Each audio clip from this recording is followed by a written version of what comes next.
Welcome back, my beautiful people, and today we are finally going to be doing Act 10. I'm really excited, and yeah, well, let's get into it. We back. I am so excited. They're here finally. You must be the ones tasked by the Academia with renovating Aru? That's right. Good afternoon. I'm Kaveh, and these two are Termezi and Naisaburi. Hey, I'll hate them. Come and introduce yourself. We've met before. This is Thoth, the Ibis King, and everyone knows these two. Afternoon, gentlemen. I've only ever seen these two in murals. Ah, the paintings in the temple. They show us chatting, playing cards, playing chess. Precisely the activities we most enjoy, funnily enough. No, only you enjoy playing chess. We were just humoring you. I wouldn't go that far. Back to the matter at hand. A preliminary assessment by the Academia indicates that this project requires expertise in various disciplines, including the deciphering of ancient texts, mechanical engineering, the restoration of ancient ruins, and elemental theory. The most capable minds in their respective fields are here before you. If there are no objections, we'd like to begin our work.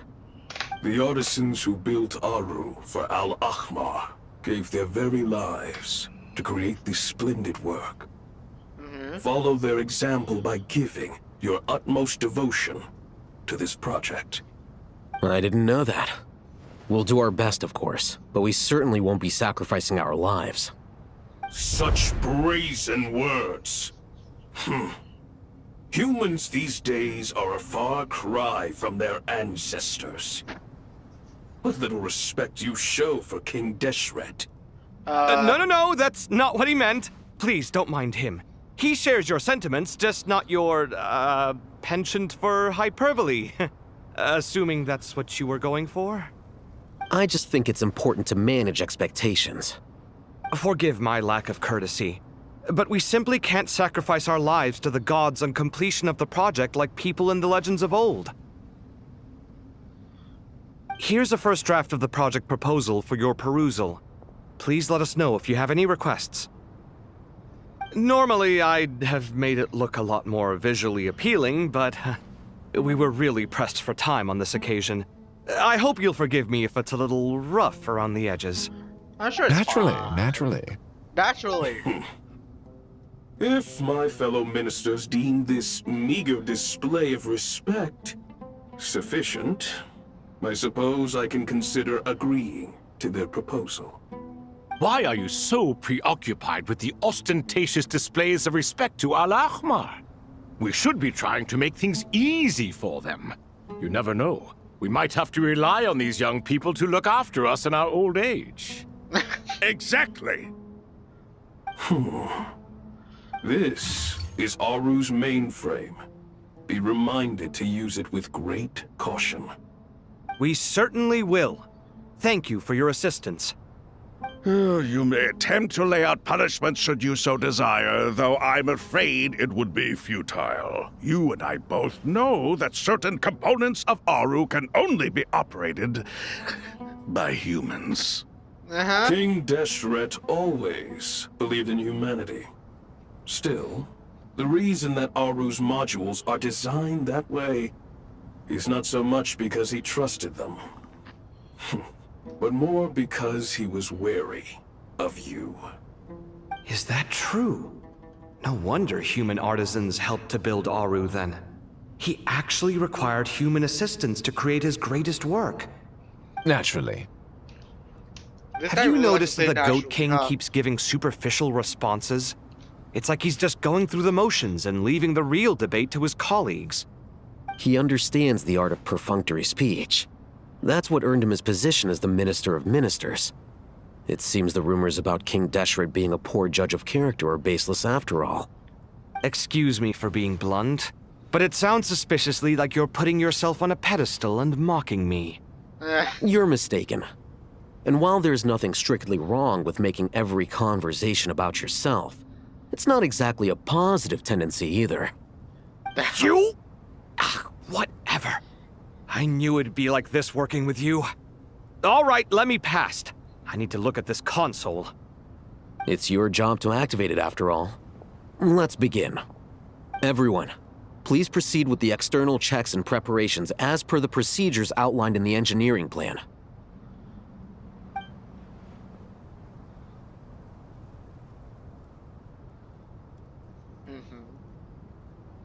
Okay.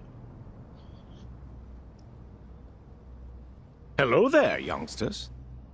Okay, a little tall. Whoa, the Ibis King came to life. What do you mean, came to life?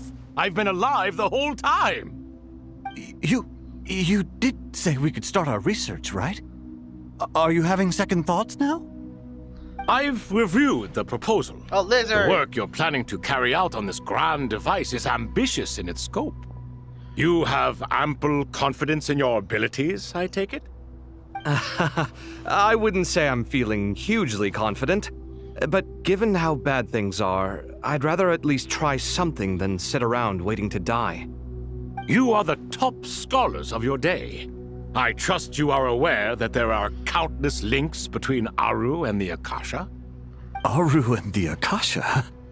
But I thought the Akasha was the Academia's greatest technological accomplishment, created years ago by the Dendro Archon to help her people access knowledge.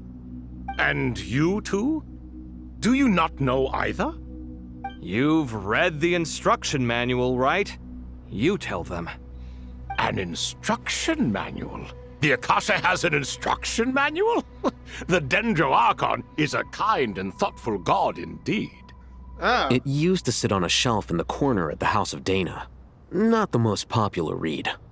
If the manual is to be believed, Aru was in fact the original inspiration for the Akasha system. Wait, what? What? But there are so few records about Aru anywhere. Yeah. And so practically how- none of these scientific expeditions into the desert had anything to do with it. Ah, but this is something you could not possibly have known.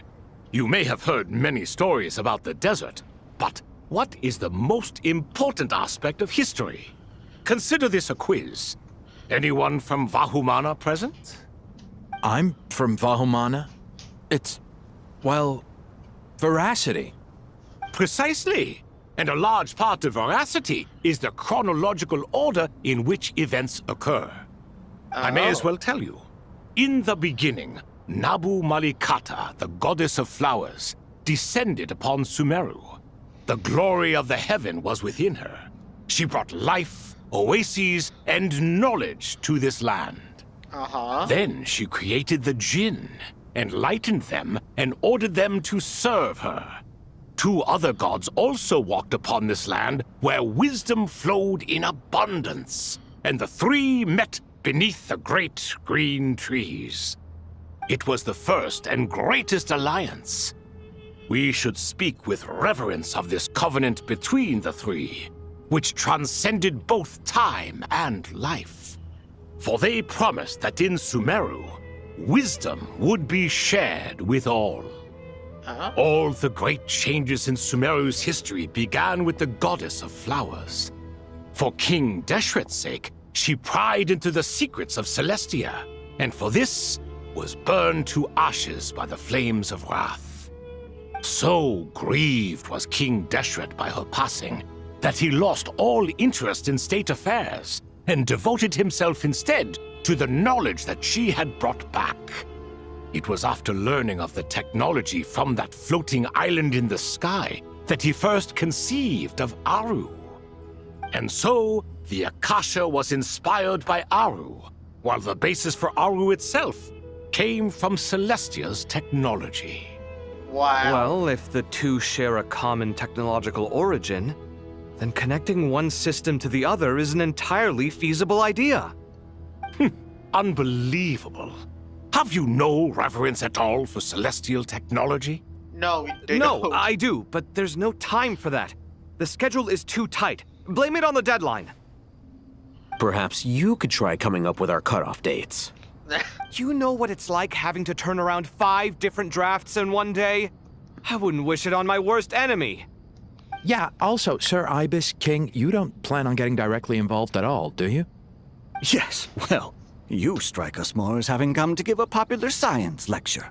Or, wait, does this count as more of a first-hand witness statement?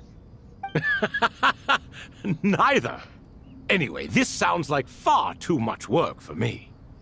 Still, if Aru is so powerful, why didn't King Deshret use it for more ambitious ends? Because it was never fully completed. King Deshret had grand plans, but he perished before they could come to fruition. In the beginning, his wish was to create something that could rival the very world itself. The Lord of Flowers sacrificed everything for that ambition. What he desired, she bestowed, and thus was knowledge brought into the world. Her courage and sacrifice had to be honored with the most splendid of monuments, or King Deshret would surely have deemed it a grave injustice. And that monument, built from knowledge and technology, etched with a sacrificial and courageous love, even in its unfinished form, it deserves to be treasured. At that time, King Deshret said the following to the Lord of Dendro. Since we share an eternal covenant, I shall never be your enemy. Hence, the fruit of wisdom from the heavens is not to be devoured. Remember, it is not that I lack the power to become the enemy of wisdom. Yet you and she have taught me much and shown me kindness. For this, I cherish you both. In the end, Aru was only used to store a portion of the souls. It was but a primitive form of the masterwork the king had envisaged. His final hope for Aru was to return to the past, when she yet lived. So the point you're making is, King Deshret was both powerful and ambitious, and he only ceased his imperious ways out of affection for the goddess of flowers and the Dendro Archon. You could see this as an act of mercy, but you could also see it as the sentiments that lay between these three gods placing constraints on him. This was, after all, the foundation of the alliance between them. This explains why Aru was both a prison and a monument, and why the answer to the three questions was time. You have to be careful who you get involved with, or you invite all manner of misfortune. This is as true for gods as it is for humans. Love is the same. It is both a prison and a monument. All right, let us pause the story here for now. Seeing as you've been so diligent, I'll offer a little help. Who's in charge again? Is it you two? Ah, yes, me and him. Now then, close your eyes. Wisdom hides in the space between the tangible and the intangible. It is to convey the incommunicable through the simplest of mediums. By the power of King Deshret, I shall grant you a glimpse into the unseen secrets that lie at the threshold of existence. Wait, what? Whoa. Where did this come from? Is it a new mechanism? It looks more like some form of externalized information. You've rendered it visible?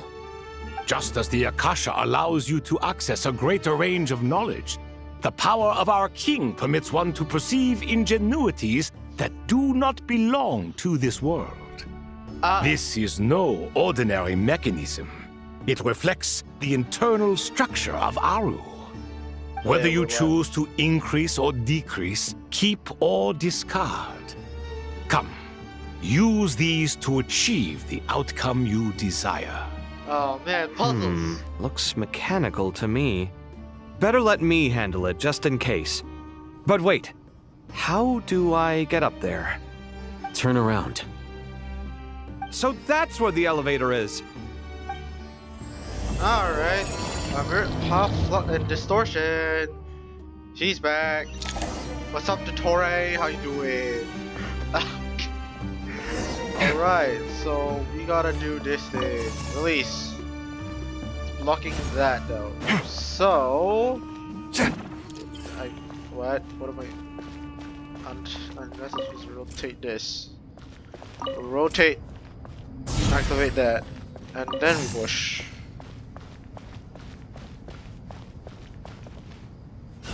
All right. What is this? What is this? This is just an object. Okay. This is. I think I can go there. Oh, okay. Oh, pillar. Obelisks were used to record important information in the ancient desert civilization. Hey, Alhaitham, there's some writing here I'll need you to decipher. I've sent it to your screen. Do you see it? Got it. It's a little blurry, but I should manage. Take a look and tell me what it says. Oh, and I'll send any other similar text directly to you from now on. Let's start with this one. It's a variant of an older script. Herein lie verses written for the Yellow Sands. Looks like cultural information from the age of King Deshret.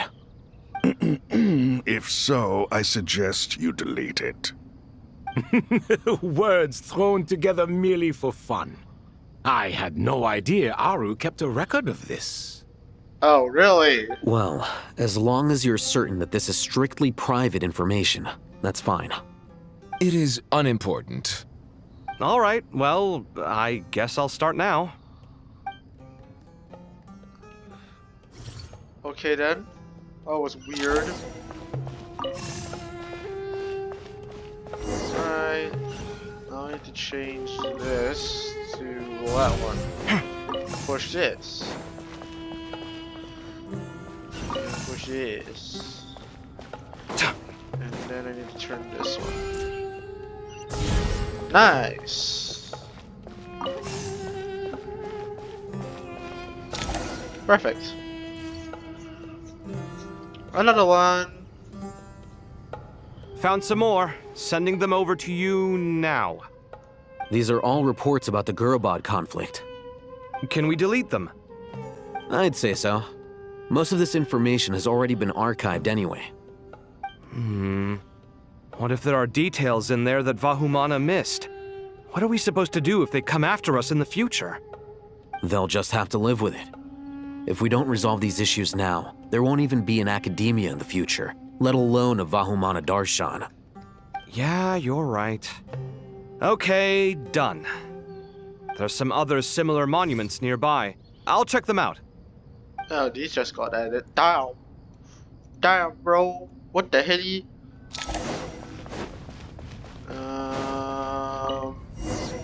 What? Okay then. This and that. Nice. And then now you push this thing over here. Where is it? Push. Yeah. What? Oh.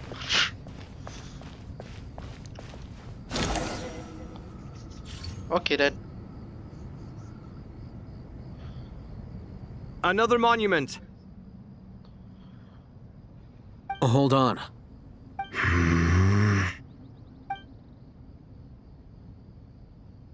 You're still reading it? How long is it? It records the development and governance of the Oasis civilization. Most of it concerns the Jinn, but it also contains records left by the artisans who built Aru.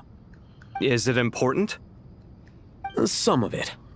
There was no way for me to read the whole thing in its entirety, so I had to rely on my intuition to pick the parts worth keeping.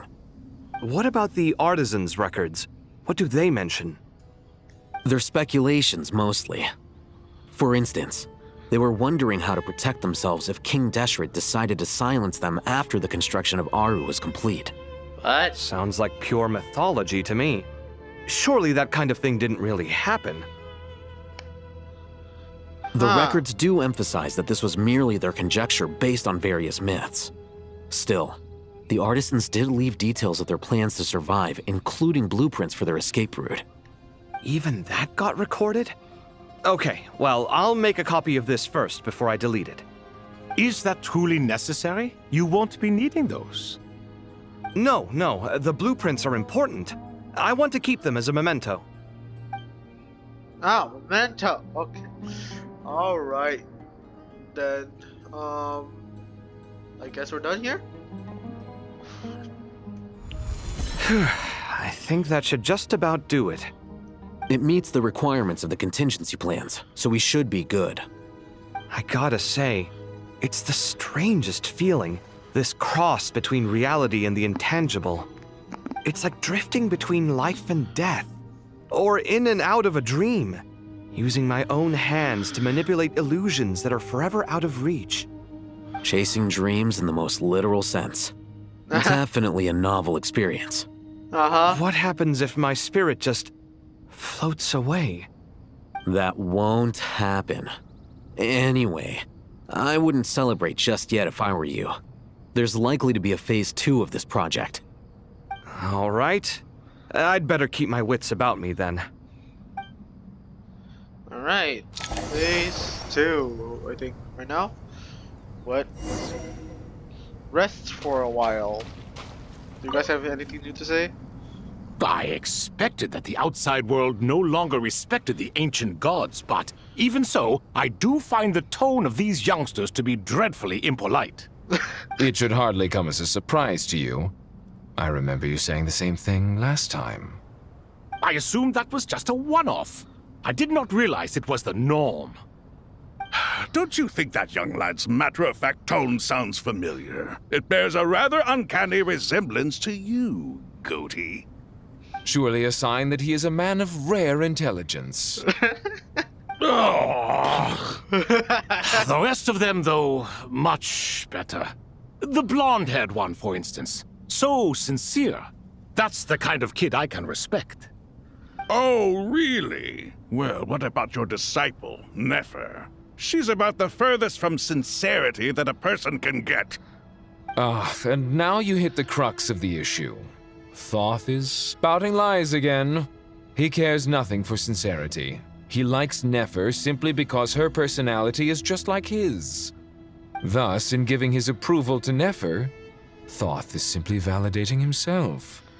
The rest is but smoke and mirrors. Dial. You have some nerve saying that. There really is no helping you two. Shut up, chess rookie. What nonsense is this? How dare you tell me to shut up? They're like true How siblings, can you man. engage in such banal chitter-chatter at a time like this? Aru has been opened. The glory and splendor of a bygone age is about to sweep over the earth like a flood. And you're here squabbling like petulant children. 'Cause they are. All three of you are insufferable. King Deshret was merciful, indeed, giving you a chance to be released from prison. I say, you should have been locked up for good. Ah, but Bennu, look on the bright side. Had they not been released, we would not have been awoken. Oh, you've been here this whole time. You should be scolding them along with me. I miss Hermanubis. It's not a real reunion without him here. And now you're avoiding the topic and talking to yourself. Why King Deshret designed your personality like this, I will never understand. Isn't this simply proof that our king supports my free will? Oh, look at those two rust buckets. Suddenly, you two do not seem so bad after all. Here, here. If being stuck together for thousands of years fosters no friendship, I cannot say what would. Naturally. Naturally. Alright, anyway. Tainari, what did you say? How's it going? Are things progressing smoothly? Well enough, I suppose. You know how it is. The work itself is only half the problem. The other half is having to work with Al-Haytham. I'm sure the feeling is mutual. Honestly, though, I thought you two had already worked things out. As Apparently if. not. Turns out working closely together is the best way to expose any tensions lurking beneath the surface. Besides, I just think that some people never change. Agreed. Case in point, You didn't make sure I was out of earshot before you started complaining about me. Old habits die hard. Actually, this is for your own good. Maybe if you spend a little more time listening to what other people have to say, you might actually realize that you're the problem. Naivete is another old habit of yours. I had assumed that you both volunteered for this project, like us forest rangers. But now I'm getting the sense that wasn't the case. Definitely not. We were assigned to it by Lesser Lord Kusanali and Nephis. As much as I'd love to be doing normal work for normal clients, these Titan projects are all that's on offer right now. Though I'm sure they wouldn't be roping us in if they had any better options. Just goes to show how short-staffed the academia really is. I'm sure you've prepared yourself mentally, but I still feel the need to advise you to lower your expectations. It might make the process of working together a little less intolerable. I know! Same to you! But if you already understood that, you should also know not to say the quiet part out loud. Why don't you come help me with my forest patrols? Might help you avoid any further disagreements. Good suggestion, but unfortunately, differences of opinion will always exist. Changing the nature of the work won't get rid of them. For once, I actually agree. There is zero chance of us ever resolving our differences. Zero! But even so, the work must be done. Care for some coffee? I'm glad to see you making progress. Don't act so smug! It'd be nice if you made some too. I feel like even I've made some progress today. In the past, I never would have dared to try and mediate a conflict between you two while you're both right there in front of me. Apologizing probably makes it sound like I'm in the wrong, but I'm sorry. I was just kidding. Truth be told, I don't have any work to do at the moment, so I'm just here to kill some time. How's Kale? She's studying with Nicole. I'm not sure how she's getting along, but she seems to be in good spirits at least. That's good. I wouldn't worry. Angelic affairs are probably above your pay grade anyway. I know what you mean, but Sino and I are still a little concerned for her. He said he'd go keep Kale company after he's finished training the mercenaries. I'm planning to join them myself shortly. Alright. Kale will be okay. Have faith in her. Even we can see how much more confident and outgoing she's become in these past few years. Thanks to you and Sino being there for her and providing guidance every step of the way, she can finally stand on her own 2 feet. On her own 2 feet. Does it feel bittersweet? Watching the younger generation grow up and move on? No, not yet, at least. I was just thinking, I wish there was more I could do for everyone. You're She'll be fine, fine. Hikari. You'll be fine. Yeah, she will. Just try to relax. Alright, I'm guessing that's the same talk with Alhaitham? I can't talk to Alhaitham. Okay, is there anyone else around? Just to make sure. I don't think there is. Hup.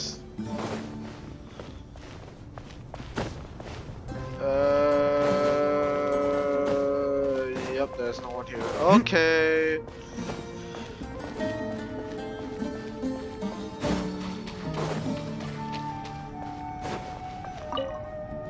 Yeah, oh my goodness, okay. Out. Head to entrance of King Nexus 1 medium. Okay. Why am I by myself? This makes no sense.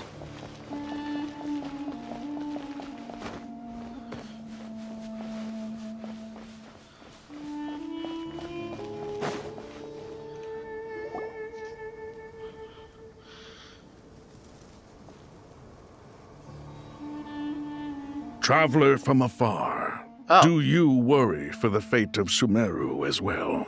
Hey there, Sobek. It's Sobek the Crocodile King! Greetings, Crocodile King. Please be at ease. I'm just here to chat with you about Lesser Lord Kusanali. Sounds like you really care about her. Yes, although to be exact, it is a mixture of both concern and curiosity that I feel. Speaking of Nahida, Paimon was wondering how she's doing. Wait a moment.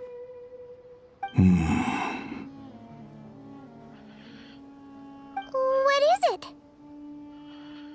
I tried calling out to a pep, but there was no response.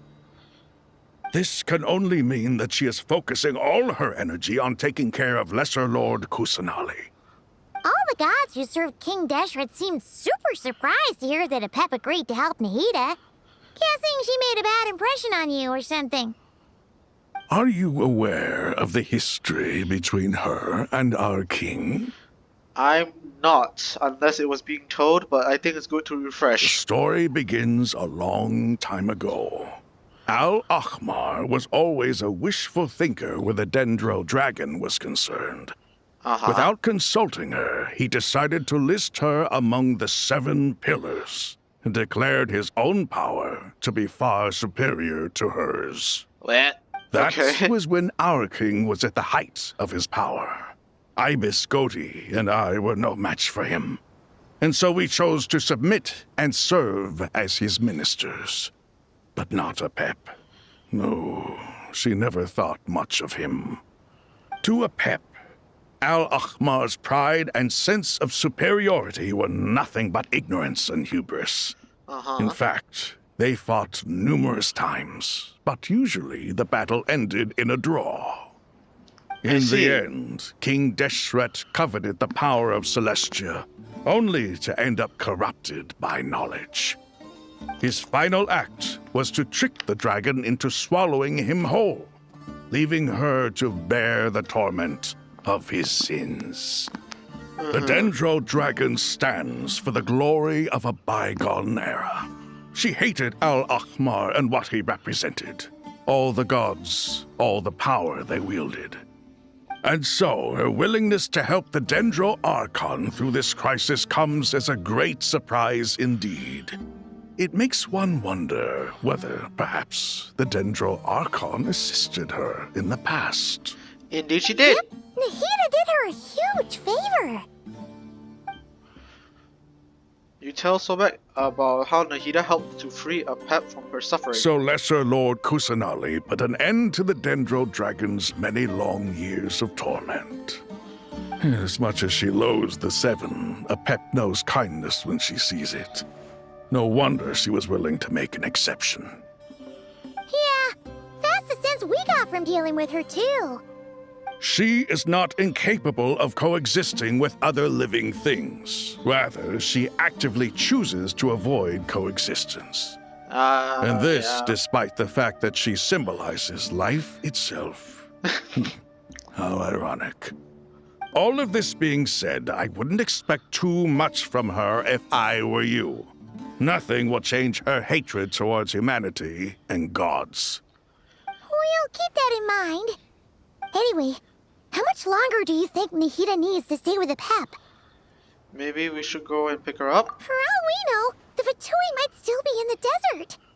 Just to be on the safe side, why don't we grab anyone who isn't busy right now and go look for her? I'm alright, Paimon. Nahida! Was that Nahida's voice? Nahida! It seems the treatment was effective. Since when do my deeds require your evaluation? Hi, pep! Die! Okay. Here will do just fine. I had no intention of taking you any further. One ought not expect greater generosity than they have earned.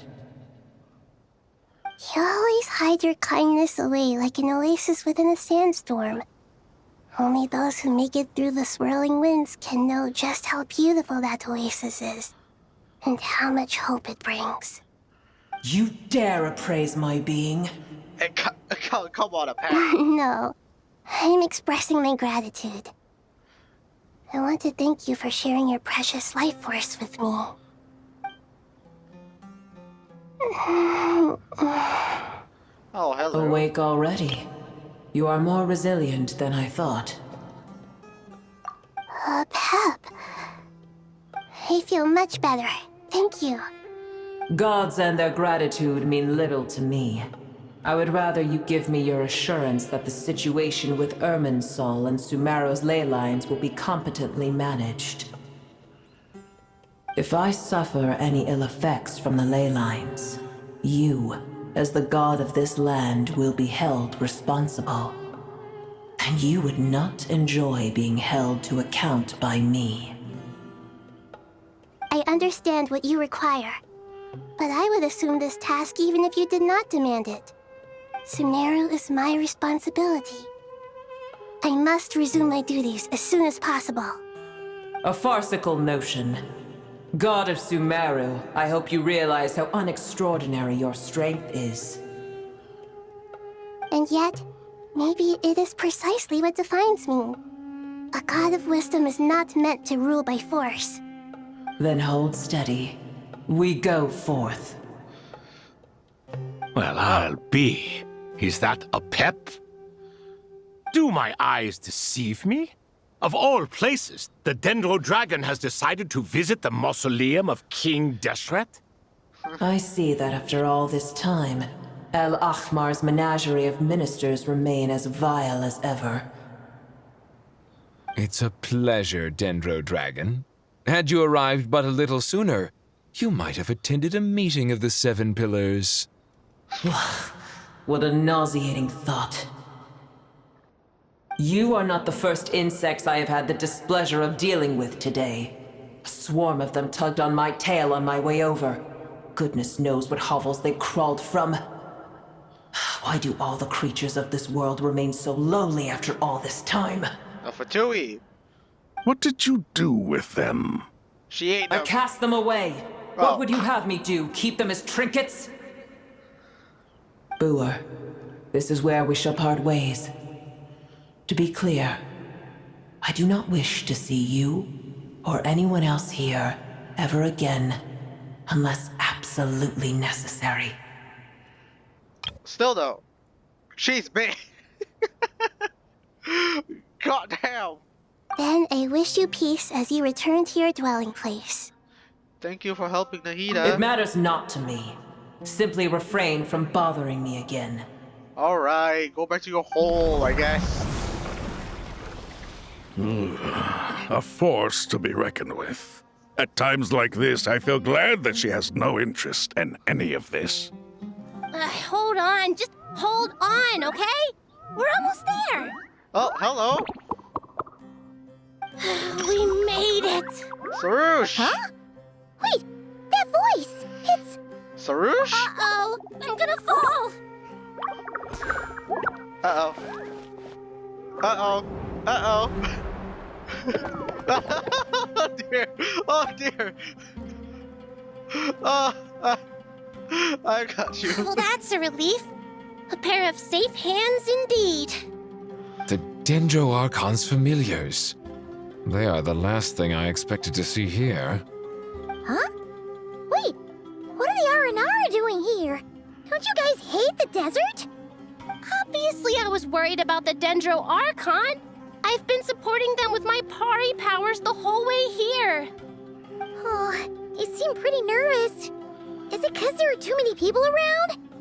Not just people. It's all these non-human beings, too. It's hard on them. I can't believe you made such a long and dangerous journey just for my sake. I appreciate your support so much. Thank you all. I'll have to ask everyone to wait while I help our new arrival settle in. Once I'm done, I'll gather everyone to discuss our next steps. Traveler, Paimon, shall we find a place for our friends to stay? Sure. Awesome! Let's go! Well, first I have some questions. Alright. You answered his questions, bringing her up to speed on everything that has happened. Okay, I think that covers everything. Thank you. We can get going now. That was fine.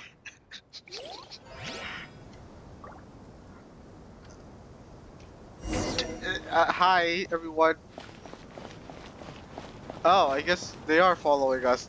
Okay. Okay, come on, everybody, let's go. I can't sprint. Anyway. Oh my god, that looks so funny. They look so funny. Sarush, come on, keep up. Man, what the heck? Bum bum.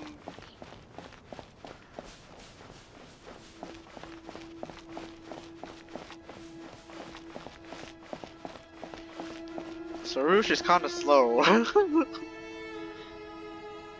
I ain't gonna lie, Sarush is a bit slow.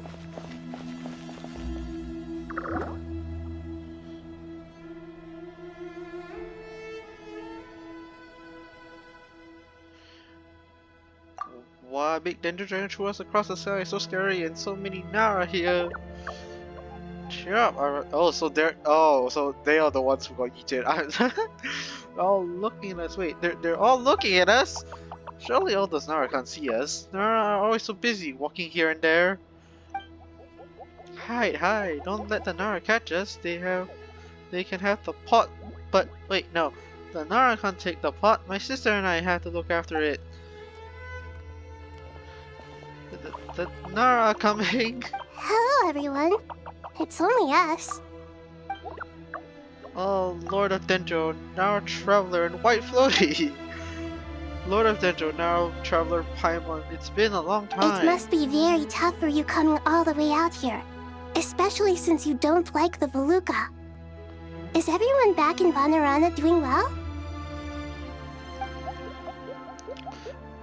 Aja is a Versa tree. Versa tree protects Varanara, so that means Aja is protecting Varanara.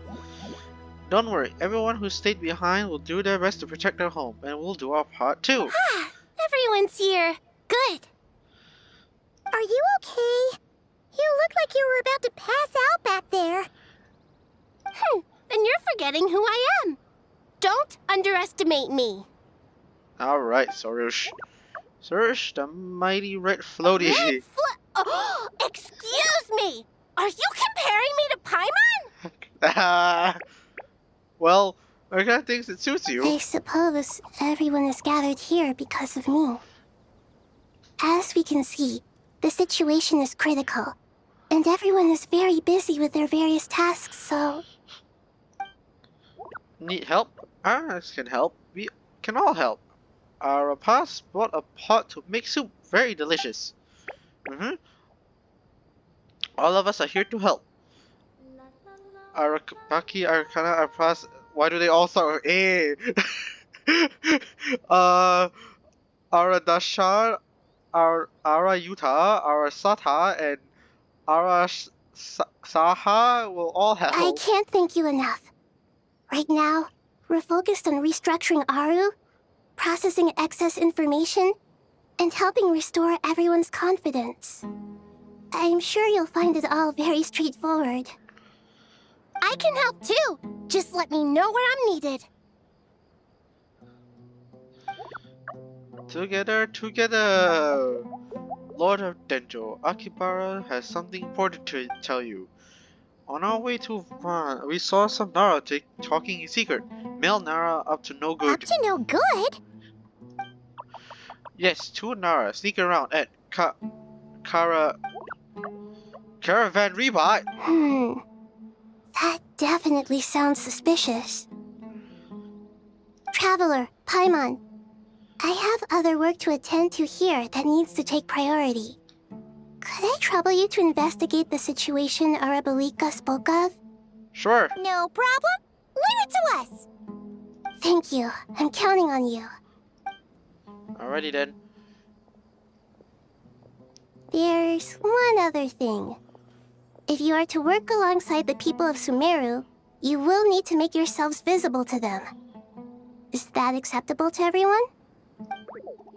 Well, if we really have to, I guess we have no choice. Don't be afraid. Arapas, you make the most delicious soup. Everyone will like There's you. nothing to fear. No one here will hurt you. But if you do feel afraid, don't worry. Just call my name and I'll be there. Okay. Very well. Now, I shall bestow a small blessing upon you all. Whenever people see you and interact with you, From the moment their gaze meets yours, they will experience the most beautiful of dreams. Nahida gently raises his hand. You don't know what she did, but you'll feel a wonderful presence like something out of a lovely dream indeed. Sunlight tickling through the branches, glistening like gold leaf. The trees chanting softly in the breeze as the flowing water plays a symphony. Your heart swells up like a balloon as it fills with happiness. There are many terrible things yet to be resolved, but in this moment, all you feel in peace, friendship, and love as you stand side by side with dozens of other creatures together in the forest. The people around you turn their heads and scan their surroundings. They hear it too. Ancient voices speak from the forest, soothing everyone's hearts. Do not fear. Do not be afraid. Do not be overcome by the storm. Do not fear. We will face it together. This too shall pass. Yay! Alright, let's go see what is going on. Oh. Hey guys. Why did Nara looking this way? Uh-oh. It's okay. Alright, we'll protect you all. Oh, okay, I guess they're still scared. Alright, let's head to Arusha. I thought we were supposed to go see Caravan Rebot. Okay then.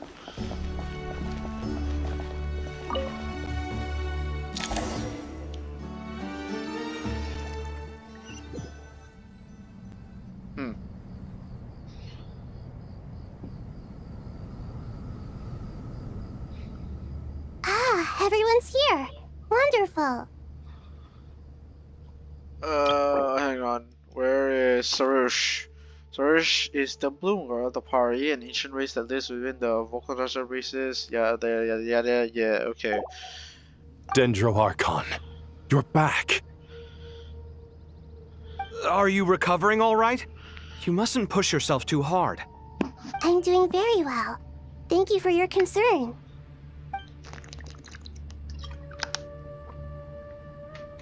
The scholars update Nahida on the progress of Aru renovation. I see. Using the power of Aru to reboot the Akasha and gain access to Irminsul.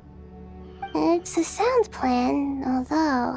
Oh my gosh, she's so deep in the I water. regret to be the bearer of bad news, but with the state that Irminsul is currently in, it's impossible to access via traditional means. Even the Akasha won't change that. Alas, we had feared this may be the case. And what about non-traditional means? Non-traditional means? Are you saying... Desperate times call for new measures. Huh?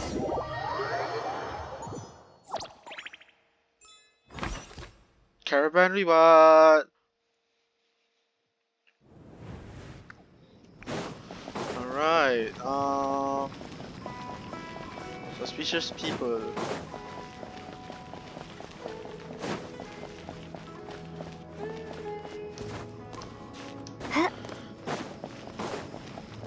Sino! Hey, we're here! Ah, it's you. Is there a situation?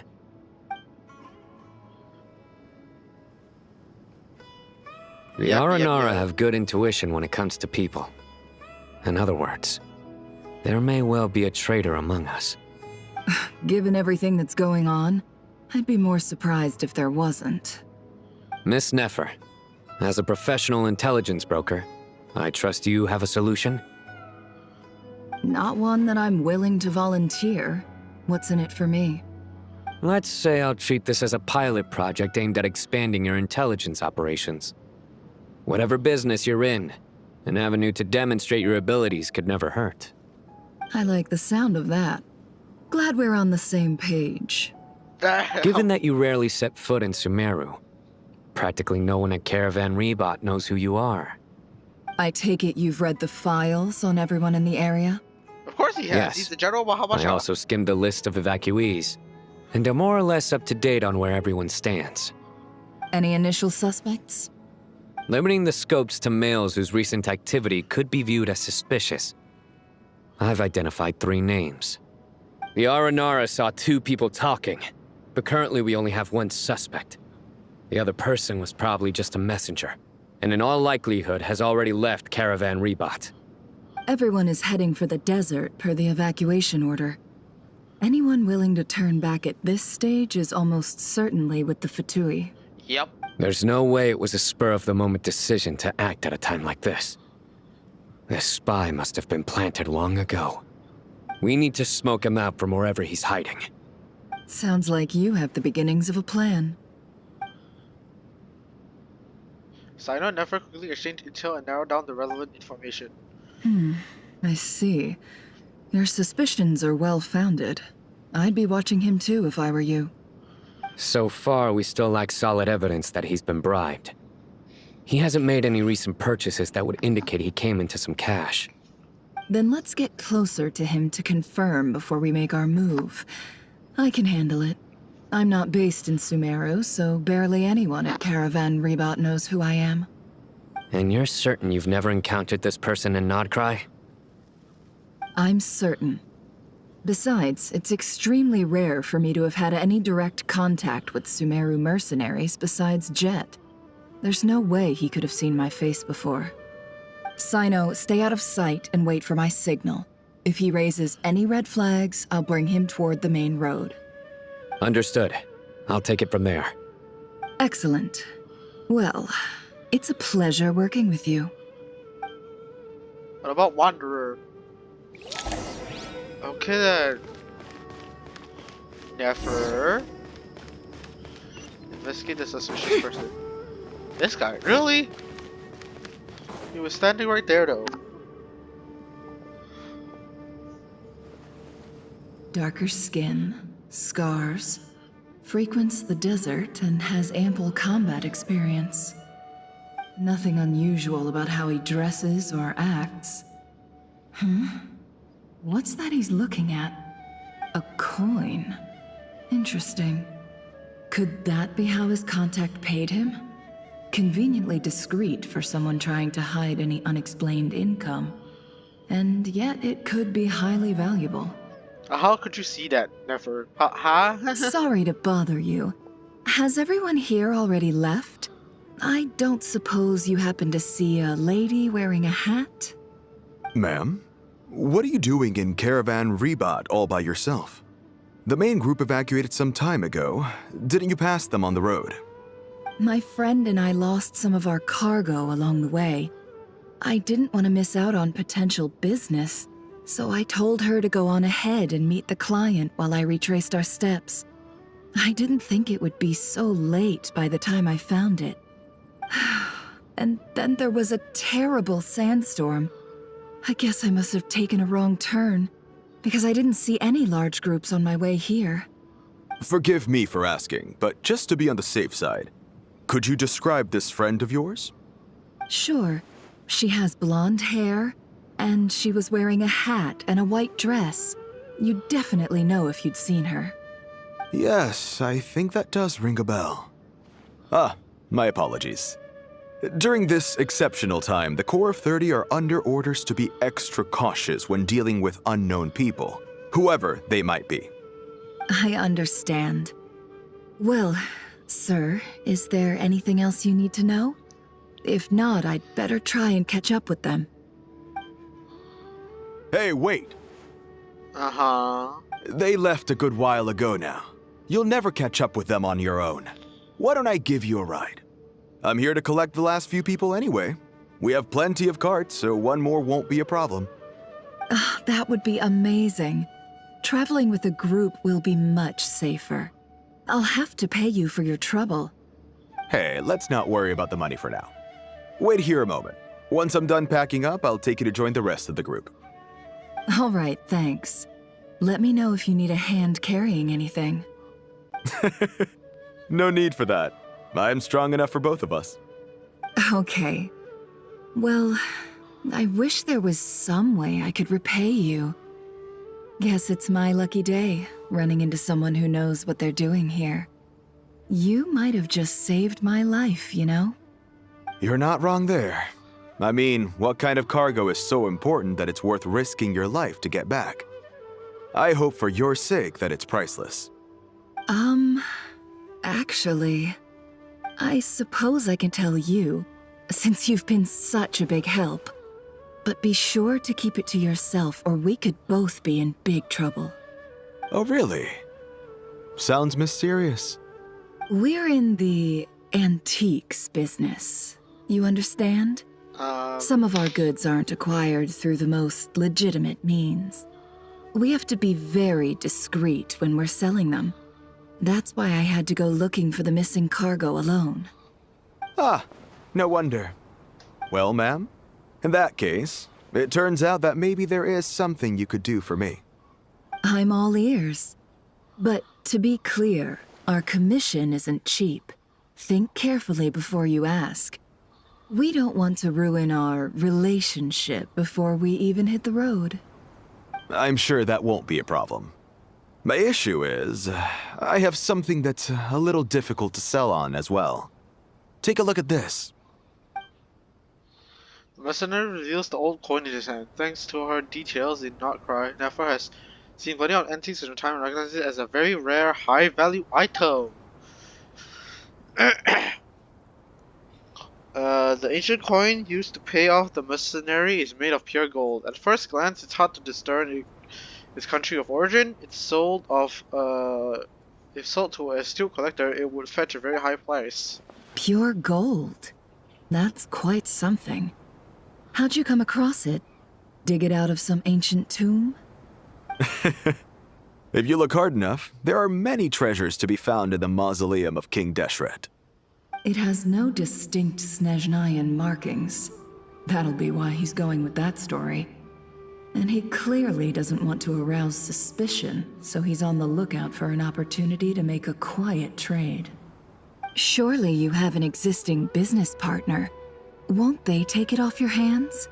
I hope I won't be attracting the wrath of my competitors by helping you sell this. The shop I used to work with is having cash flow issues at the moment after losing some money. I'm under enough pressure as it is without having to deal with them. On the off chance anything went wrong, I'd never get my money back. I understand. Gold is the last thing that traders with cash flow problems want to see. Well, in that case, I think we can work something out. As it happens, I'm just about done packing. Shall we make a move? Sure. Let's walk and talk. This evacuation was a huge operation. They needed a few people to stay behind and tie up loose ends. And I ended up being one of them. You're lucky you ran into us in time. I certainly am. I don't know how this happened. One thing led to another, and look how it ended up. I just hope our client doesn't get spooked and cancel their order. Fingers crossed. But either way, life goes on, and we all have to make a living somehow.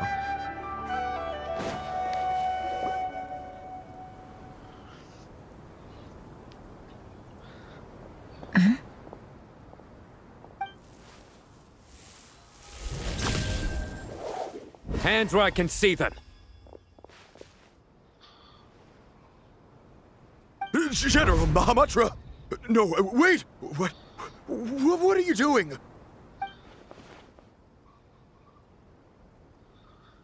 This is the coin? Good. Sadly, you won't have the chance to spend it. Nicely done. Looks like Sumeru's Matra are a well-oiled machine nowadays. Unmarked gold coins are quite difficult to trace. Thanks to you, we have secured the evidence. Here's what's gonna happen. Sainon nods to the group and then turns and leaves with the suspect. Before long, he returns with the intel he got out of the suspect. Damn. Southeast from here, leeward side of the hill. That's where he's meeting his contact. Great work.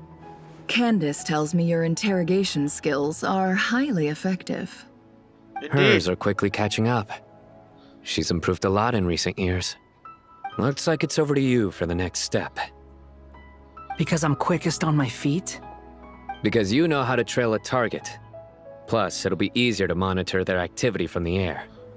Fine. I'll be quick. One more thing. The Traveler just brought a message from the Dendro Archon. Once you're done with this, we're to meet up at the mausoleum of King Deshret. Got it. Will do. Are you sure you'll be okay on your own? It's Wanderer. Gee, What do you I mean? don't know. Maybe you should come with me. Okay. Then Paimon's coming with you. Okay. Really? You do know this is a stealth operation, right? Meaning, you have to be quiet? Paimon? Are you sure about this? Well, Paimon at least wants to give it a shot. Like everyone says, if you never try, you'll never know.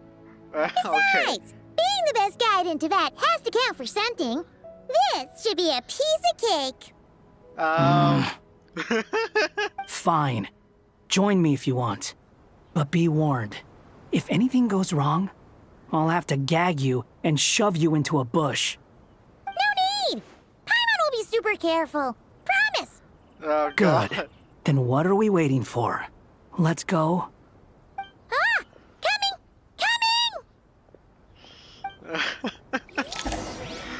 Okay. Very interesting.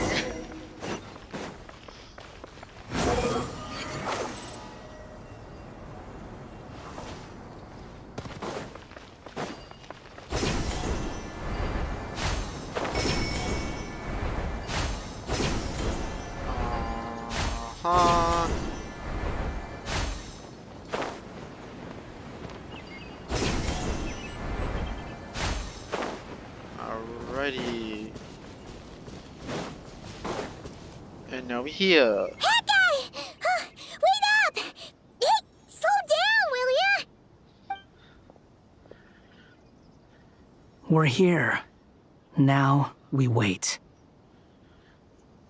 Okay, yeah, cool. Cool.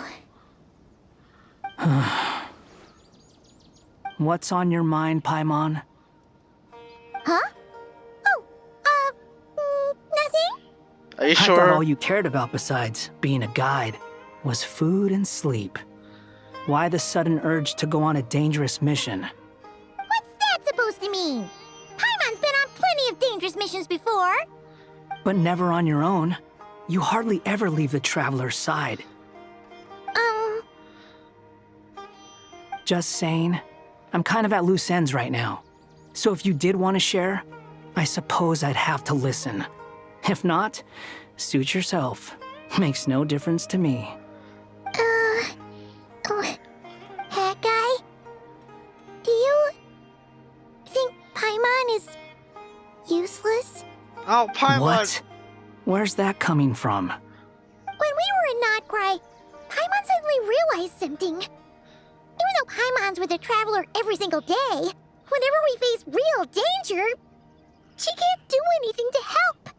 Paimon doesn't get like this very often. She just got really scared when the Traveler got kidnapped that time. What if she never came back? What would Paimon do then? And the more Paimon thought about it, the more useless she felt. But Paimon doesn't want to be a burden. Paimon wants to be a friend who's actually useful.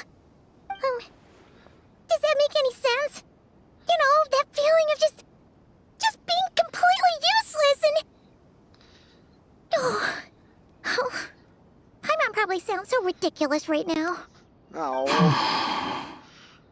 You asked the right person. Boy, do I know that feeling. Uh-huh. Oh, hat guy. I'm not gonna try and encourage you.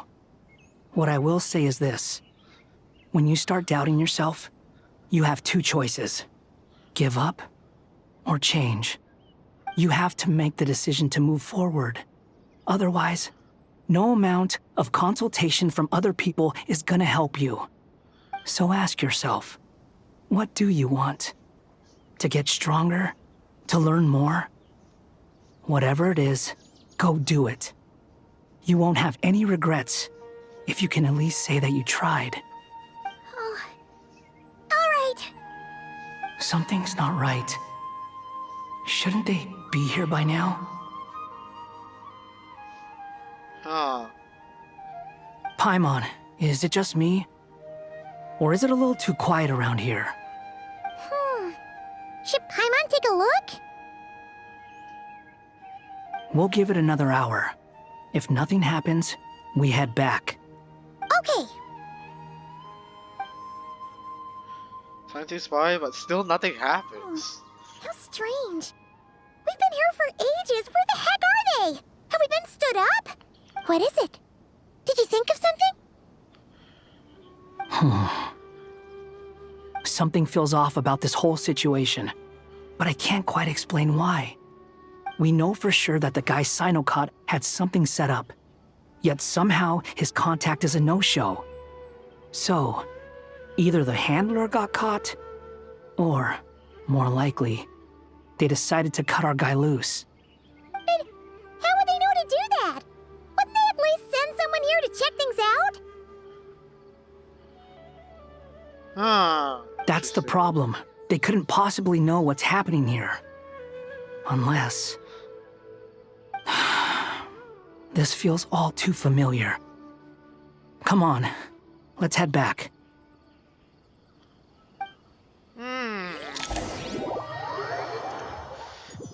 Very, very interesting. Even though this isn't a formal meeting, I'd still like to start by saying how grateful I am to each and every one of you.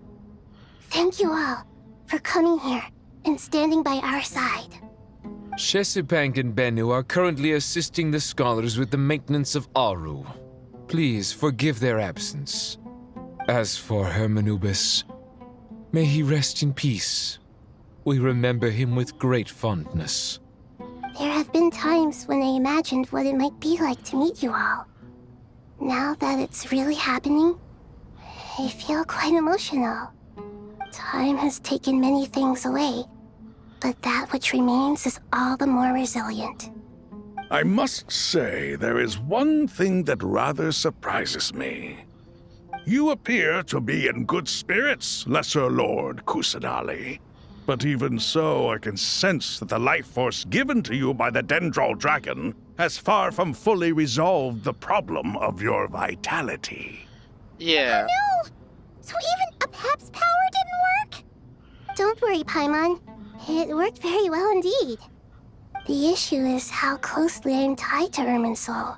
Because you're literally a brat. Until the problem with it is resolved, there is no way I can fully recover. Sumeru has undergone tremendous changes during your absence. When gods pass away, inevitably, people's faith in them grows weaker. You must have sensed it already.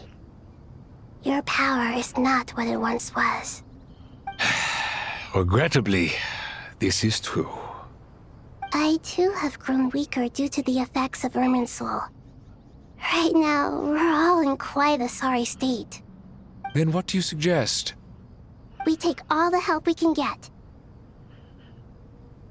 Sumeru is our shared home. You and I, gods and humans alike.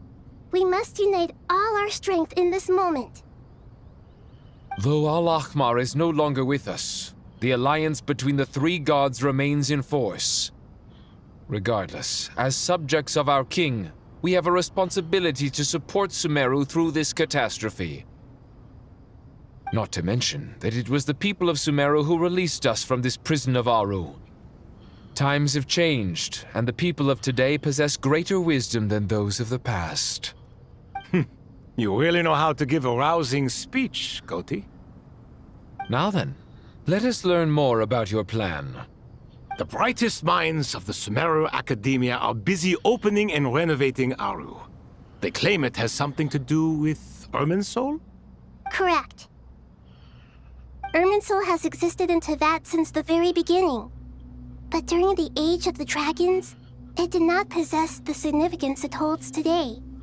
After the heavenly principles arrived, the power of the Light Realm was divided into elemental energy, and Irminsul was refashioned as a device that records and preserves all information. Since then, everything in this world has been inextricably linked to it. As the Dendro Archon, I have a duty to protect Irminsul. To Sumeru, It is both a national treasure and undeniably a major threat. Teyvat has seen many upheavals in the last few years.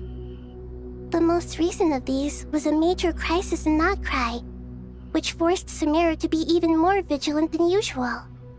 I made sure to monitor all the pathways through which an outsider could potentially transmit themselves into Irminsul. But despite my efforts, a major problem still arose within.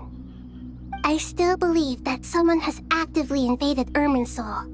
The doctor! But rather than taking any of the pathways I referred to, the intruder chose instead to utilize the most direct route, and the only one that cannot be protected against, by entering Irminsul through death.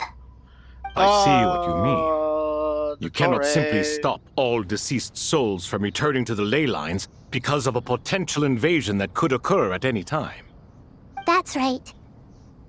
As important as it is to guard against external threats, I couldn't allow myself to stop the souls of the departed from finding peace. Please, understand how difficult this predicament was for the Dendro Archon. Defense has never been an easy task. After Irminsul was invaded, my authority was quickly restricted.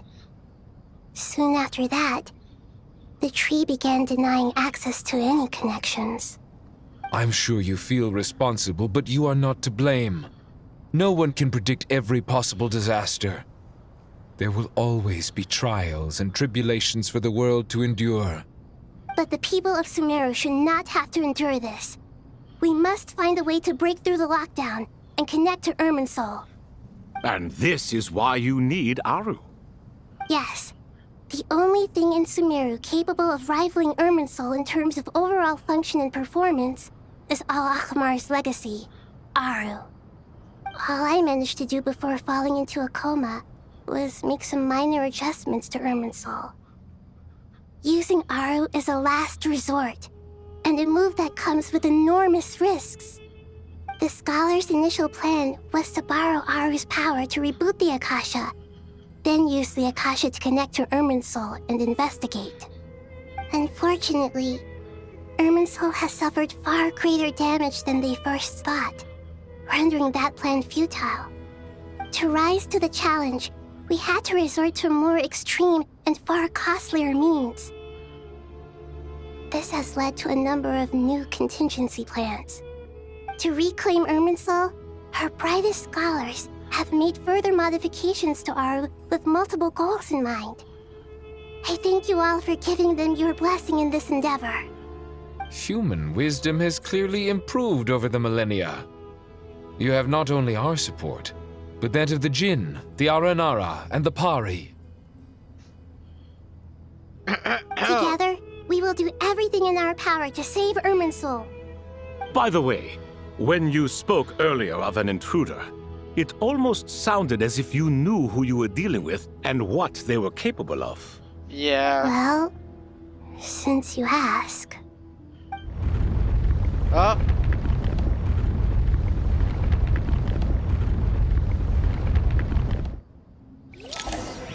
Hey, what? What is happening right now? Hello? What?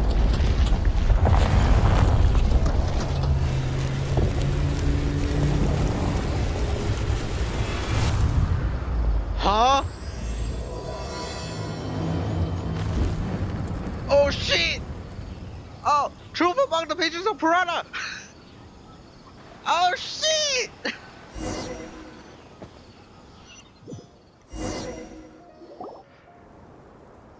We're burning the damn tree! Master Tainari! What is that?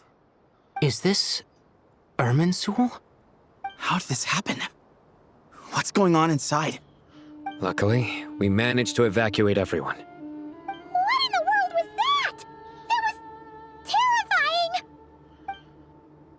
Nahida, so this is the curse that she's been fighting against all this time. Oh my. I understand now, Dendro Archon. You make yourself quite clear indeed. Not once over the millennia has Irminsul been so terribly afflicted as this. Please continue, Dendro Archon. Irminsul's root system is what comprises the ley lines. In the past, it has always been hidden away, going unseen by the general populace. But now, an evil intruder is making it reveal itself. It has become a tree of unbridled greed. A clear sign that a deranged experiment has advanced to a new stage. The doctor! Blasphemy. From where I stand, an experiment in the name of blasphemy sounds rather improper. But if we are to honor Dottore will, this is what we must do. The birth of this tree proves to me beyond doubt that this incident is connected to him. But to explain the situation in full, there is someone I need to tell you about. The Torre. In the most concise and precise language possible, Nahida explains what she knows about the second of the Fatui Harbingers, the Doctor. His true name is Zandik, and his crimes are beyond all reckoning. Zandik. So it was him. I saw him in the desert once. A man of supreme arrogance. So this is where it has taken him. But didn't Dottore die and not cry? How is he still able to do all this?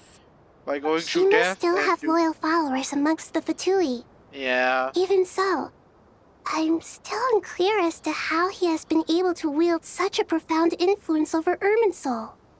I can confirm that Fatui forces have arrived in Sumeru City.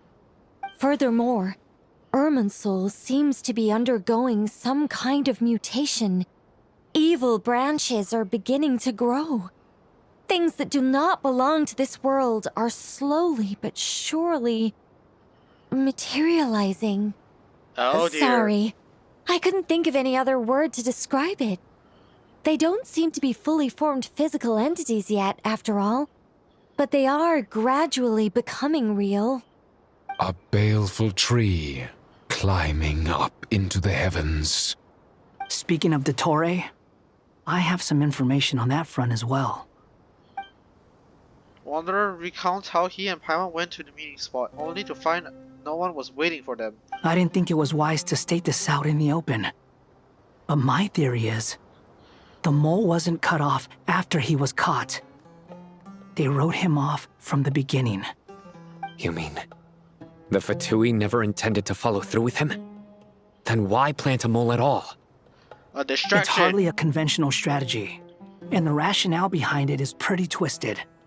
But as it happens, I know someone who works exactly this way. And when it comes down to it, his goals are very simple. He just wants to confuse people, so they can't figure out what he's up to. He's been a collaborator of Dottore's from the outset. That fact alone confirms that Dottore is involved with this somehow.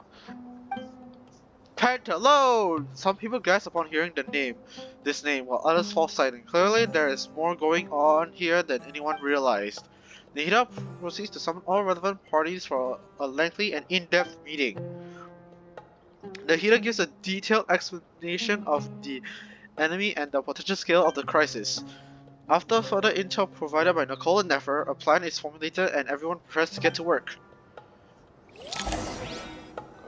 We're only just starting. The quest is like 5 hours long. There is still much to be done. Everyone, please remember our core strategy. As per the discussions, the following groups must act immediately. Mr. Al-Haytham and Mr. Kave, the next phase of the Aru renovation project must begin right away. Godspeed to you both. We'll give it everything we've got. The plan looks feasible, but the implementation will require certain resources. General Mahamatra Sino and his team will help to procure the materials required for modifying the terminal. No problem. I've already spoken with Sethos and Hat Guy, and they've agreed to assist me. This kind of thing is best left to the fleet-footed, right? Hat Guy? If it's efficiency you're after, we're the right people for the job. Following up on the elemental energy amplifier we discussed, Ms. Dory, I assume you're the one most familiar with the status of this project. Aside from the Dendro Archon, of course. Yep, that's right. Leave it to Lord Sangamabe. Got it. Well, I'd like Madame Farazan, Kale, and Nicole to support Dory on the technical side. You can count on us. Will do. Rest assured, I'll take good care of Kale. Dia, Candace, and Nefer, you'll be in charge of negotiating between the various parties. I trust you remember our goal. You bet. We can handle it. Good. I believe that covers Alright. everything. Tainari will provide ad hoc support as needed, if that's okay. Poor Tainari. Must be tough being Nephis' student. Getting bossed around all day, every day. Hey, don't try and drive a wedge between us, you old rascal. All it says to me is that Master Nephis has faith in everyone's abilities. While I'm nominally here as backup, I doubt there will be many situations where my help is needed. Exactly. Finally, Traveler, you and I will head to the border between Sumeru and Natlan. Alright. Once that task is complete, I'll be asking some of you to accompany me to the Eternal Oasis. Eternal Oasis. Yeah, we did this quest. The Eternal Oasis? I thought that was just a legend. So it does exist after all. Indeed. Regarding your trip to Natlan, under normal circumstances, a meeting between our two nations would be a far more formal affair. Unfortunately, Sumeru is all but completely cut off from the outside world at present.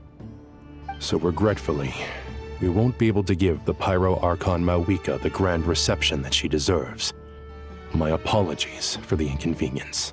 Not a problem. We'll do our No utmost. point putting too much pressure on yourselves. That goes for everyone.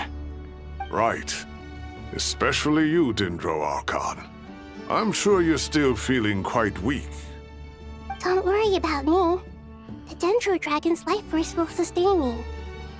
Plus, we'll be there every step of the way. Nahida will be just fine. Indeed. Yes. I believe in myself. And I believe in every one of you. Well, time to get going. Alright then. God damn, bro. What is the Tori doing? What the heck, man? This guy is absolutely insane. To what extent we can implement the final plan depends on how successfully the Akasha can be modified and configured.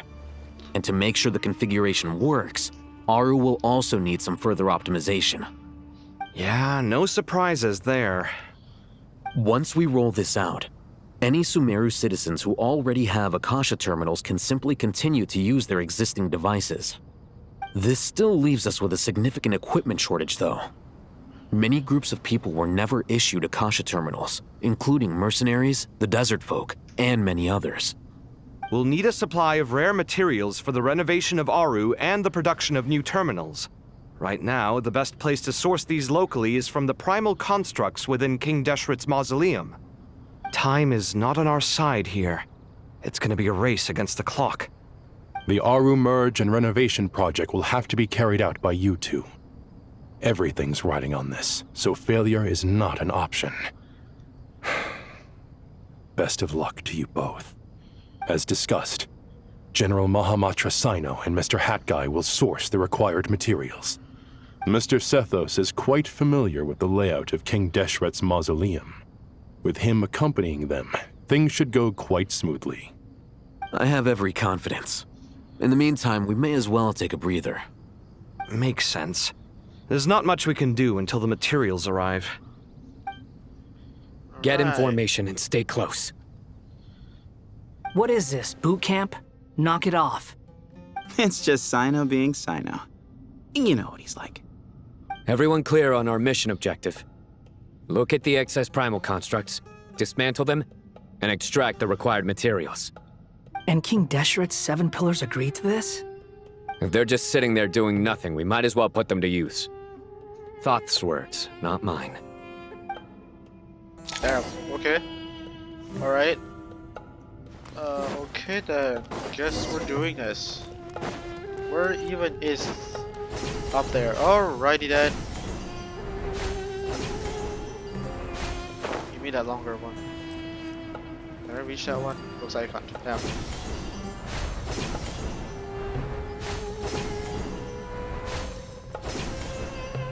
Alrighty, where are they?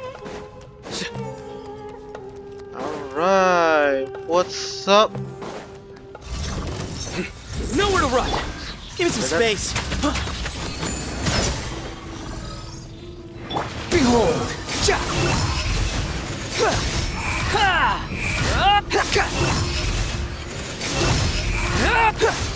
Know your place! Futile! Way ahead of you! Your sins weigh upon your soul!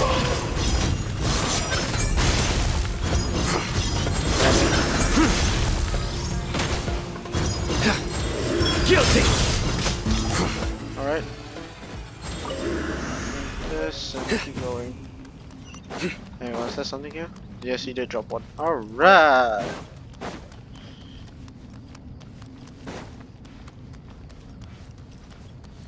Oh, hello. Thank you for the heals. Alright, let's do this. What's up? Excuse me? Behind you! Surrender! Ow. The wind rises. Ah! Ah! Ah! Ah! Ah! Unsightly insects! Nice. Oh my god, there's so many more. Squall and fury! That's not what I meant to do! Futile! Behold! Search for it!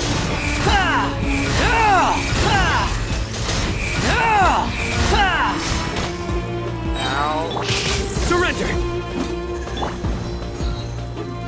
Give me some space!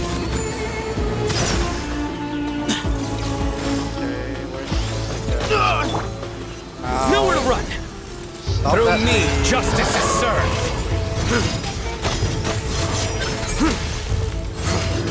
Your penance is due!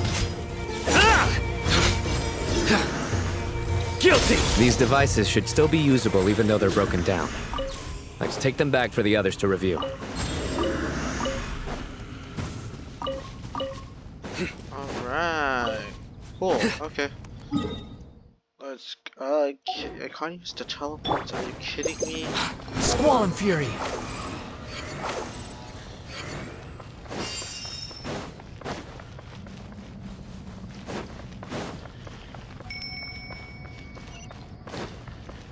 Wait, what? We were supposed to go deeper, and what the hell?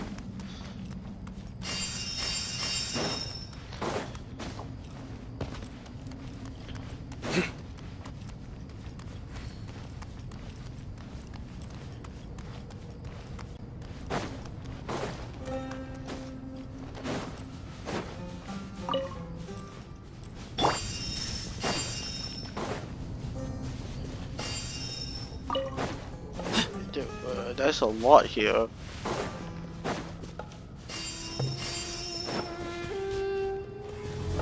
Okay, that's why there are a lot here. Nowhere to run! Way ahead of you!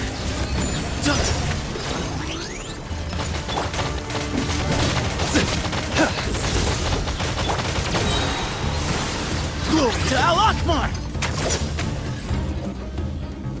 Behold!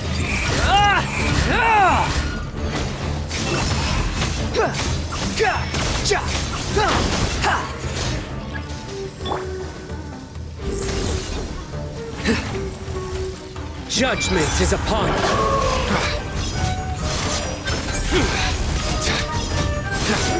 Your penance is due!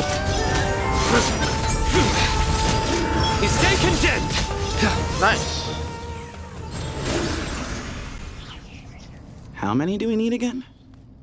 Enough to make an Akasha terminal for everyone who doesn't own one. I remember you telling me how revolutionary these Akasha terminals were. You've used one before, right? The Academia declared the Akasha to be the most powerful and comprehensive wisdom dissemination system in history. That should give you an idea of how powerful it is. Certainly sounds impressive. Neither Hat Guy nor I have ever had an Akasha terminal.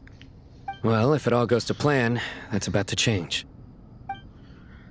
Alright. Where we go now? Okay. Oh, goody! Thank you so much for handling the delivery. What a long way it was. You've really outdone yourselves. I'm well aware what a bumpy, dangerous journey it must have been. Now, I would have loved to oversee the process myself, but of course, those of us who know the plan can't leave the mausoleum. Oh, trust me, I'm patting myself on the back for my assembly work here. Simply flawless work. But will you really be needing all of this? According to our plan, yes, this is the quantity required. I have no complaints about the quality either. Only the price. So expensive. I heard you covered a lot of the funding out of your own pocket. Oh, that's an exaggeration. The academia provided most of the funds. I just offered a small token of my goodwill. Of course, the real tragedy is how little profit I'm making on this. You know, it's a serious crisis when you can't even make money out of it. It's really quite a beautiful design. And I'm intrigued by how such a diminutive device is able to output the power of the Light Realm. Did you attend the lecture on Light Realm energy, Madame Farzan? I don't believe I saw you there. Unless she Of was course still in I the attended. cave. I was just a little late, so I had to listen to the whole thing from outside the back door. Ahem. Anyway, I have a perfectly good understanding of Light Realm, elemental and abyssal energy, as well as the relationship between the three. Good to know. Master told me in private that the conversion process between Light Realm energy and elemental energy involves highly classified knowledge that shouldn't be disseminated too widely. But even so, the scholars still shared said information. Well, you can't enforce a rule that everyone breaks. Is that the idea? At first, the Dendro Archon was reluctant to explain it in great depth for safety reasons. Later, she came to terms with it and simply informed my master that we would all have to face the question of survival together. To protect someone from such dangers means keeping them in the dark. But for someone to know and embody the wisdom within, they must understand its very essence. It's an information hazard. We're exposed to danger just by knowing the facts. And just like bait, it lures us in by offering us the solution to our problems.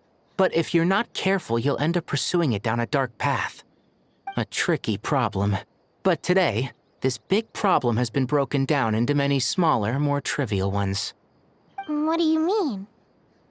I get it. For instance, you and I share secret knowledge, while she and I take on the risks of life, death, and fate. Something like that? Hey, what? That is not what I call a trivial problem. Well, as they often say in Vahumana, an event that is monumental to the individual is negligible in the grand scheme of history. Generally, the fate of the individual is an insignificant affair. Being from Amorta, where the subject of our research tends to be a lot more personal, I have to disagree. It's hard to dismiss the individual as insignificant. In other words, the big problem of survival has been broken down into many small, interconnected factors, and each one of us represents one of those factors. When the same secret is shared with a group of people, the same fate binds them together. Most people would find this unimaginable, but to us scholars, this is the path that has always beckoned to us. Sharing knowledge is a good way to fight against fate. I will always believe in that. Anyway. All right. I think that's everything. Thanks a lot. But don't go anywhere just yet. I'll still be needing you to calibrate the equipment. Alright. Okay, then. Can I talk to you? No, I cannot. Can I talk to you? Damn, I can't.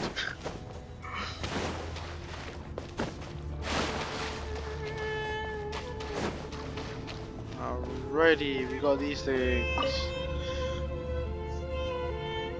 Okay, the materials are ready. We can proceed with the next phase. Alhaitham, how are you getting along? Most of the information in Aru is written in ancient desert scripts. Some of this is written in a tribal language, while other parts seem to be a variant of an Oasis script, based on the glyph forms. Oh. Not lost to history, I hope. Some are. All we can do is infer the meaning based on the rules of related languages. Although, this section actually fills in some of the missing historical record. I'm transcribing it so we can bring it back to the academia. After Aru started up, 2 more lines of text appeared here. Can you read them? Humans may not read what is written by the gods, except by not reading. Huh? Victory should not be easy to attain, for it symbolizes divine wisdom. Knowledge must not waver, for it has external borders. Is this a clue to solving a puzzle? Or is it being symbolic? You can't read it unless you don't read it. Victory is wisdom. Knowledge is confined by borders. Wait, I think I've got it. It's a metaphor, isn't it? It's talking about... A chessboard. What? You were right. The youth of today are skilled at solving riddles. Have the secrets buried in the desert not been unearthed over the years all the same? Since Aru is a place reachable through wisdom, this day was bound to come sooner or later. Oh, I've always been against overly cryptic sentences. Don't you get tired of reading and writing all that? Ah, it's you 3. Just in time. We've been delving deep into Aru, and now this board has appeared. I've heard this was how you'd while away your free hours. You must be quite the experts by now in that case. It is true. King Deshret's chess games are some of the most well-loved of all his wonderful creations. If you have ever been to Safhe Shatranj, you may well be familiar with the chess pieces you see here. Is this chessboard supposed to be another visualization of the interior of Aru, then? Naturally. Visitors, everything is ready. Only by completing the challenge on the board in accordance with the rules will you be permitted to overwrite Aru. 1 second. It's not dangerous, is it? Dangerous? Why, yes, of course. Oh, God. I should be the one to go, then. Wait for me here. Sounds like the self-confidence of our present company has rubbed off on you.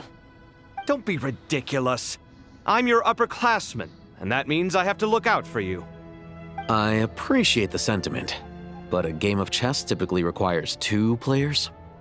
Besides, I'm sure they won't let things get out of hand. Keeping things relatively safe is in your best interest too, isn't it? Fair enough. I mean, you guys are controlling the difficulty, so please don't go too hard on us, all right? Ah, but Bennu said he wanted to put some respect into these whippersnappers. All right, all right. Thank you. Obviously, we'll still try to be careful. This doesn't seem like ordinary chess. Is the goal to defeat the opponent? No, you must enter the board and pass the trials we have placed there. Ready? Let's do it. I'll hate them at cover. Oh, what? Okay, okay. During the chess trial, I'll hate them at cover must move separately. Consuming actions as they do to traverse the obstacle through chessboard. The trial can only be passed once both I'll hate them and cover reach the end. Okay. The areas that I'll hate them and cover pass through will be marked. I'll hate them is unable to enter an area cover as marked, and vice versa. Returning to an area that has already been marked will remove the mark and return the actions previously consumed. Oh, okay. Cover can move some of the pieces on chessboard, but he can only push them towards empty areas. I'll hate them can activate some pieces in the chessboard to unlock certain areas. These areas then become passable. The first trial is posed by me. Okay. I don't think this is gonna stop us. Ah, but the key to this game lies in working together. Otherwise, you will be deemed to have broken the rules. Looks like it's up to me. Marak, can you open it? King Deshret's favorite primal construct. Living on in suitcase form, of all things. Amusing. Ho-ho! Excellent work. Move this forward, then we go to Alhaitham. 1, 2, 3, 4. That, and then we'll just open this. And then you go here.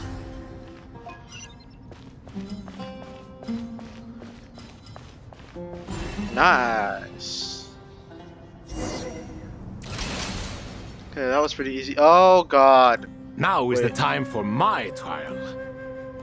Now, don't be nervous. I'll make it nice and easy for you. Are you sure? This doesn't Thanks seem in easy. advance. We appreciate it. This does not seem easy. Okay, so I guess we'll do this. And then we go back. Go to Alhaitham. And then we activate this one. Which then rules that. Alhaitham, come back.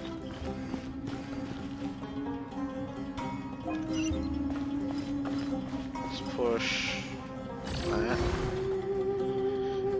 Oh wait, hang on.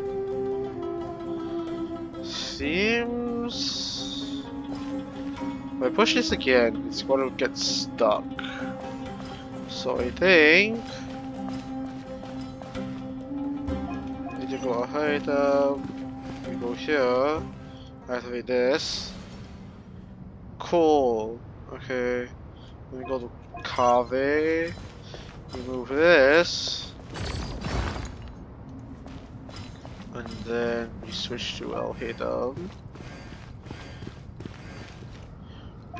Cave, then we push this.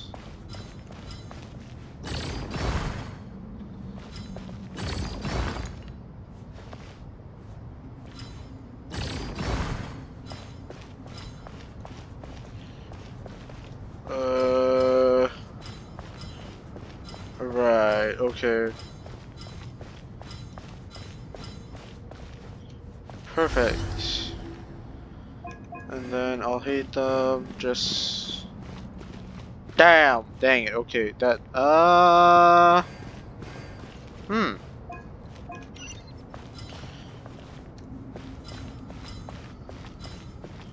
Wait, then how does this work? If this doesn't work like that? Wait...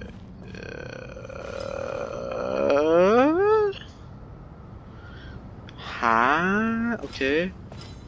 So... Okay, now I understand. I understand. To push this. And then I go here. I push this that way. Grab this. And now we can go here. And then Alhaitham comes like this. Yeah! Nice. Did it. Nice. Alright. Ibis King, don't you think this all rather inappropriate? You may as well be handing them victory on a silver platter. Do not expect me to follow your lead. Ha! Suit yourself. That was actually kind of difficult, so I don't understand what you're talking about. But whatever. Okay. Why can I push that one? Wait, why though? Just...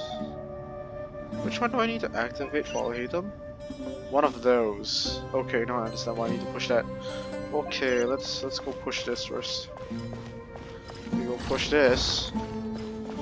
And then we go push this. And push that. Like that. Alright. Then we we go to Alheda. We go and activate this one right here. Sweet.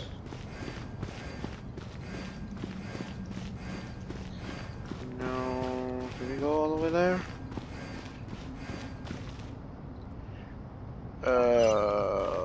Let's just do that. This is not enough. Okay.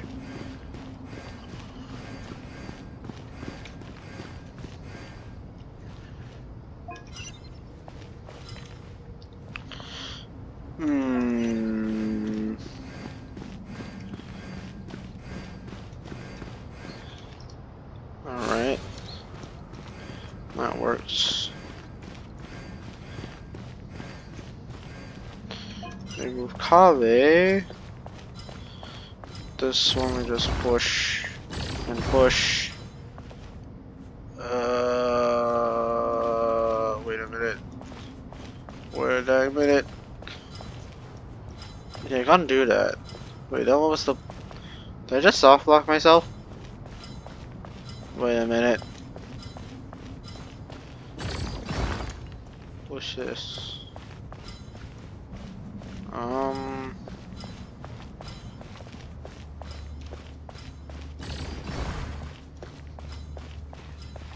Strange time to catch up on sleep. I'm not sleeping, I'm thinking!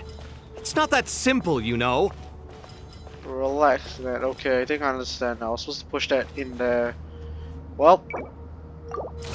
Oh. Sure, why not? Let's just do that. Ibis King, don't you think this all rather inappropriate? You may as well be handing them victory on a silver platter. Do not expect me to follow your lead. Ha! Suit yourself. Okay. Need to push this. So we push this forward. And we go all the way here. And push this down. Remove this. All the way up there. I don't know, I didn't know how to do it, but yeah, that's blocked specifically. That one there is like, that I didn't know what to do there. Alright. Finally, it's over. But seriously, that was incredible. Standing on the chessboard felt completely different from standing on solid ground.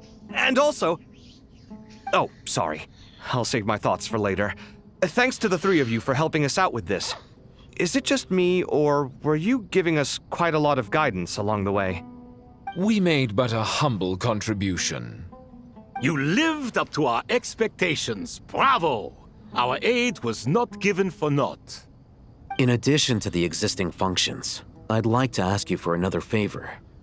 Since Aru's interference shield can cover the entirety of the mausoleum, it should be possible to extend its range even further. Perhaps you can find a way. So, building upon the existing functions to... Ah! I'm with you! Imagine for a moment. What would the ideal outcome look like if this function were compatible with the devices? I agree. This is the best solution possible. Please, everyone, we beg you to help us. Me, oh my!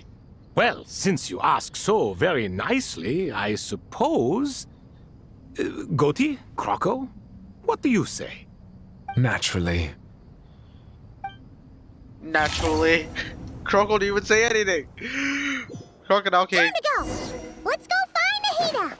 Alright, let's get going. Got to get to Nutlod. There you are. Sorry. Miss Nicole truly is an angel. She shows great wisdom in guiding others, and she has already sent word to Natlan on our behalf.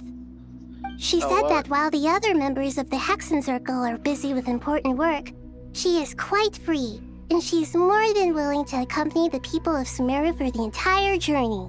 Oh. Oh, there's Nicole, all right. Always super patient and loves to help everyone out. She's the best. She is. So kind and enthusiastic. Well, time for us to get going. Let's head out. We're not even halfway. We're not even at the what? Okay. I guess this is the border. Natlan! This should be one of the closest places to Natlan in all of Sumeru. There's the barrier Nicole and Nefer mentioned. It completely cuts this nation off from the others. But why? Why separate you from the rest of the world now specifically? And if I'm not mistaken, Irminsul was polluted once before, wasn't it? I guess it wasn't so severe? I think that's right. The forbidden knowledge was eliminated, but the fact that Irminsul was polluted should remain unchanged. Oh, Marika! Hi! Good question. I'm wondering the same thing myself. Hi, Marika! Voice. Moika, you got here pretty quickly. Hello, traveler. It's been a while. Marika! Hello there. Yeah, the reverend leader of this land, Natlan's Fire Archon possesses unparalleled power and an aura to match. The fight against the Abyss has been a long ancient journey where the echoes of memory and the wrath of love illuminated her path. Fueling her resolve with an unwavering light, the road to victory is forged by countless heroes, and she considered herself merely a vessel for their collective strength. Today, Marika... No, what the hell? Today, Marika remains steadfast in her beliefs, guiding Natlan towards a new dawn. Hello, Dendro Archon. Moika, I apologize for asking you to meet at the border on such short notice. I also apologize for not being able to greet you in person.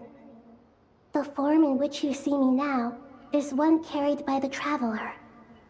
The real me is inside the mausoleum of King Deshret, and I am reaching out to you with my mind from here.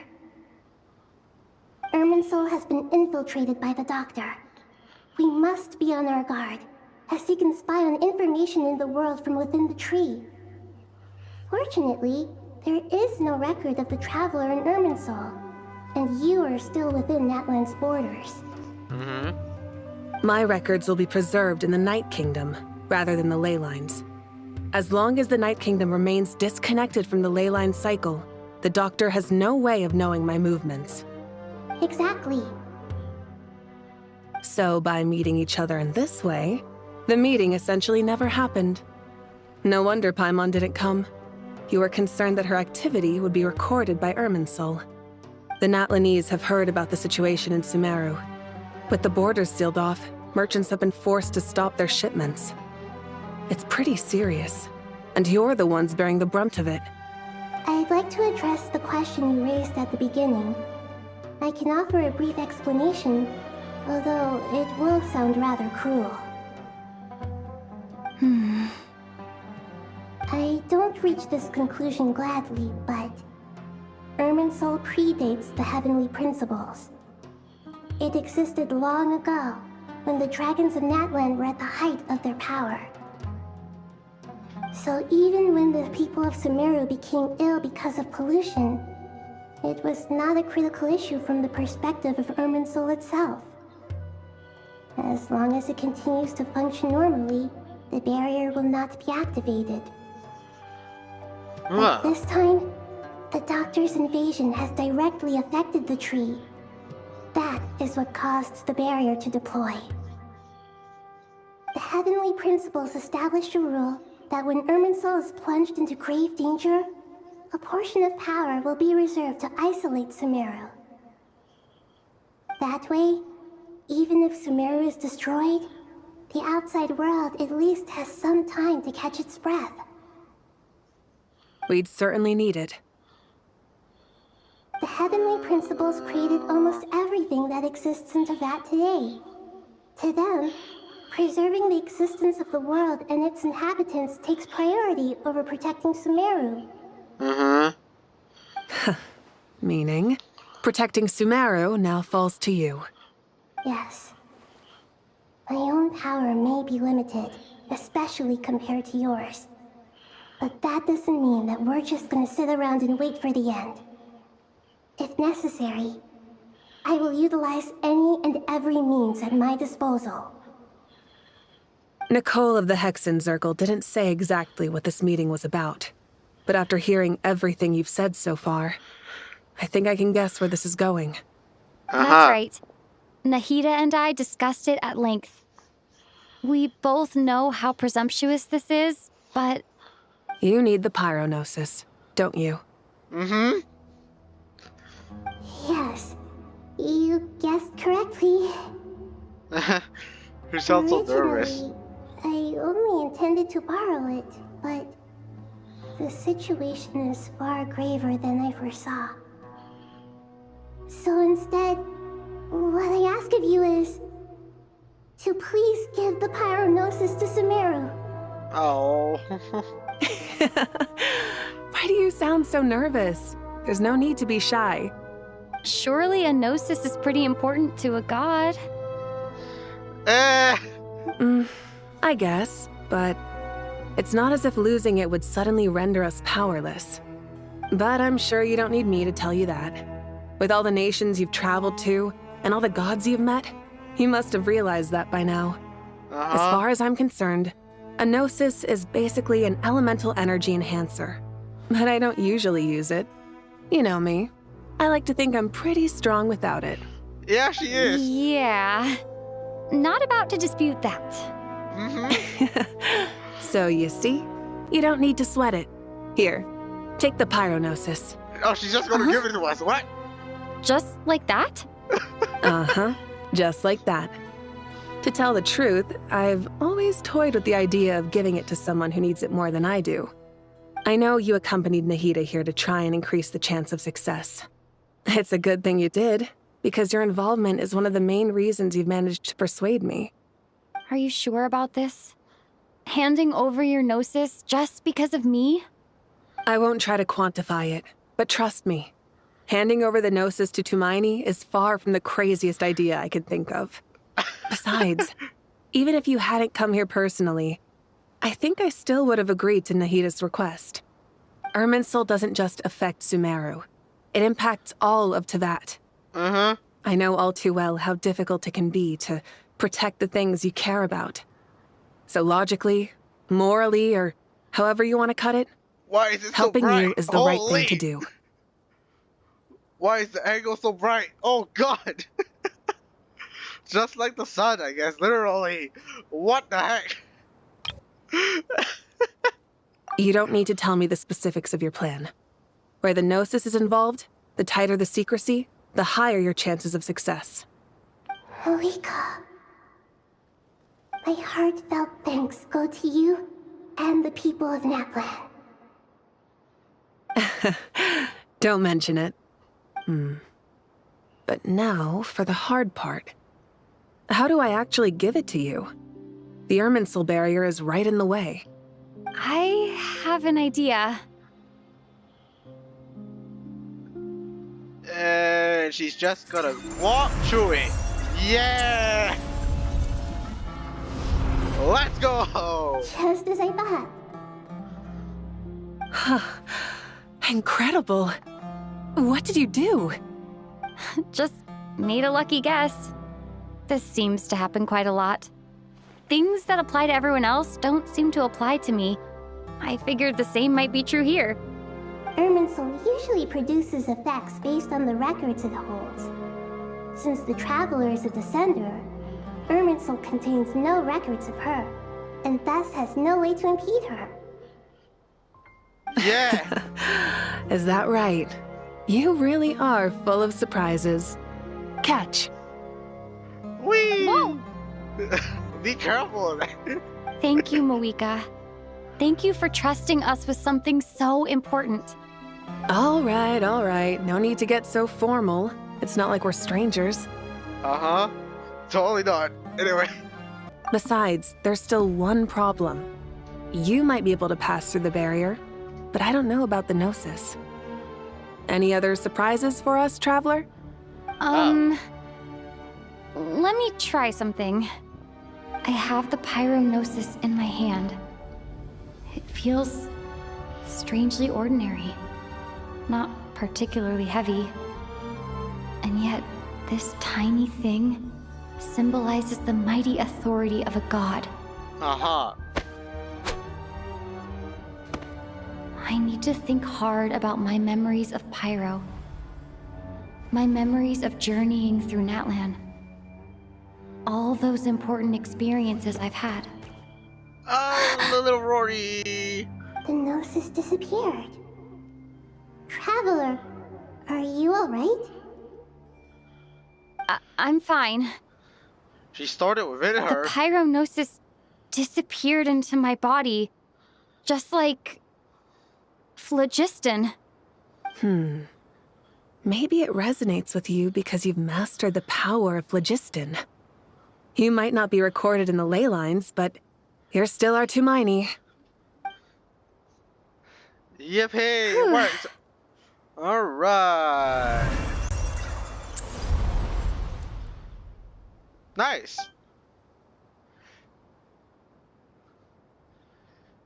Cool. Amazing, I made it through back with the gnosis. Please allow me to express my gratitude once again, Malika.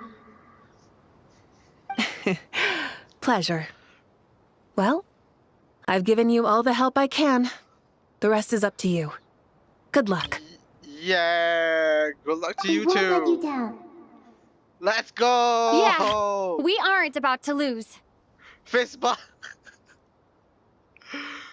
Woohoo! Hopefully I got that. Anyway. Fist bump of the century, what the hell? Traveler, Paimon, how are you feeling? Paimon's a teensy bit nervous, but only a teeny tiny bit. Seems like she's gotten way braver over the last few years, huh? Of course. After all the adventures you've had with the Traveler, I'm sure you've gained a lot of experience and grown as a person. I'm doing all right. What about you, Nahida? How are you holding up? So many With voices, the let's negative go. effects of Irminsul, Traveler voice. I'm a bit like a piece of fruit that's been burrowed into by hungry insects and left to rot. Oh. I'd be lying if I said it was nothing. But please don't worry.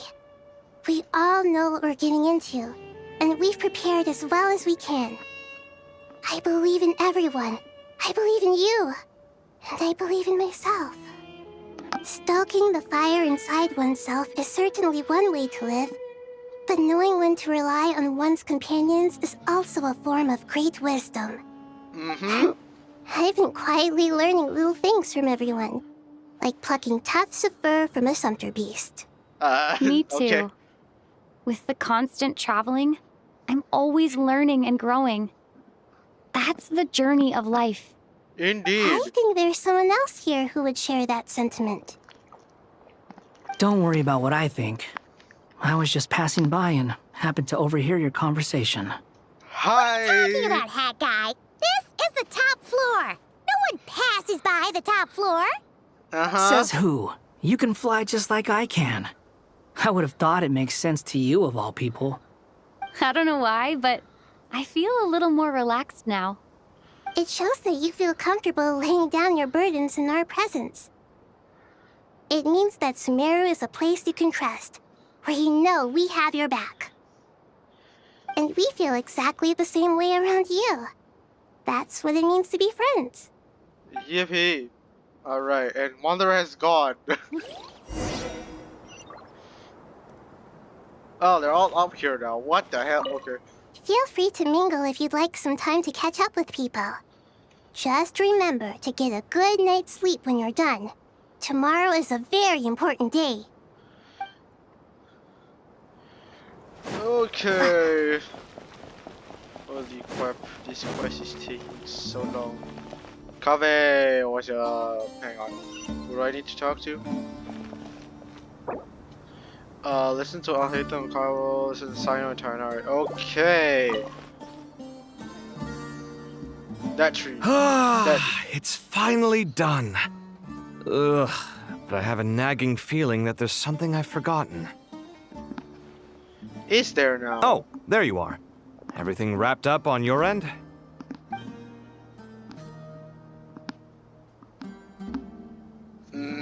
Silent tree. Okay, fair enough. That was a pointless question. We were working in tandem, after all. You must really be exhausted. Well, it's been a busy day for both of us. When work ends, you clock out. No looking back. Yeah, we're definitely due a break. Probably a little late to start drinking now, though. I'll stick with water. Here, this one's for you. Thanks. You want a bite to eat? I can grab us something. Or wait, I think there's a stove nearby. Let me take a look. Are you nervous? A little, yeah. Unlike you, it seems. How are you not feeling at all nervous? Because everything that happens next is beyond my individual control. I don't worry about things I cannot influence. What do you mean, cannot influence? You're the one who came up with half of the strategies we ended up using. There's only so much I can do. I was only doing my duty. Was it like this last time, too? You mean with Azar and his accomplices? Yes and no. The situation back then was easier to control, but we weren't as prepared as we are this time. So the enemy is stronger, but so are we. Damn, this is such a tall building. I still vividly remember the way you interrogated me in the library after the fact. Where were you when Sumeru needed you most? If your memory is so vivid, you might also recall that it was you who came looking for an argument. You're often the one who initiates these things, you know. I came for a conversation! I didn't know it was gonna turn into an argument! Anyway, at least I showed up this time. So, what do you think? What do I think? I think we're certainly better off for it. It's good having me around to help out, huh? Absolutely. As a citizen of Sumeru, you displayed a remarkable sense of responsibility in the face of disaster. Certainly feels that way. I just shudder to think how the world would have ended up if we hadn't gotten control of the situation. So, do you think this is what impending disaster looks like? The sky is so clear, and there isn't a whiff of decay or destruction in the air. It's hard to imagine that the fall of humanity could happen on an ordinary day like this. Awful things happen all the time. Sometimes people can stop them, and sometimes they can't. It's the way what of you life. and I have done is increase our chances of stopping this one. Lofty ideals may provide no defense at all against nihilism, but perhaps little decisions can. Oh, nothing. It's nothing. I hope everything works out tomorrow.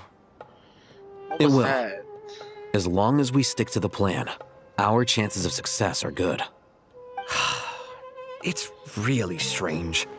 You're my junior, yet you always seem to act more like an upperclassman than I do. That's I because... think it's mostly a matter of temperament. Ugh. Walked right into that one, didn't I? Yeah, I guess so. Alright. Let's talk to everyone else. Look at the time. I should head back. I'm so sorry. I was in a hurry and didn't look where I was going. Are you all right? Oh. I'm fine. Oh. Wait. Oh. You're... Have we met? Not exactly. I think we may have crossed paths by the house of Dana before. Oh. You're Hat Guy! From Vahumana, right? You recognize me? The clue's in the name. Mr. Hat Guy. Fair point. It's getting pretty late. What's keeping Wait, you what up? do you mean? It's the sun is right there. I could ask you the same question. If I'm not mistaken, all the workload for the Ratawa Histarshan wrapped up a good while ago. Well, I have something of a background in Satyavada life. so I was helping the Dendro Archon make some preparations. But I must have lost track of time. Did you find the experience enlightening at all? Honestly, it was tedious and uneventful at first. But eventually, I think I did sense some profound truths. But they also brought a lot of suffering with them. I was told that I even shed tears while I was meditating, though I have no idea why. Sorry. I hope I'm not scaring you. You're probably not. Not at all. It just proves you're very accomplished in your research. Good night. I wish you all the best for tomorrow. Thank you, sir. You too. Huh. Interesting. Good night. Thank you, sir. Alright.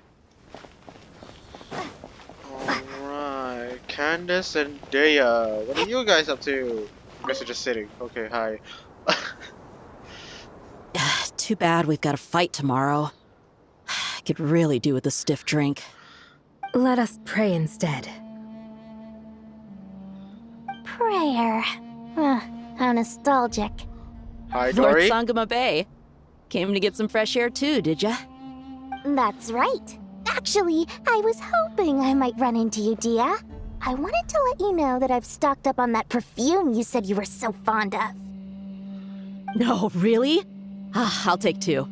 Any chance of a friends and family discount? I knew you'd ask that. And I'm afraid to say that. Surprise! It's free of charge. That's very generous of you, Lord Sangama Bay. Does this mean you've made a fortune in Notcry?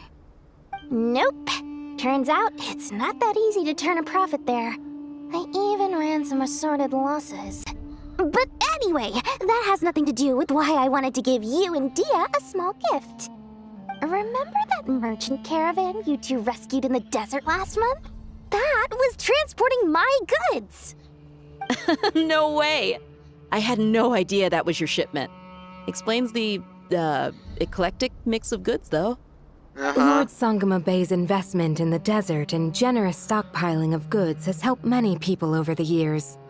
The shelters you funded especially have made life a little easier for the children and the elderly.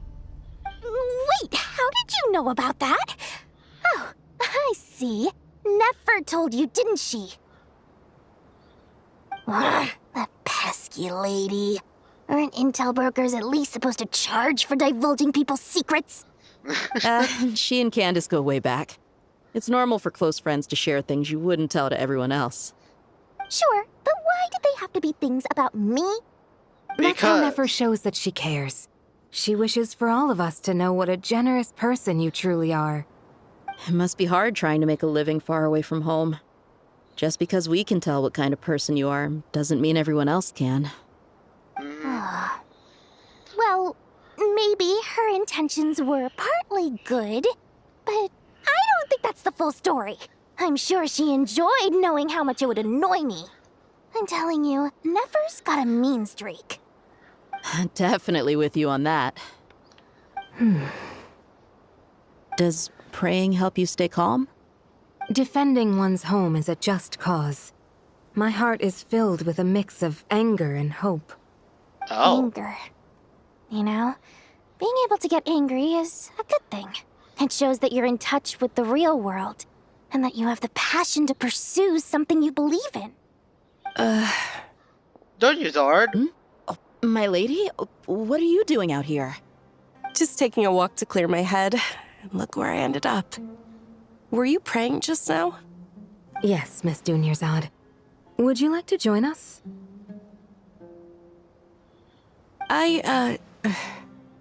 Come on, it's fine. She won't mind who you pray to.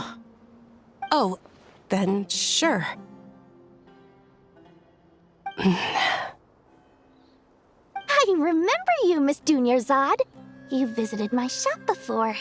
If I recall correctly, the god you worship is the Dendro Archon, correct? That's right. She is such a gentle and kind god. But to me, she's more than just a god I worship. I see her more as a friend. and so do many others. She's not some almighty god who reigns on high, but a genuine friend. Agreed. She's a wise teacher and a good friend.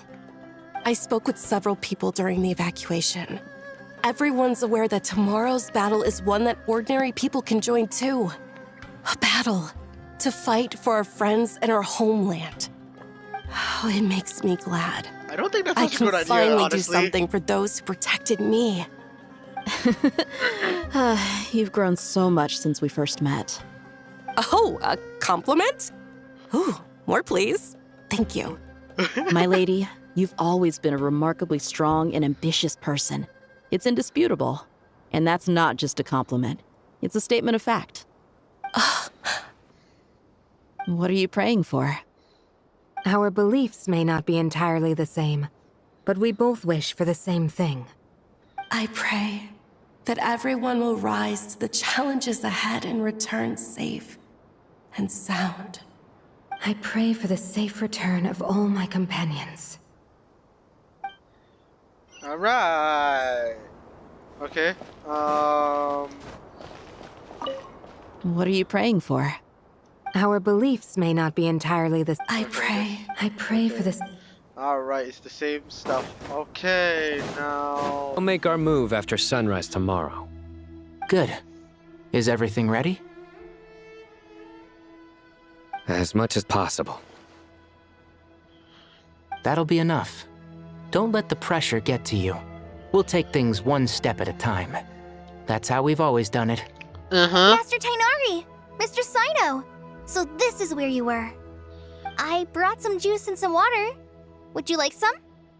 I know how easily you get dehydrated in the desert, so you should definitely have some water. In which case, I'll have the juice. I gotta ask, though.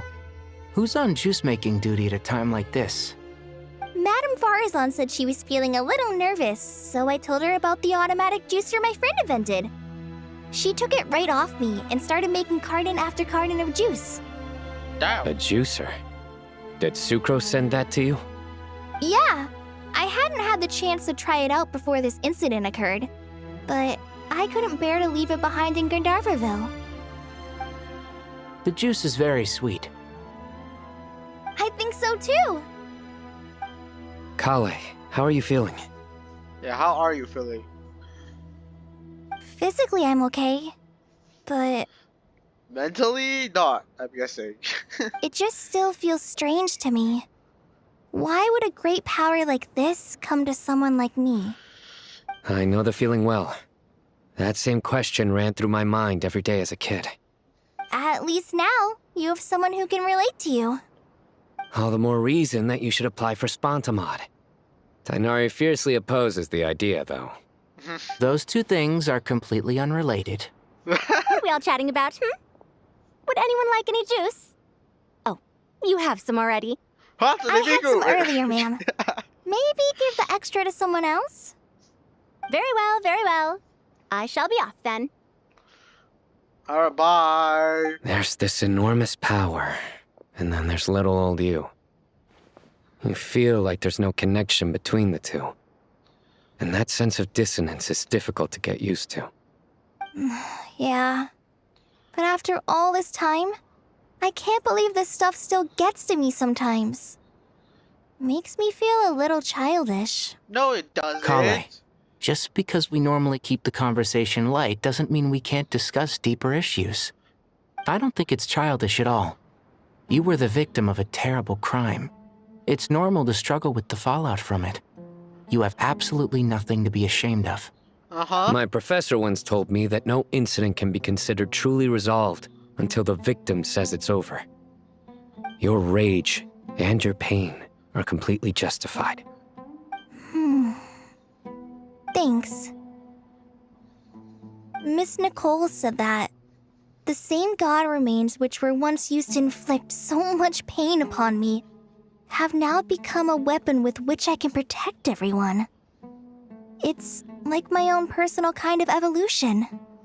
Every innocent person who's been hurt needs time to realize that it wasn't their fault. I was the same. Uh-huh. But it's all about to be over. Tomorrow, it ends for good. I don't know if you've noticed, but you rarely stumble over your words anymore, and your outlook has become much more positive. It's a big change from how you used to be. And since this isn't over, you can settle the matter on your own terms. It's time you seized back control. I believe in you. Yeah. Sumeru is my home. And it's so important to me. I have to protect it. No. I will protect it. And once you're done, how about you come back and apply for Spantamod? Stop it with the sales pitch, would you? Hey, excuse me. There are still 3 unclaimed cups of juice here. Why don't you take one each? Ugh, my arms are getting sore from carrying them around everywhere. Madame Farazan, why are you... Here, let me take them off your hands. Thank you, Madame Farazan. Drink up and enjoy my handiwork. I think I'm going to make something else now instead. Please, try to relax, Madame Farazan. Your nerves are starting to get the better of you. I know.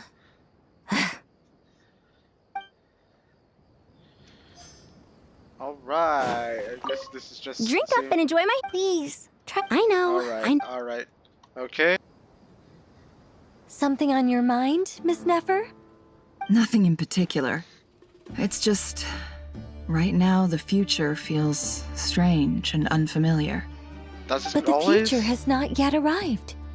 How can you say how it feels?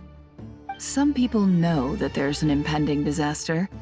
Others remain blissfully unaware. Each group is imagining an entirely different future while walking towards the same one. But when they get there, they'll still find they feel differently about it. People are shaped by their circumstances. Different circumstances create people with different perspectives. I've always found the perspective of the Vahumana Darshan to be a particularly incisive one. Even at the height of the crisis in Nodcry, people held diverging opinions.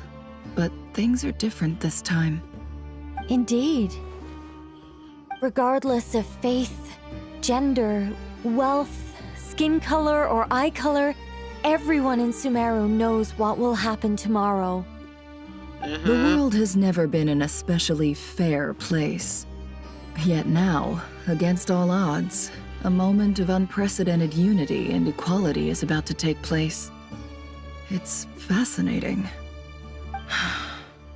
If only my father could have lived to see this era. Era. To me, that term represents a much greater span of time.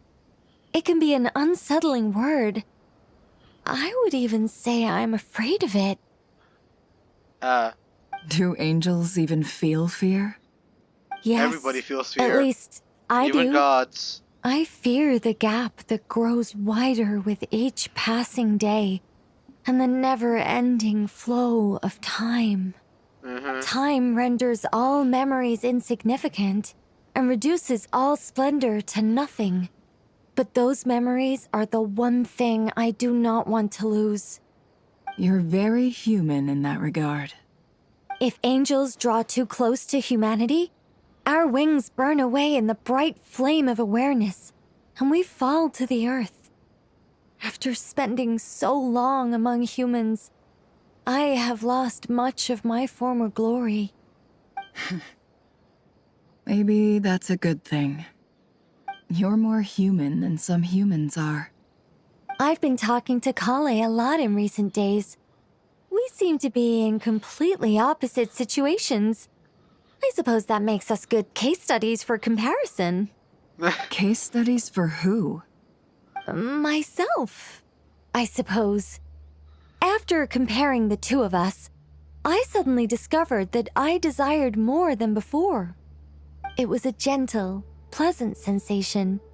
Just as most people pursue glory and miracles, I too am pursuing miracles of my own. Guiding humans to make the miracles in their hearts a reality. That is my miracle. It doesn't sound so bad, does it?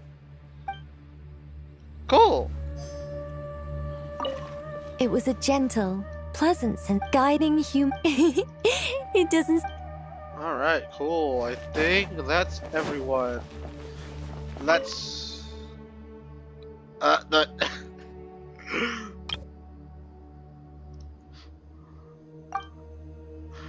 Rest for the night.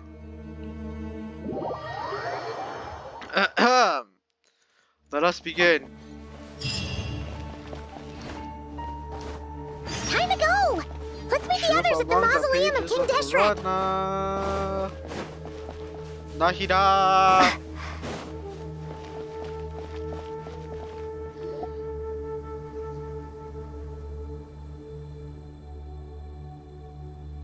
I have not felt this way in a long time. Standing up high, gazing out at the rolling dunes. One cannot know what freedom truly means without first losing it.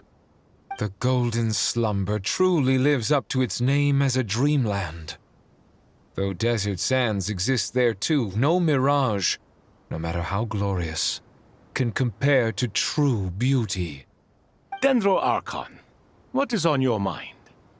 I was wondering whose counsel I should seek on the questions in my heart.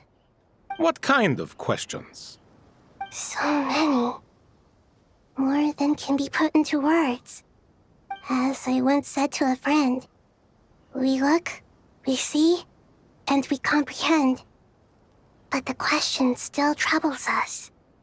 What are the many disasters that this world faces but the sum of all irresolvable questions? The biggest question you should be asking is how to seize victory. Yes. Although, I would express it differently. I must not fail. And so the question I am most curious about now is whether the path to victory will be an arduous one. What we declare to be a young sapling, we may, in fact, find to be a towering tree, if we would only cast aside our ignorance and look beyond the veil of time to see her true form. Nahida! We're here! Just in time. My preparations are almost complete. Alright. Ready when you are. We're here too. Miss Nicole! Miss Nicole! You run so fast! I thought I'd get a lot of exercise as a forest ranger, but I can barely keep up with you. Sorry, I got a little carried away. Lesser Lord Kusanali, the equipment is ready, and the modifications to Aru are all complete. As discussed during our meeting, Accessing Irminsul via the Akasha is no longer feasible at this stage. There are other options, it's just... they're a little more extreme, and more technologically demanding to implement. Maybe you should take it from here. The architecture and functionality of the Akasha terminals overlap considerably with Aru. There is reasonable evidence to suggest that one was developed based on the other, or that they both utilize technology of the same origin. As long as the transplant and merge operation succeeds, Aru should theoretically work on a scale greater than the Akasha and approximately equal to Irminsul. It will become the largest active computing device in all of Teyvat. A system this powerful is capable of a lot of different things. In the past, the Akasha was primarily used for one-way information transmission, but I suspect it could also serve as a central bridging hub. In the pursuit of greater knowledge, some scholars have attempted to connect their consciousness to Irminsul through the use of terminals, incense, and meditation. Right. Correct. In academic language, scholars who reach that stage are said to have entered Satyavata life. Hypatia has performed this practice many times in the past, and she was once under my care for a period of time. Right. Right. Forgot about that. And this at least proves that there is a zone within Irminsul that can be connected to. That's right. Providing wisdom to the people is one of the very reasons for Irminsul's existence. I think I understand where you're going. Please, continue. In that case, I'll skip to the conclusion then. We need to further modify Aru, merge it with the Akasha, manufacture terminals, and distribute them to every single person we can reach. Every person? Even the desert folk? Yup. Yes, everyone. I've already calculated the amount of raw materials we need. So you mean we're going to get new Akasha terminals?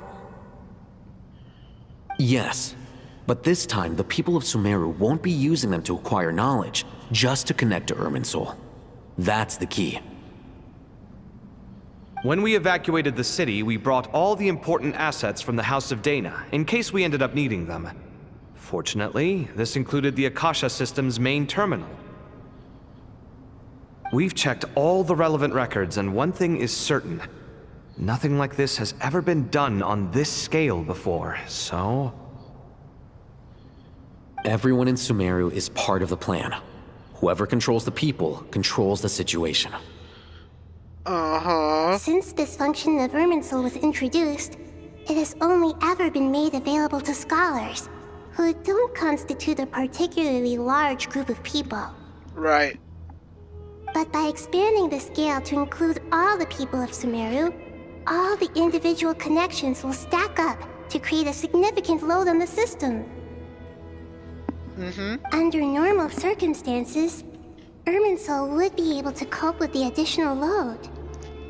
But with it already being under strain from other activities, its remaining capacity is limited. Thus, it might be possible to shut it down completely by overloading it.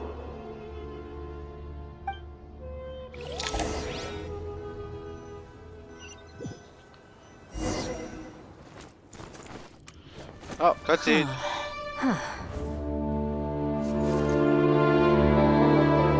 Yipper. Counting down. 3, 2, 1. Are you ready? Ready.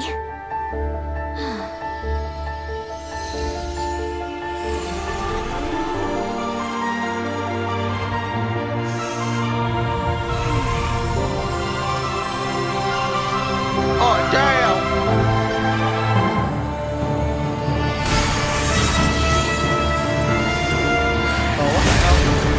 Oh, what the hell?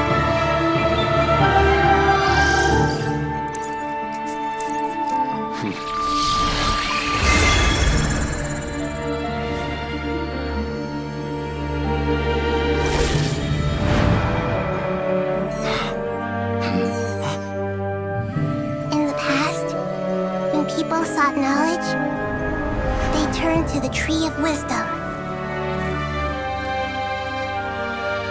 Nilu! Layla! Today, we use it to save Sumeru and the whole world. These boughs that nurtured learning must not become tools for destroying the world.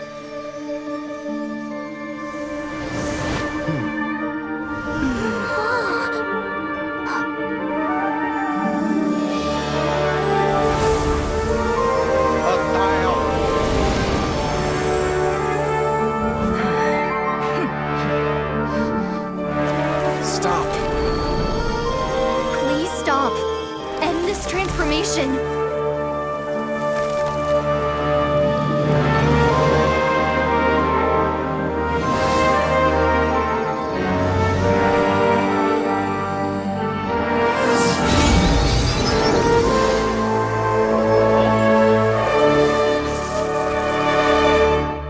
You would shut down Irminsul just to stop me? Well, hello? You fools. I have all the time in the world. Good Tode! Finally show yourself, goddamn! Took you long enough! Took you the whole 2 hours, man! Tree, stop growing! Great.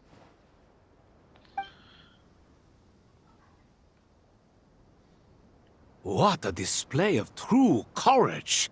The courage to think and the courage to act! I never thought I would witness the shutdown of Irminsul with my own eyes. Perhaps this is human wisdom in action? Indeed, only humans could do such a thing. Gods are few and far between. What was once created for spreading knowledge is now used for another purpose. A rather ingenious plan. I am grateful to you three for your help. Only thanks to you were we able to extend Aru's interference capabilities to cover all terminals. Now, nobody who wears a terminal will have their activity accurately tracked by Irminsul. No matter how many eyes Dottore possesses, he will not be able to see us clearly. Now for the next step. I will need the help of your supreme powers once again. How might we be of service, Lord of Dendro? I need to reach the Eternal Oasis immediately. Right now? In that case, Ibis King, would you agree that this is a fine opportunity to dust off our old tricks? Never. Oh. I assume you have that chess set with you? You mean the one you gave to me as a gift? Asking for it back, are you? How could I? You misjudge me.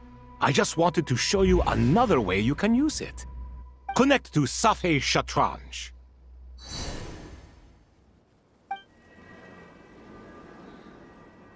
Safei Shatranj?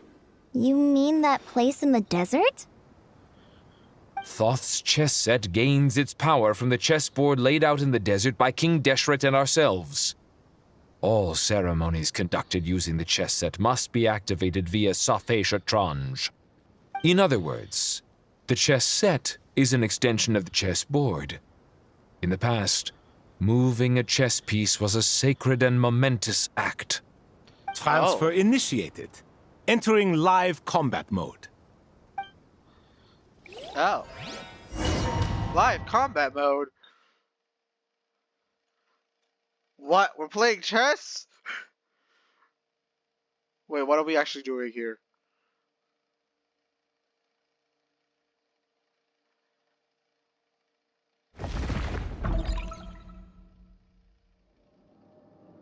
Oh. Oh, hello. We haven't heard a single word from our spy in the desert. I'm afraid he might have been captured. Never mind. But we spent years turning him. And a lot of Mora. Nothing comes for free in this world, but the loss is not without its purpose. For a small price, we have wasted a precious amount of the limited time they have. Quite a bargain, if you ask me.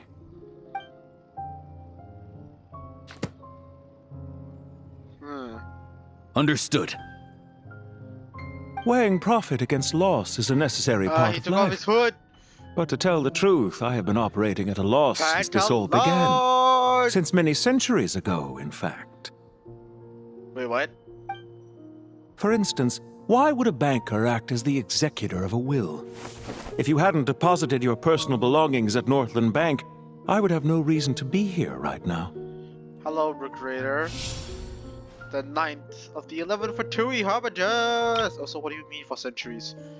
Weighing profit against loss is a necessary part of life, but to tell you the truth, I have been operating at a loss since this all began. Since many centuries ago, in fact. Why would you say that? Dottore, I've placed your final data backup into the ley lines as per our contract. I trust we are now square for the safe deposit fees you paid. Is it not a little petty to split hairs like this, given our amicable relationship? Huh. I consider sound bookkeeping a matter of principle. Do not forget that you only live to see this day thanks to me.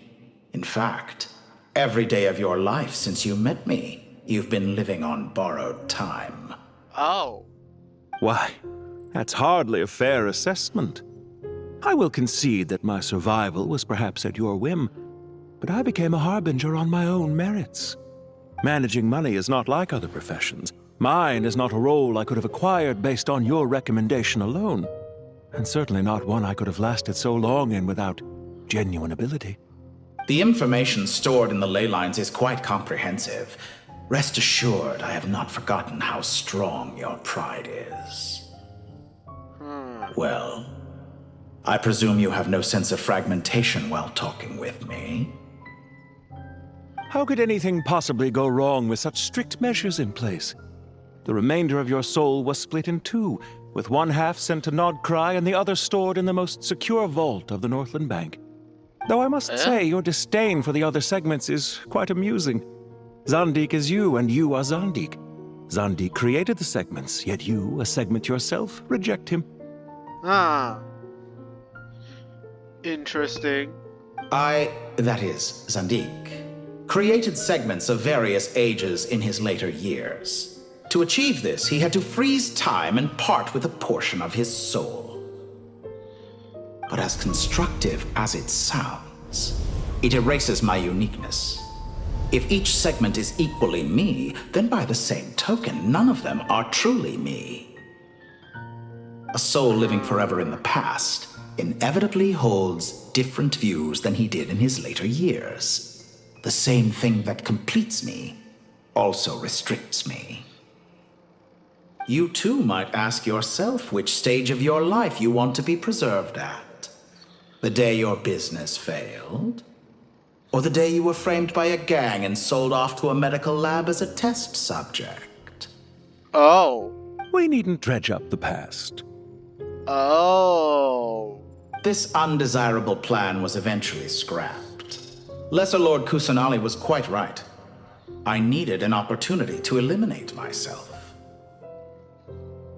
And after that, I concluded that there was no more effective plan than directly splitting the soul. Once the soul is transferred out, you will find that creating a physical body is far simpler than creating a puppet. The other half of your soul suffered a crushing defeat in Nodcry, you know. And yet in the process, I obtained the information I always wanted, did I not? Because now we finally know where the best testing ground truly lies. Oh, God. I once thought your ultimate goal was to ascend to godhood. But as it turns out, that was merely one of your experiments. Experiments take many forms. Most people are too eager for success, too fixated on the end goal. They forget that the experimental process itself is just as important. A suspiciously vacant seat, a new face. I trust you can put two and two together. The reason it doesn't exist is because someone tampered with the record. What can I say? After all your efforts, you really did uncover the world's secrets. So, is the new world you promised a lie? No, it never was. I am glad to be able to control Irmin's soul from within. Now I shall attempt to create a new world inside the existing one. What?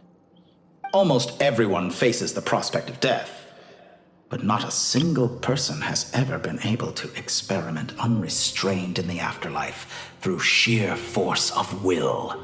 Why the hell did he do to let it go? I am the only one to have overcome this enormous challenge. Would I not be letting the world down if I didn't make the most of the opportunity to experiment? Clearly, the dividing of your soul did not affect the magnitude of your ego. Out of all the versions of you that have ever existed, this you is the most insane and the most radical. Is that why you chose to work with me? Which was it then? My insanity? Or my radicalism? Both. Could I call myself a venture capitalist without a suitably ambitious plan to invest in? Yours happened to fit the bill quite perfectly. Well then, I must say, while I am surprised enough that you showed up at all, what surprises me more is that you chose to present yourself as my former subordinate, and not as the banker Pantalone. Oh. Why make things harder than they need to be? Exposing my true identity in a situation like this would only serve to destroy diplomatic relations between Snezhnaya and Sumeru. I daren't imagine the consequences. Showing up in the name of the original antagonist gives you the recognition you rightly deserve, while also being sensitive to Snezhnaya's predicament. It was an easy win.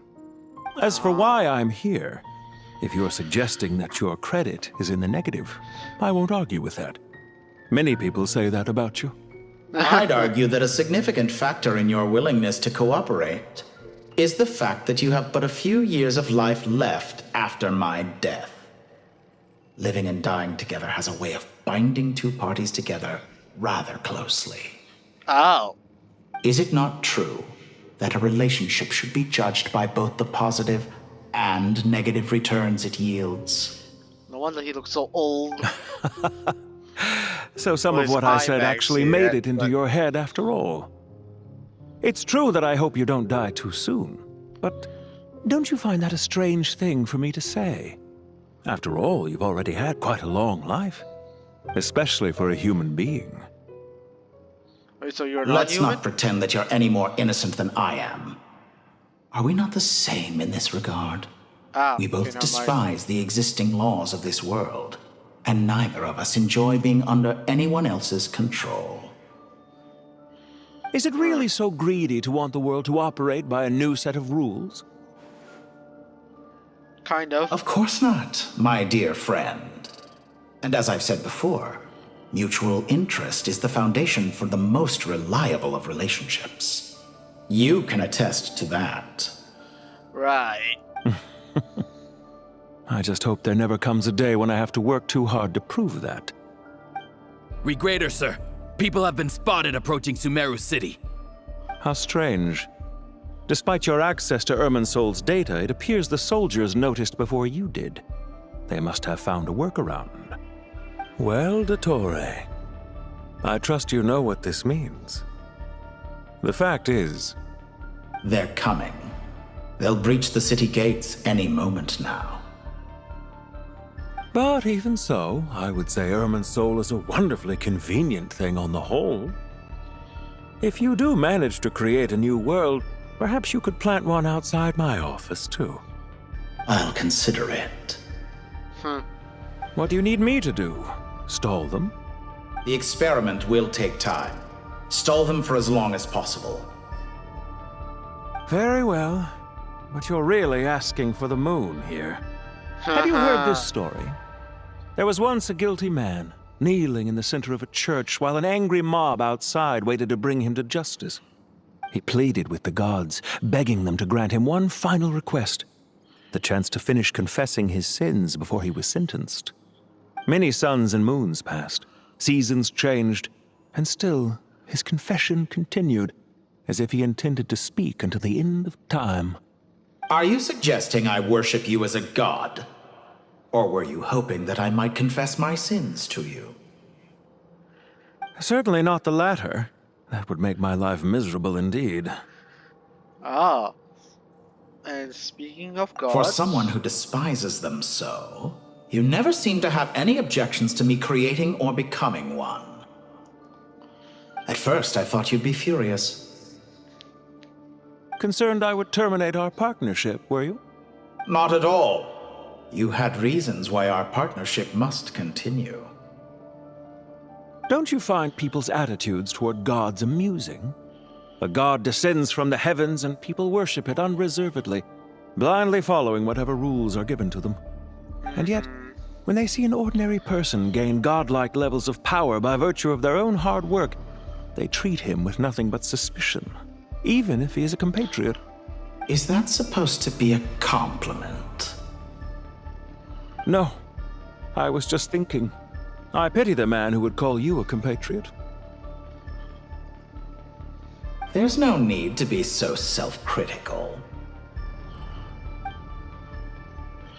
Also, about your recent situation... I know it's a little late in the day to be asking this, but how have you been keeping? I'm flattered that you would take the time out of your busy schedule to consider my well-being, Doctor. The part of your soul that went to Nodcry caused quite a stir, sending our organization back to the drawing board on numerous fronts. It was quite a headache for everyone involved. Dear me, I must have caused you no end of trouble. You certainly did. I had the rare honor of being summoned before the Tsaritsa with Pulcinella to answer for myself. A terrifying ordeal.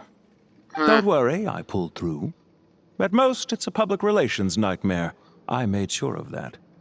Now I'm curious. How did you explain yourself? Oh, it was quite simple. I just pinned the blame on someone who wasn't there to defend himself. I could hardly be expected to defy the demands of someone as insistent as the Second Harbinger, now could I? How you slander me. You know full well that I am perfectly amenable to reason. There's no question that you are partly to blame for the ruin of my reputation over the years. Now then, about your plans for the future. Do you have anything lined up for when this is all over? Hard to say. Field work always takes quite a toll on me, as you know. Once I'm back at Snezhnaya, I'll start with a well-earned cigarette. Why are you so eager to ruin your lungs after I went to the trouble of replacing them for you? If you have an issue with it, feel free to try to stop me. Huh.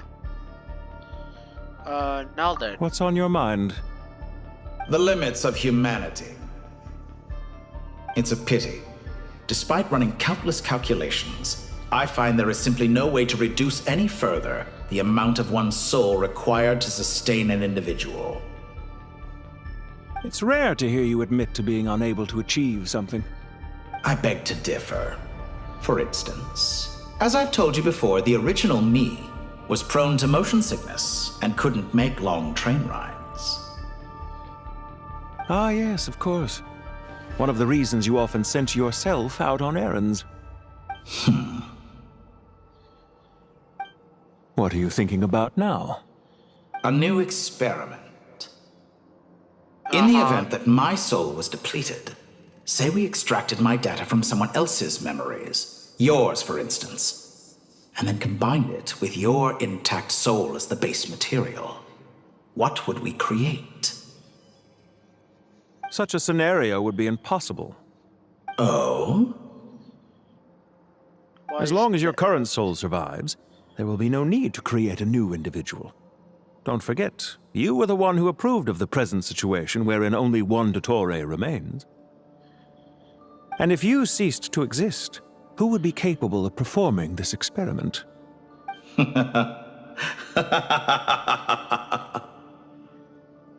Since the day I met you, you've always excelled at talking your way out of a quandary. Isn't it a little too early to be saying goodbye? Not that I wish to keep you from your business, of course. Very well. Let's leave the conversation there for now. Damn.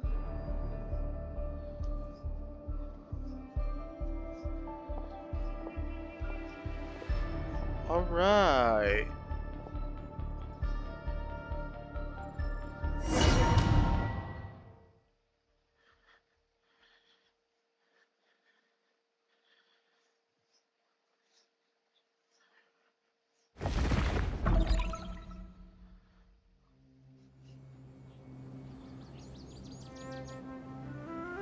The power of King Desheret's 7 pillars is truly remarkable. Oh, hi! With just a chessboard, you can move an entire unit across the material plane. Yeah, sets us up for a much easier fight. Really makes my day. The last time we stormed the city, it involved a lot more running around. I wonder how many people can say they stormed a city twice in their lifetime. I was just thinking that. I've definitely had more than my fair share of unusual experiences in my life. This is my first time here, actually. We never usually leave Gandharvaville. Rana! Yeah, let's go from that one super I long hope quest. this will be my last time. Does everyone have to chime in? Can't we just fight? What an amusing comment, my dear lady. Yet humans often alleviate tension via small talk, do they not? Whoa! Why is Candace's shield talking? Menu? Because the image on her shield is one of me. And I, of course, can appear wherever I wish to. Huh. Well, la-di-da. Isn't that fancy? Could I get in on this? You wish for your gauntlet to speak? Why, certainly. Ahem. I think you'll find that it is I whose image is carved hereupon. Thanks. Definitely feel stronger now. You're welcome, my lady. I am glad to lend you my power. Cool. Sino, what's the situation?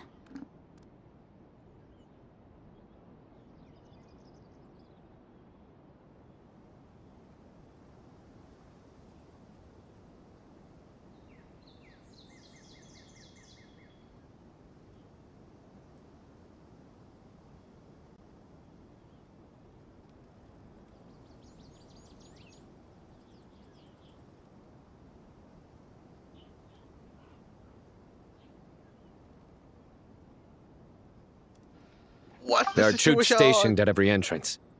As we expected. A frontal assault will suffice. Everyone, stick to the plan. We'll take the main entrance. You head for the House of Dana's side door.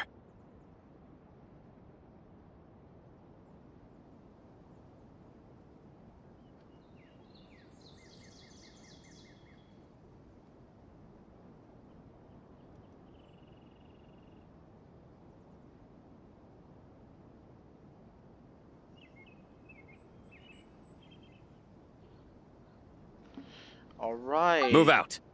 Let's do this. Kill every single Fatui puzzle you see. Yippee.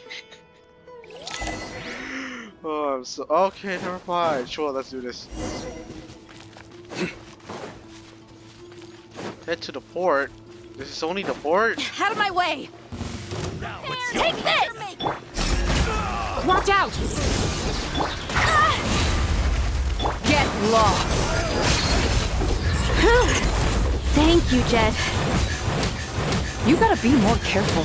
If you're not ready to put your life on the line, you can't be certain of defeating your opponent. She's right. Keep your wits about you, Rana.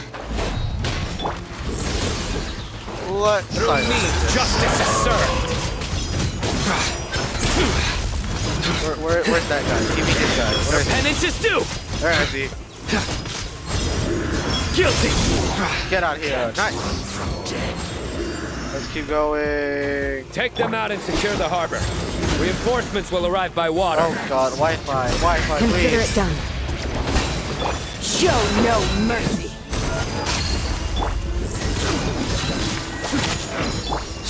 Classifying.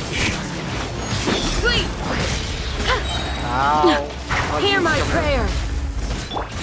Kill them. Surrender. Judgment is upon you. Where are you? Fool, be gone! Shut up. You stand condemned. Belongs to ice. Now head to port. Port.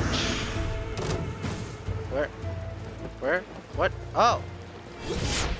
No escape. Nowhere to run. Buckle up. You're dead meat. Bang, bang, bang. Where's the guy? Bang. Futile. Do your work. Through me, justice is served. Nice. Oh, there are more here. There's more. Use the force authorized. Ow. How dare thou? Their penance is due. Let me just get rid of this guy real quick. Look alive. Grant us your blessing. Nowhere to run. Nice. Okay. Be good here.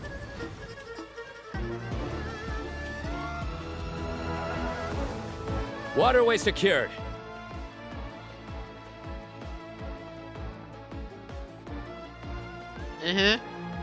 Brothers!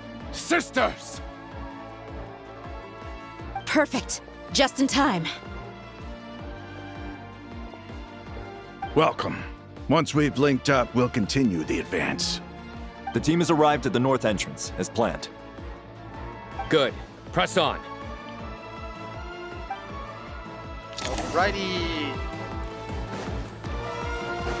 Let's go where to? Up there. Candace needs healing. Perfect.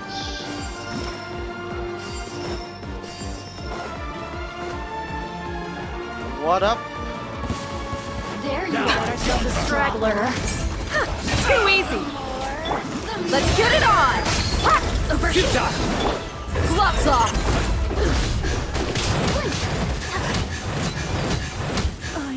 Holy dear, what the hell? Judgment is upon you. Wait, you, come here. Wait. Right. Guilty. I told you to shush. You stand condemned. Alright, you girl. Guilty. Their penance is... Look alive. Hear my prayer. What? Oh. Nowhere to run. You asked for it. Nice.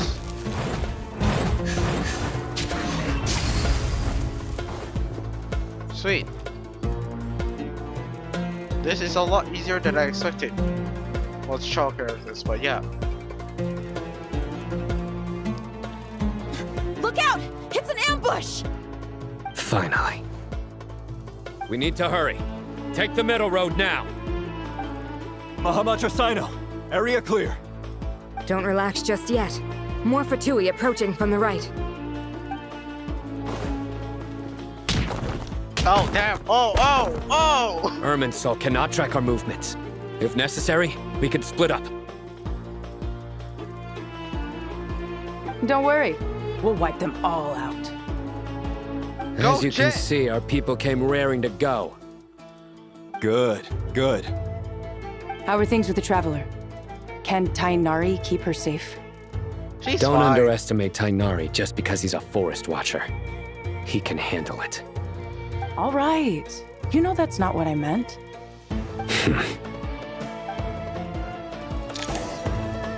Right, I'm missing a pirate. Oh. Sino and the reinforcements have drawn the Fatui's fire away. It's our turn. By using a cluster leaf of cultivation, we can pass through certain terrain silently. Good luck with that. We'll just fly up there. Huh? Oh, yeah. Paimon forgot she could fly. Oh my goodness, Paimon. Ready? Ready as I'll ever be. Ready.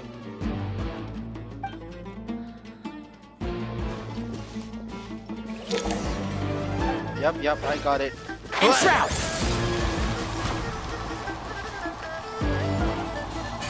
That is not what I meant to do.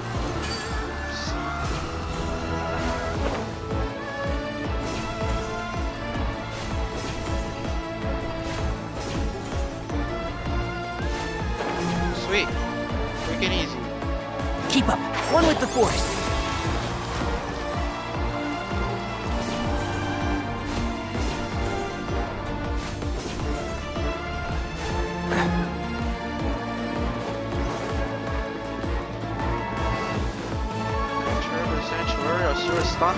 What's up, people? Let's nip that in the butt.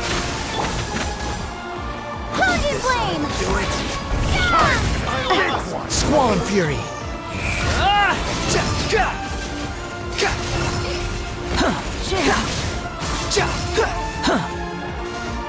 Nice. Let's get out of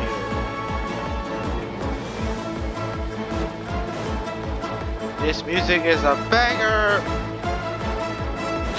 Following me. Alright.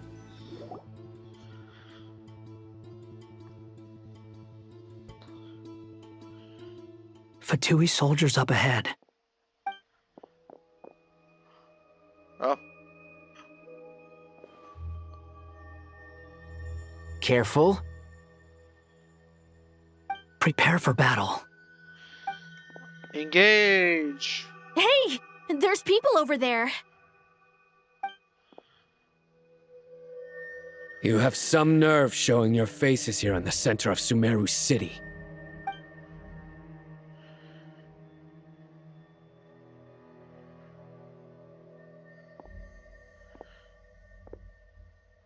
You're right on schedule. Well, this guy sure as heck isn't your average Fatui sergeant. They've stationed quite a few people nearby. It definitely looks like they were waiting for us. But something feels off. Everything about this guy feels too deliberate. I highly doubt he's just a subordinate of Dottores. And he's no mere sergeant. Uh-huh. Whatever his rank is, it's high. Much higher than we thought. So you've been waiting for us. But it looks like you're geared up for a conversation, rather than a battle. Very clever, General Mahamatra Sino. I know you're the one in charge of this siege, and I look forward to making a deal with you. A siege? Sumeru City belongs to us! Historically, yes. But things can always change. We have quite a sizable force with us, you know. For instance... There's a Fatui ambush at the north gate. Can you handle him? We can for now. Yes, I'm quite sure both sides can hold their ground for the time being. The battle has not yet reached its climax. But what happens next? Do you enjoy watching bloodshed? Surely some of those here are people you count as friends. Once a war begins, some people must die. I doubt you wish that fate upon anyone you know. Wait a second. It's a trick. He's not even there. Silence! He disappeared. What was that? A ghost? Curses! He was never there to begin with. That was just a shadow projected there to lure us in. Enough talk! Attack! I apologize for being unable to accompany you at this crucial moment, but I am compelled to leave for reasons beyond my control. Please excuse me. Okay. Sumeru's General Mahamatra is quite ruthless. It's a good thing I wasn't there in person. Your illusion held them up for a time just fine.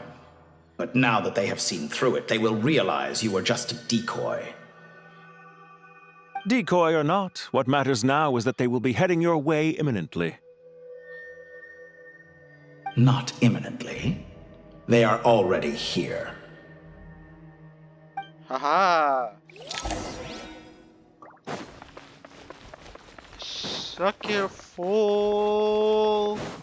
What am I? Pyro. Okay. We made it! This is far enough. Tainari, you go help Sino. Don't worry about us. We'll manage from here. Are you sure you don't need me to stand guard? No need. Once the connection is established, we'll disappear from the sanctuary of Surasthana. Go help the others. All right. Goodbye for now, then. Please tread carefully. You too, Tainari.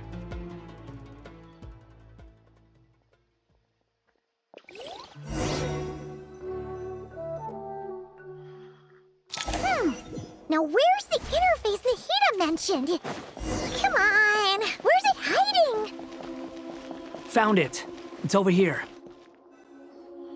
We can connect to the inside of Irminsul through the Sanctuary of Surasthana's built-in security system. You should be pretty familiar with the process. Is it the same route as last time? For the most part, we don't need to adjust any of the parameters. Then I should be fine. And Paimon? Once you're both ready, we'll set off. Wait! The stakes are way higher this time, right? Maybe Paimon should stay outside and help the others. Then, you can focus on the fight without having to worry about Paimon! Huh? Why are you staring at me like that? It's nothing. I just suddenly realized how much you've grown. Hey, you've grown quite a lot yourself. Don't you two start getting into it again. Well, anyway, Paimon thinks she's pretty knowledgeable. Who's the best guide in Teyvat again? And don't forget, Paimon's a college student now. If we say Alhatham's not a weirdo, it's hard to explain how he came up with the idea of you applying to the academia. But for all that he counts, You're doing surprisingly well in your studies. Just goes to show how important it is to have someone supporting you. And Paimon's not the only one. Let's not forget that you only became a student because of Nahida's personal recommendation. That's fair. I have learned a lot in Sumeru.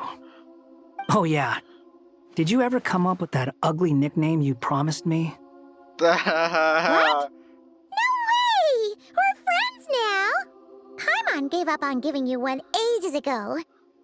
Anyway, isn't Hat Guy enough of a nickname for you? Fine. Suit yourself. Patrick. We need to go. Paimon, if you're staying, look after yourself. Will do. Paimon's gonna link up with Tainari and Sino. You guys are the ones who need to be careful. I think we'll be fine. We will be. Bye for now.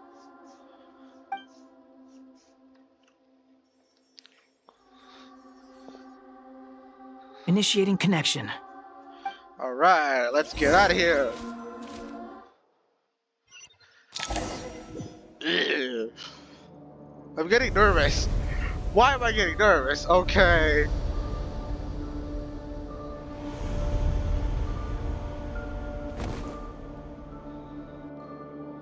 Alright, we're here. Damn! Well, here we are again. Come to think of it, I still don't even know where we're going. Thanks to our terminals, it should be impossible for Irminsul to read. I can... Don't tell me. Only you need to know. That way, whatever happens to me next, it won't affect your progress. Listen to me. Your safety is just as important as mine. Don't even think about sacrificing yourself for the greater good. We came here together, and we're leaving together. All right, if you insist. I won't argue with you. Alright, let's go. Explore Irminsul. This place looks so different from how I remember. It's unrecognizable. It's a complete mess, like someone's turned the place upside down. Must be Dottoro's doing. Either he's searching for some information he needs, or... It's still changing. He has to know we've entered Irminsul. But luckily for us, he can't pinpoint our location. Be on your guard. Don't let him find us. Okay. The red parts have probably been corrupted by Dottoro's power. Don't touch them, or you might alert him. That's a lot of purple. Red, actually. He's looking for us. Tread carefully. That wall could be a problem. Fortunately, it looks breakable. Give it a shot. What do you mean, give it a shot? Oh.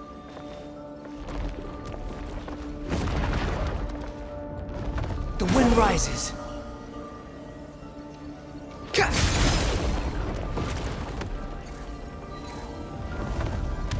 Wait, whoa. Okay, hang on here.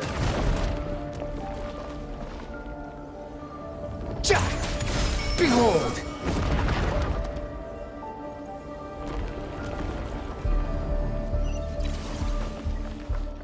Okay.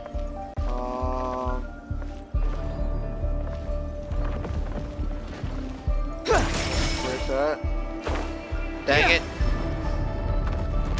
I did not know there was a jump there. The wind rises. Whatever.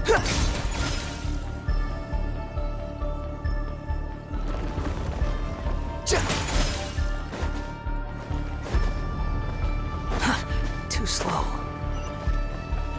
Okay. Behold!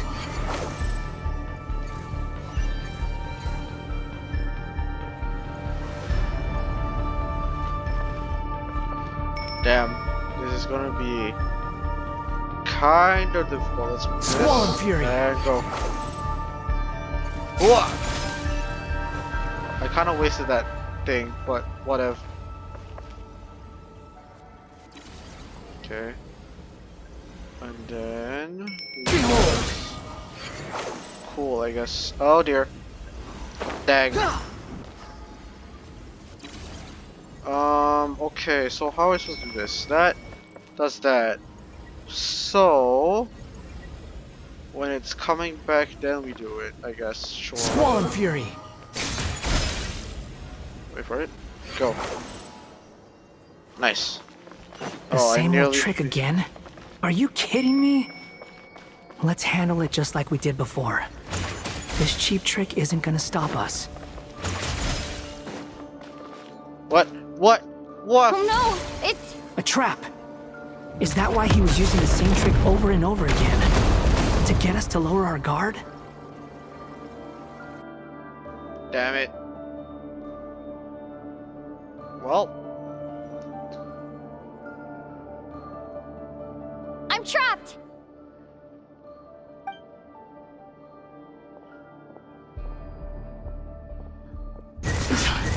Why won't this thing budge? Hello? Hello? Can you hear me? Nicole! Nicole? Is that you? Yes, it's me. I'm monitoring your progress from inside the Eternal Oasis, and I have to say, this terminal is simply marvelous. It makes tracking you so much easier. I couldn't see anything at first, but now that you two are inside, I can use your location with support from the terminals to get a partial view of the situation inside Irminsul. It's not the clearest image, but it's better than not being able to help at all. So, here I am. Can you I can't intervene directly, but I can help to guide you out of the jam you're currently in. So please, just follow my lead. Alright then.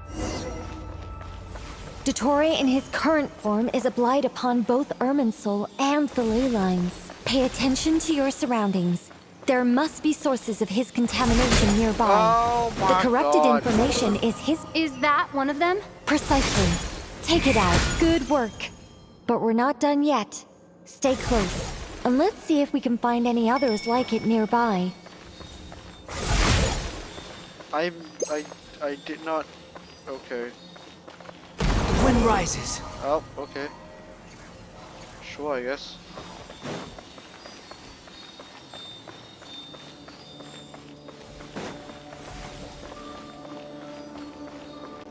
There's one here, I think, maybe.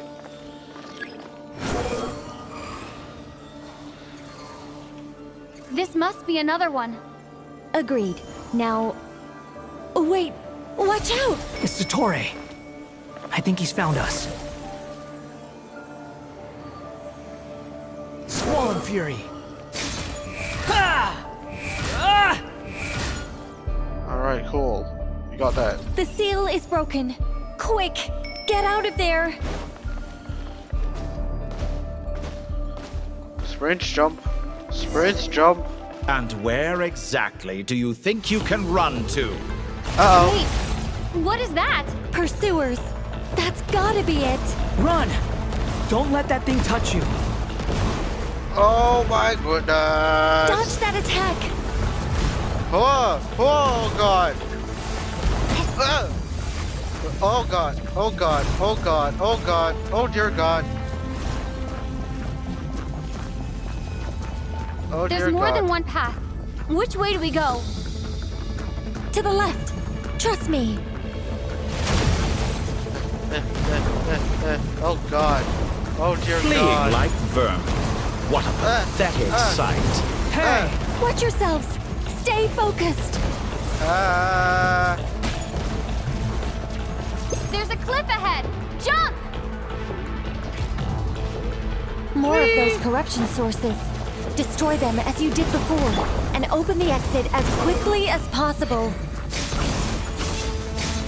They're relentless. Is he trying to wear us down? You'll just have to destroy these two. Alright, keep going. Gotta keep going. I think the pursuit is over. Hard to say.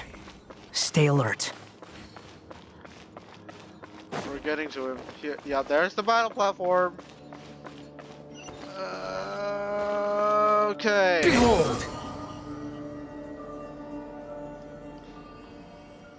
We here.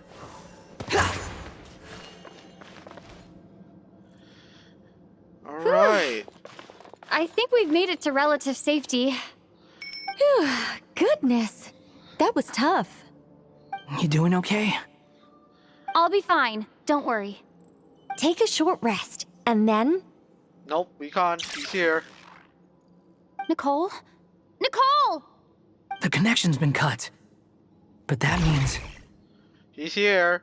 Look at you supporting one another. How very touching.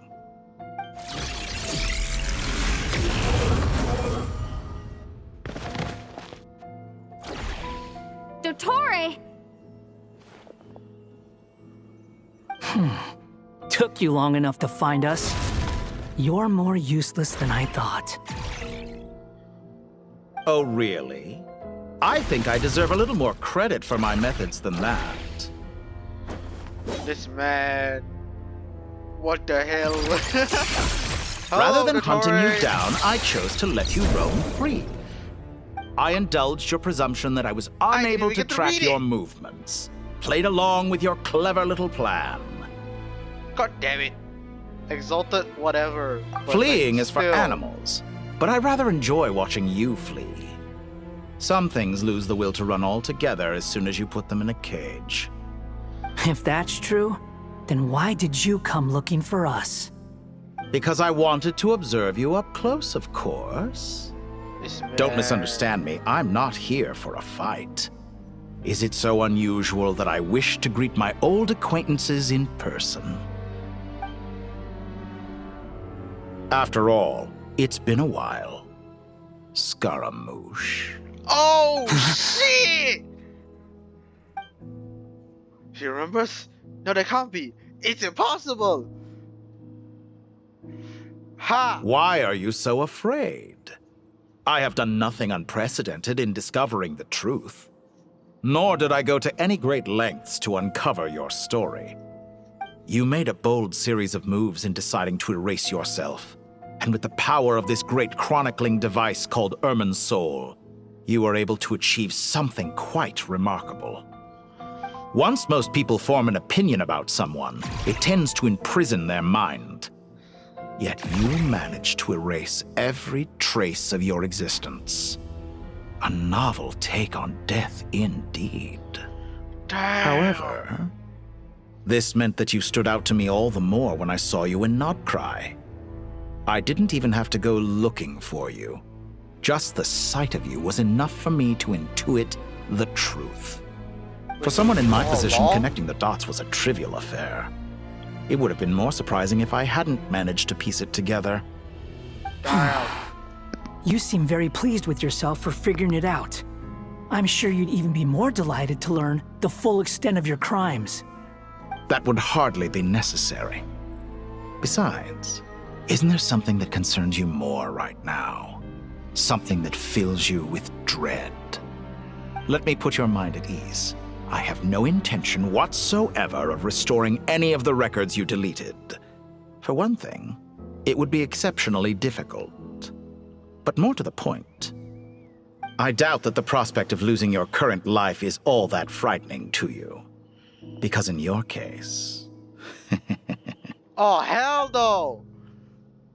The cruelest twist of fate is that you'll never again have the chance to make up for any of your mistakes. Isn't it? Dottore?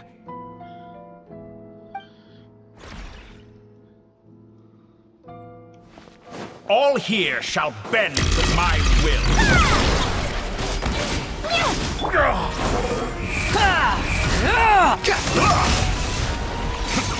You're dead!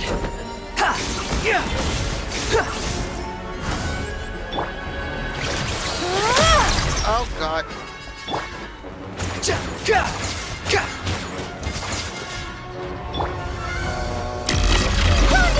I'm afraid you'll need to do better than that to take me down. I expected you to have grown stronger. Ah, how foolish of me. I forgot that you lack any means to increase your power. You will pay for everything you've done. Oh, will I now? What? That did no damage! That did no damage! How amusing.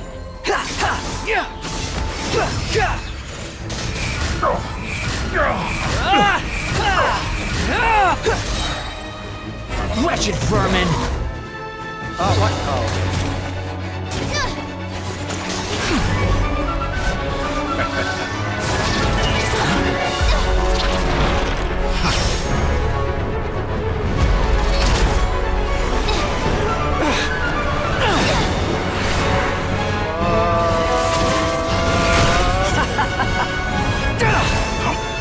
Does the prospect of death amuse you? I could ask you the same question! I'll distract Torre. You focus on the mission. Got it.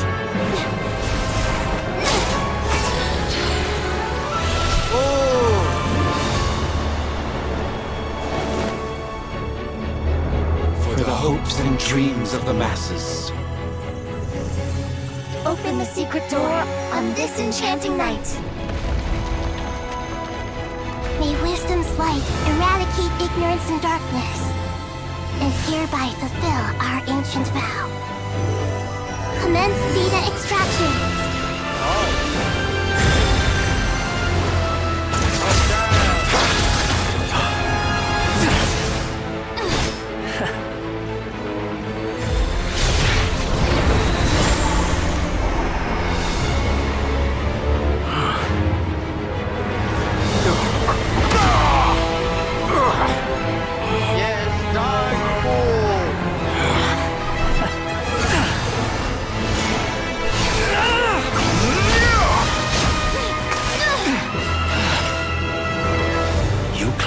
Outdated ideals and stand in the way of progress. You will pay for interfering with the grandest experiment of all time.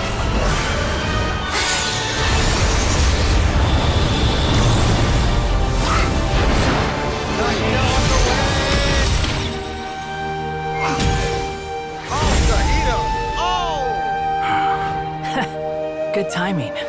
Dottore, as clever as you are, you fail to understand wisdom.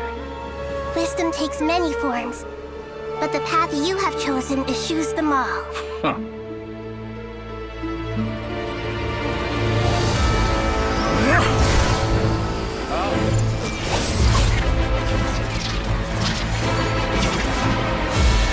You love the missiles, don't you, huh?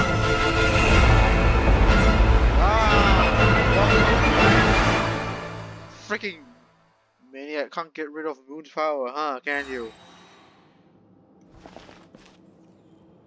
Okay, whatever. Let's do this.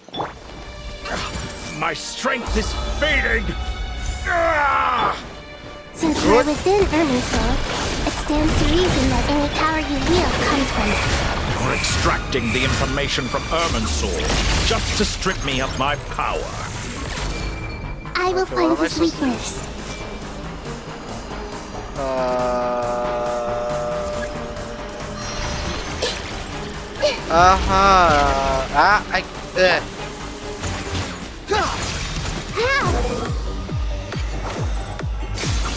I admire your attempt to introduce a new variant, but it's nowhere near enough.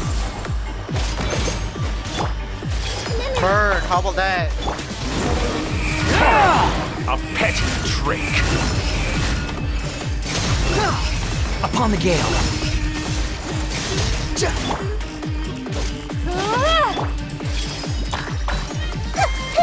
The wind rises.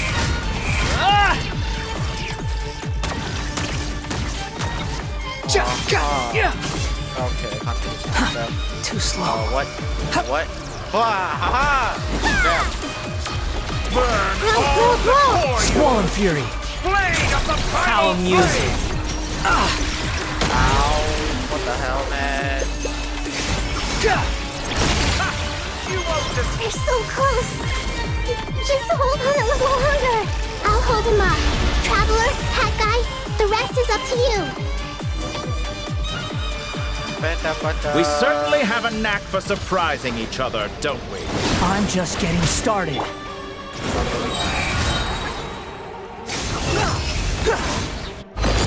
It's time. Say your prayers. Stay on the offensive, but watch your back. Alita, you'll get Behold! it.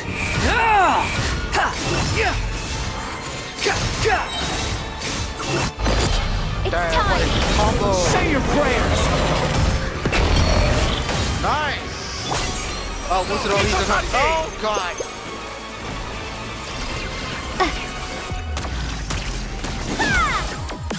That did no damage? Why did that move? Oh, that's why. My Wi-Fi! Oh, dear God! Squall and Fury! Yeah, let me just Burn all before you! Blade of the primal flame!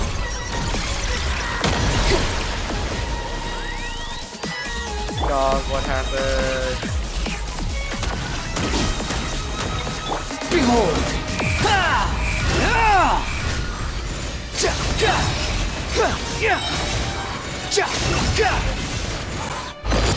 It's time! Say your prayers! Nice! Oh, okay. Horned in flame!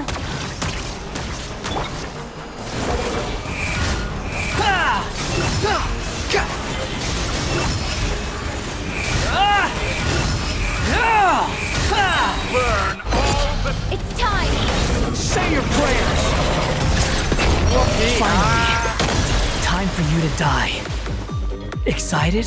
Time for me to die? How could I have reached this place if death were something I feared? The last gasp struggle of a dying man is a pretty pathetic sight. And I know it when I see it. We shall see about that. Will you now? You have anything else to say? Ildator, exalted master of the following me. Any last words, good sir? No? See ya! It's time! Say your prayers! Nice. That's enough!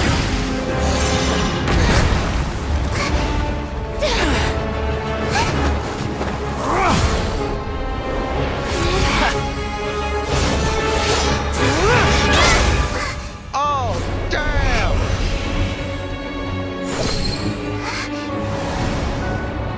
It's all yours. Do with it as you see fit.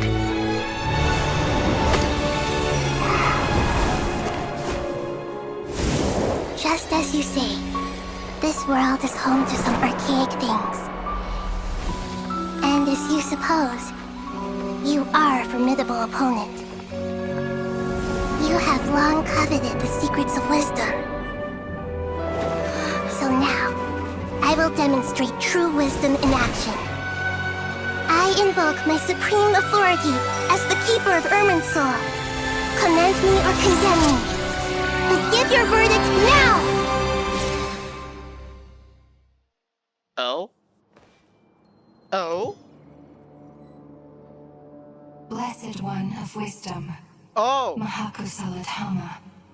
Are you certain that you wish to exercise your authority to destroy Irminsul? Oh, shit! Well, hi there! Oh, what do we destroy? Well, we do. So, wait, what? Oh, shit! Oh, shit! Wait, does that mean? Wait, so Nahida's burning the tree, not the Torre? What? It represents both your roots and your finest accomplishments. You truly intend to abandon the very thing you have always fought for? This is my decision. Irminsul has been corrupted beyond redemption. Irminsul is the original tree of Tevat. It is the means by which the heavenly principles maintains fate itself. The 7 Archons should honor and revere it, for their authority was bestowed upon them by the heavenly principles. It is precisely because I honor and revere it that I fight for the humanity it exists to protect. Wisdom is knowing how to weigh the options and make the right decision. If you truly care about the fortunes of this world, then it is me you should seek to preserve. Planting a seed begins the chain of cause and effect. Right, Since daughter? you have become a great tree yourself, why should the loss of another tree be anything to fear? Till we meet again, Lord of Dendro. Oh. So that's where the light comes from. Okay. Alright then, we're burning the damn tree!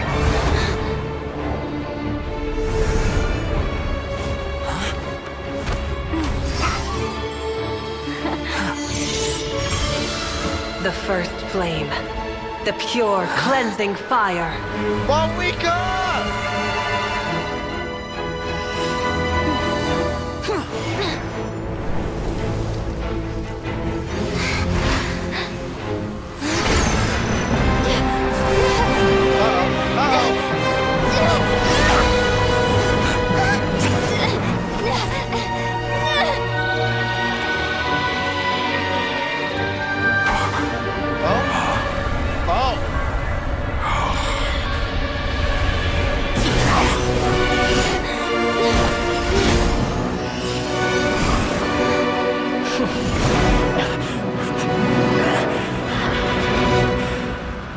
Guessing those are all his segments? Damn. Well. Holy hell.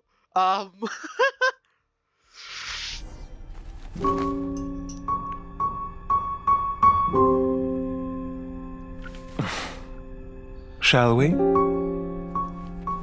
Where were we? I was suggesting that you needn't perform when signing a contract.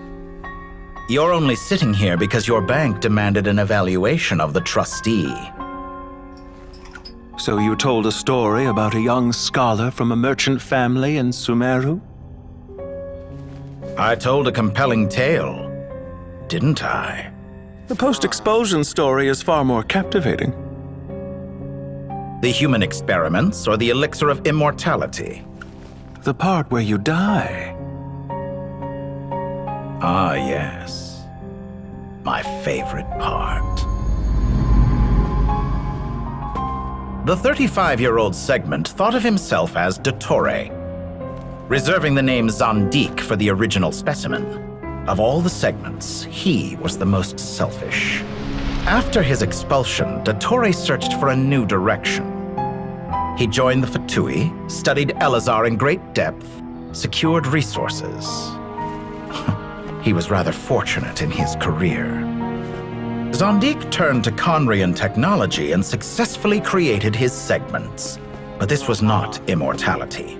Even with backup segments, his body would still age. Still, thanks to Snezhnaya, Zandik found the ideal base for his experiments. Then a perfect partnership materialized at a crucial moment. The year that both parties realized they needed more time. Fortunately, Zandik succeeded.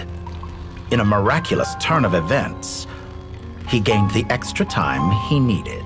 I seem to recall it differently. All right, it's true. No matter how much elixir he took, Zandik remained human and continued to age.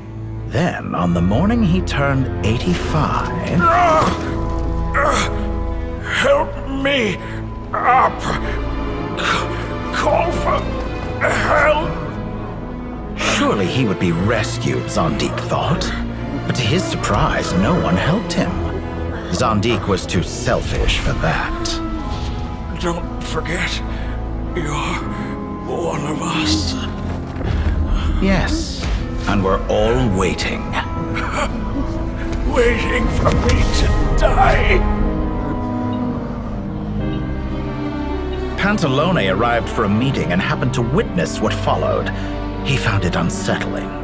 I never said that. But the Zandiks were unfazed. It was a rare opportunity for self-dissection. Oh, God. What does all that have to do with you depositing your data at Northland Bank? It has made me cherish my time in this world all the more. Fair enough. So you do have a sense of self-preservation.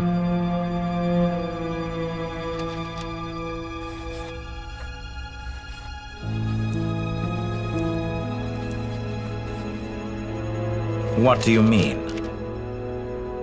You're hardly normal, and you don't cherish life. You just don't want to admit defeat in the limited time you have. Even so, don't I deserve an interesting ending? I'm counting on it.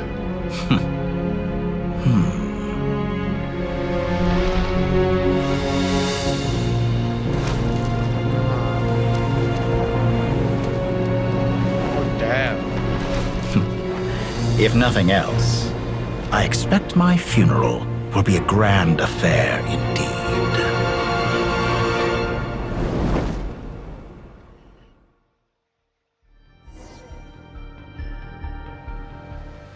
Holy shit! What a Holy shit. magnificent Oh, fire. what the frig? Wait, what you do here? Wait a minute. Oh. That's the Torre, not regulator. Hello? That's the Torre. In Snezhnaya, we light fires to ward off the cold. Fire, it seems, is antithetical to ideas such as cold, frozen, and unchanging. Perhaps it has always been that way. From the beginning, fire has been used to drive away wild beasts and warm the body and mind. You could say it's a form of treatment. One that cures the human heart of mortal fear. Mortal fear? Something you haven't been acquainted with in a long time, by the sounds of it. Whereas you, I'm sure, must know the feeling quite well indeed. I remember when we first discussed the elixir of immortality, you claimed that extending your lifespan was about buying more time. But was that really the truth? No, it wasn't. You fear the prospect of dying a wretched end in this world, don't you? Of course I do. I'm only human, after all. And while you may have forgotten it, you cannot deny that you too were once human to Torre. I do not believe that there is no such fear in your heart.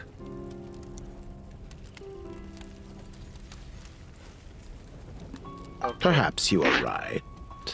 But I abandoned it long ago and devoted myself to my experiments. I have felt no fear since. From the very beginning, I never thought you could win this game. But still you came, contract in hand, to honor our agreement. Because I am a reputable partner. And as we have discussed, experiments are about more than results alone. The process is equally important. I have come here and completed my creation, and I... Oh, god damn it.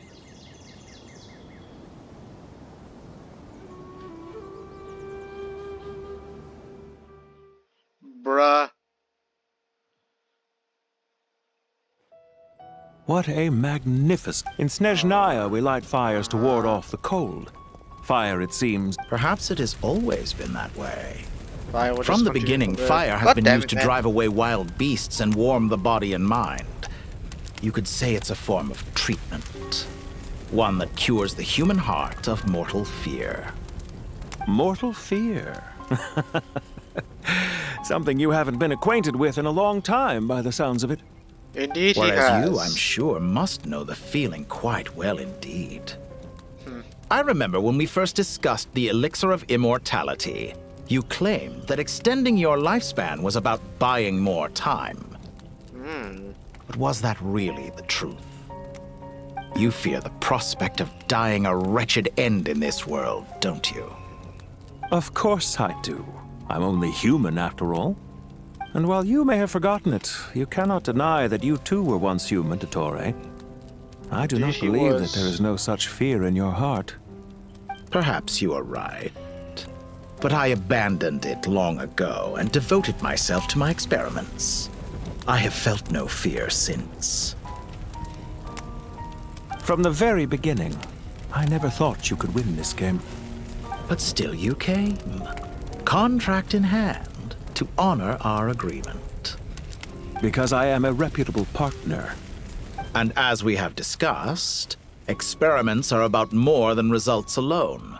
The process is equally important.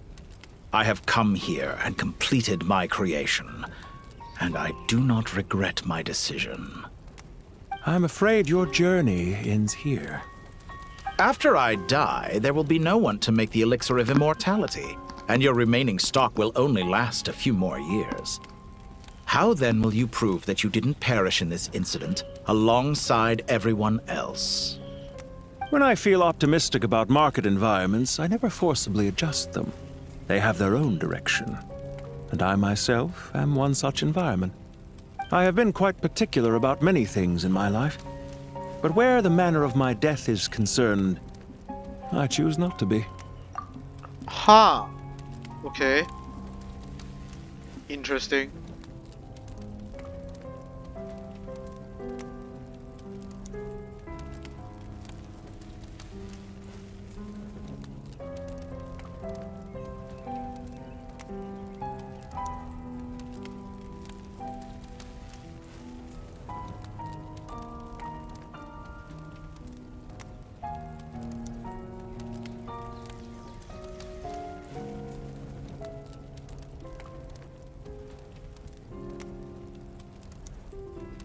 You make yourself sound so magnanimous. Oh, but I am. And I hope you will be too. It may have been a long time since anyone told you this, Dottore, but I recognize that you are a truly rare talent. Ha! I can see it. The experiment in blasphemy that I've been performing all this time. It has been a long process, and I do not care about the results as much as people might imagine. If the very goal of your experiment was to explore infinite possibilities, then there was never any reason for it to end. Holy fire, man. What the hell? Indeed. Yet now, the experiment has officially drawn to a close. What should I call you? Zondik? Or do you prefer Dottore? Suit yourself. Oh. Goodbye, Feofan. This time, that's what it truly is. Oh, so that's his real name. Oh, shit. And don't I know it? Alright. I could have carried out many more experiments. But to me, Lord of Dendro, this outcome is certainly not the worst. Is I believe you. But unfortunately, this is where it all ends for you. This experiment does not belong to you, nor do any of the results. Experiment. It sounds like you're trying to outdo me in my own field. Ha! Wisdom is conveying information in terms that people can clearly understand. You know exactly what I mean. Indeed. I can see no further outcomes. Uh-huh. You have a formidable mind, and you are braver than I thought. Setting fire to the very thing your survival depends on. Your previous threat was empty, but this time, it is real. When necessary, wisdom can be as fierce as an inferno. Some of the flames that incinerate you come from within yourself. Perhaps you are right. You see what lies at the bottom of the human heart, and that is your wisdom. What the Here hell? is where your journey comes to an end. All that is yet unknown belongs to those of us who will carry on living. It seems I have unwittingly been your arch-enemy all along.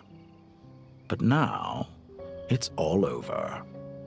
I do not deny your intelligence. But what you refer to as experiments, I would never describe in those terms. They are events that take place in the real world, and they are so much more than mere data. Goodbye. We will never meet again. Uh-huh. Bro, goddamn bro is such a good-ass villain. What the heck, man? Holy jeez! Holy jeez. Well, that's the last of them. Everyone on the list is already back where they should be. It was a long, hard road, but we finally finished escorting everyone back. I just pray that we'll never need to leave again. I hope we can stay here forever in this peaceful paradise of our own choosing. Paradise. In the annals of the Temple of Silence, that word carries great significance. It represents the hopes and desires of the gods. Their longing for a place to rest. I wouldn't think gods need such a place. People always think they're the only ones who can lose their homes. They forget that gods too need a place to reside. As the Goat King once said, "A god without his people shall cease to exist." Gods need their believers every bit as much as their believers need them. Only we can truly understand how much the desert faith has faded over the centuries. But we still talk about the gods as though they're part of our lives.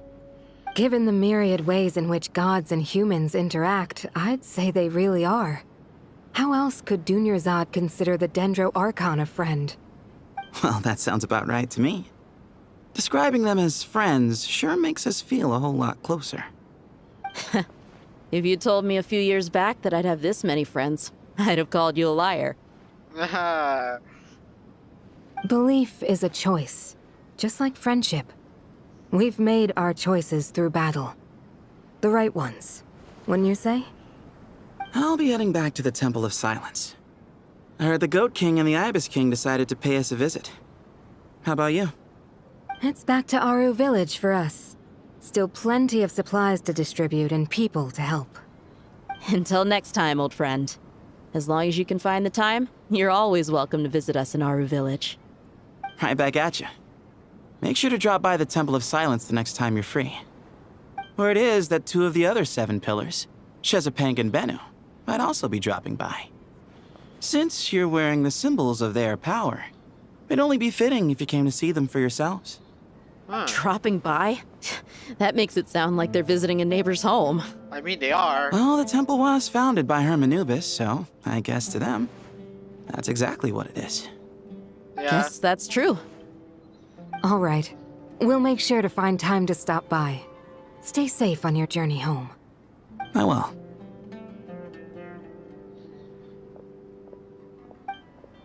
Alright.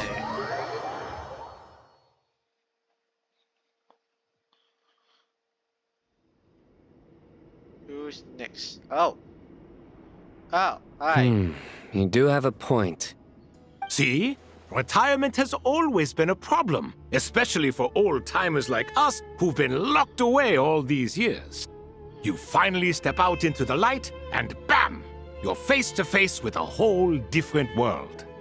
Naturally. Naturally. What do you think, Layla? Huh? Why would you think to ask me? How could I possibly be qualified to decide where the servants of King Deshret should live? Sorry if my question was unclear. Do you think their statues will stand out too much if we place them here? Hey, I never agreed to this. How could we possibly allow our statues to be left in Hermanubis' home? That would be like breaking into someone's house, then pretending it belonged to you in the first place. Different beliefs can coexist. We still need to respect one another. By which you mean, you two plan to stay at the Temple of Silence, for a while at least, but you have no intention of relocating your statues here. So, you see this as sort of a family visit? Is that correct? Family. Huh. You could say that. In a sense, Hermanubis would view this as his home. Just look at this place. Magnificent, is it not? The sad truth is, in the past, all 3 of us invested so much into misguided ventures. We failed to build what we should have, and wasted so much time instead. And what do you mean by that? I mean that for the most part, time spent associating with the likes of Sobek and, let's say, Thoth, might reasonably be considered wasted. Why does that not surprise me? Go on. Anyway, given how much time we'll all be spending together, I'd say that the bonds we built will end up proving to have been a sound investment. Once Sethos, the current leader of the Temple of Silence, returns, you can discuss the matter of staying here with him. But judging by the expressions of everyone here, I imagine you'll receive a very warm welcome. This sacred ground houses untold knowledge, after all. What better place for the servants of King Deshra to appear in the mortal world? How about we share a meal together first?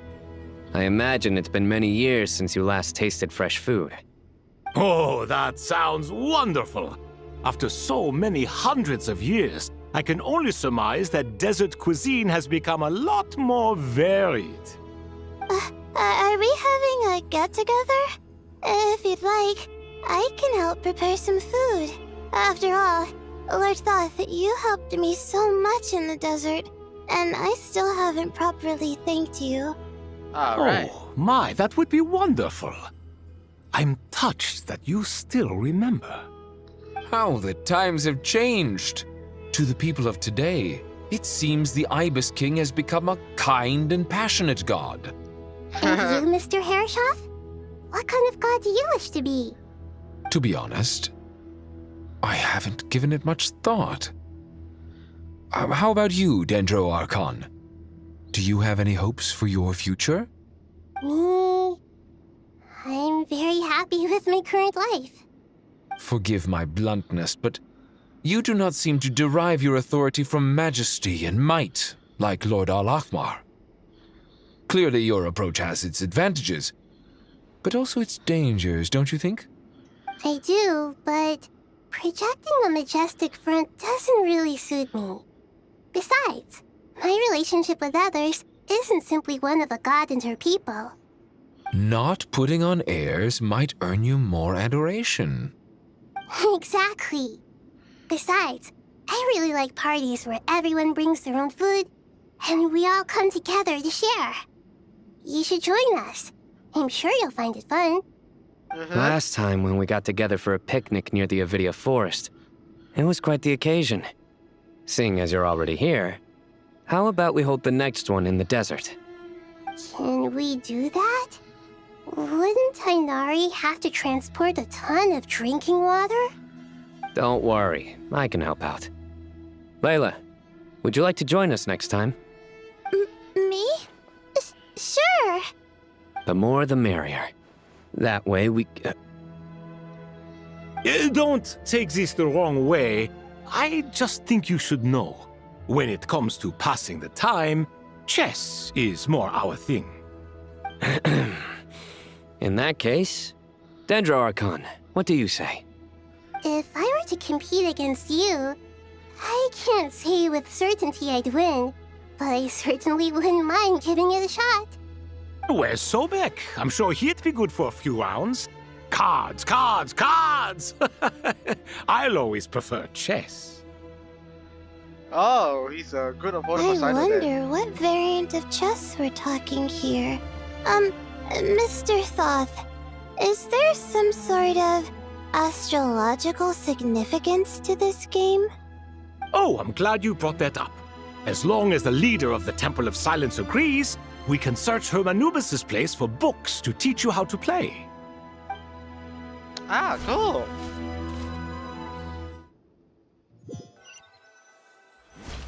Alright. Oh, what? Oh, this place of Such Benson. devastation visited on Sumeru City. So many houses destroyed or damaged in the fighting. Who could have foreseen this? Look at all of this. It's going to take me forever to tidy up. I suppose living below the academia doesn't always work out to your advantage. I would have thought a little appreciation of my sincerity and effort in helping to clean up this mess might be in order. Helping? Effort? This is your house! Of course you should be putting in the effort! If anything, I'm the one who's helping. Haha. So you see yourself as just a helper in this situation. I must admit, I'm rather shocked. If you're trying to say that since I live here too, I have an obligation to tidy up, fine. I suppose I do. Wait a second, stop changing the subject! Oh, man. Nevertheless, In the wake of a great storm, a missing roof is a predictable inconvenience. can you stop making it seem like I care more about this house than you do? Doesn't it upset you at all to see your home in this state? I won't pretend it's ideal, but that's no reason to be upset. This is the roof over your head, your shelter from the cold. The furniture is scattered, the paintings have fallen off the walls, the windows are shattered. Don't you feel even a little disheartened? Well, The way I see it, these problems are easily solved. Ugh, this is precisely why I hate talking to you about sentimental things. It's like banging my head against a wall. You simply don't understand just how much work goes into making a proper home. It sounds like this is causing you a lot of anguish. You mean the house or the paintings? I mean your sentimentality. oh my god. Well, yes. But I'd rather not dwell on such things right now. Generally speaking, when anguish becomes the norm, people usually make an attempt to improve their situation. But there are so many people and things in life that are difficult to change. It's not like you can force them. Besides, anguish can be a source of inspiration, and I'm not sure I could break my reliance on it. Oh. I'm glad you're able to make yourself think like that. What kind of a response is that? I was stating a profound truth about the very nature of art. Suffering is the cradle of all creation. Even you can't deny that. And I wasn't trying to. I'm just happy for you. Pure and simple. Can't you tell? No. Happy about what? Happy that you can always find an answer that backs up your views. You... More often than not, life is a process of running into problems and then searching for answers. Yours more than most. Not everyone's so good at justifying things to themselves. It's something that you've been steadily mastering. Huh. What about you, then? What skills have you been mastering lately? Pass me that box. Huh? Okay. You may consider this my progress on the path to mastery. What? Wait a second. Isn't that box mine? Hey, it is. It must have fallen off that shelf. I'll hate them. Those are my paints and inks. Would you like me to put it in your bedroom for you? Huh? I mean, sure, if you don't mind. What kind of progress is this? Does he think he can bribe me? No, it's Not just that that he giving can me back help. my own things is much of a bribe. These books on the floor, they're a complete mess. And this one, didn't he say it was an out-of-print collectible?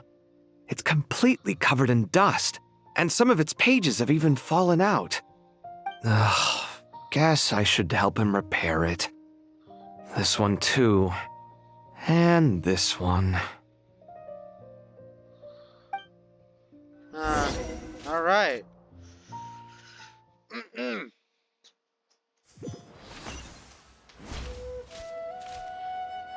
Dory and Nefertalk.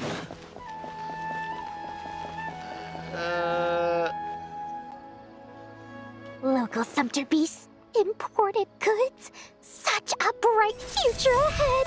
I can picture the Mora just rolling in. Oh god.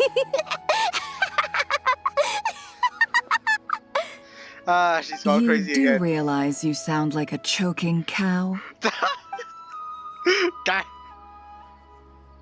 It's called being imposing. Can't you feel it? Are you not intimidated? No, because they're Oh, short. I'm positively shaking in my sandals. What commands do you have for me, oh mighty Lord Sangamabe. You've got a lot of nerve, Nefer. You went and told Candace and the others everything, didn't you? Seriously, do you have any idea how differently they see me now? Surely that's a good thing. I presume they're more disposed to actually like you now, maybe even view you as a friend. You traded my secret for sympathy! Thanks to you, I've lost every last shred of my mercantile majesty. How am I supposed to make anyone think I'm a big, scary investor now? The dark days of Lord Sangamabe are behind you. Why not take this chance to make a few honest friends? Speaking of friends, since when did the notorious Lady Nefer gain such an admiration for holier-than-thou types? A moon chanter here, an angel there? Who'd have thought it? A coming together of fates, nothing more. No need to throw around accusations of admiration. Forget it. You're right about one thing at least. Making friends is never a bad thing for a merchant. Indeed. So, I really took a loss this time.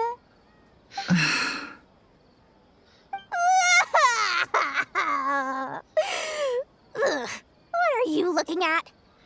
I'm trying to see if you're really crying or if those are just crocodile tears. Ah, damn. A little birdie told me that when Lord Sangamabe makes money, the tears flow from the center of her eyes. But when she loses it, they flow from the corners. Which is it this time? Ugh, you are so annoying. I'm not talking to you anymore. Nefer! Thank goodness you're here. I've been looking everywhere for you. Huh? Oh, well. If it isn't the House of Dana's very own librarian. What can I offer you today, Miss Katayun? Oh, no. I'm not here to buy. I'm here to bring Lady Nefer a book, and a fascinating one at that. We agreed to meet at the entrance to the mausoleum of King Deshret. One more thing. I bought this copy with my own money. It's not borrowed. Reasoning knows not time of day, but suspense always follows a blizzard. That's quite the mouthful. Uh-huh. Isn't that the one that... It was all the rage for a while. People throughout the city were clamoring to get their hands on a copy. The names inside were all circled. Everyone thought it was a riddle. Don't bring up that book in my presence. I don't even want to hear its name. That thing was nothing but a scam. Surprisingly enough, I've actually heard of this book, though it doesn't seem of much consequence. So, what truth lies behind it? You're from the Vahumana and you're asking me what the truth is? I'd say the actual truth was about the least important part of the whole episode. I brought you this book because it probably has the most interesting backstory of any in the House of Dana's collection, at least in recent years. As for its quality, well, you can judge that for yourself. Don't tell me it's actually any good. You may not know this, Lord Sangamabe, but Lady Nefer has a fondness for books with... how should I put this? Mixed reviews? No eye for good literature, huh? Perhaps she feels that bad books hide interesting secrets? But I shouldn't put words in her mouth. It's probably fair to say she prefers the conversations that books can spark over the substance of the books themselves. Suits my style as an intel broker, wouldn't you say? Very interesting, thank you. I'll return it to you once I'm done reading. And as it happens, I have something for you, too. Incense? I imagine you've already used up the incense I gave you last time. Here's some more. This batch is from Nodcry, so the scent won't be quite the same. Well, actually, I've been saving the incense you gave me. I couldn't bring myself to waste it without a special occasion. But I'll gladly accept this, too. And I promise I'll use it this time. Katayun, you haven't changed a bit. Oh. Nice. Cool. Okay. What's next? Is there anybody next? Party poppers. Kale! Congratulations, Kale. Ow. Well done, Kale. After studying for so long, you've finally become a full-fledged ranger. Sure hasn't been easy for you, huh? This really is fantastic news. All grown up. No longer a trainee, but an official forest ranger. Yay! The next step is to secure tenure in the academia. Thanks, everyone. It's true. I'm an official forest ranger now. Let's go, Master Kale! Tainari, thank you for your guidance and support. I wish Mr. Sino were here so I could thank him too.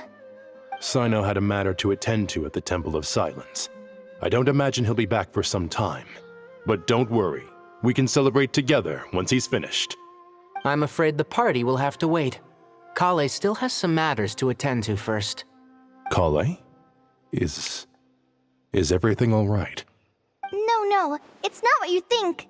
There's nothing wrong with my health. I just have a few things I need to deal with. I've made plans with the Traveler and Paimon to visit Mondstadt. Master Tainari and Mr. Sino will be accompanying us too. Oh. Well, that's a relief. Let's get together when everyone's back. I'm sure you'll be doing even better by then. Of course. I have a feeling you're right. Yeah, we're going back to Mondstadt. Let's go. Wait, are we going there now? Wait a minute.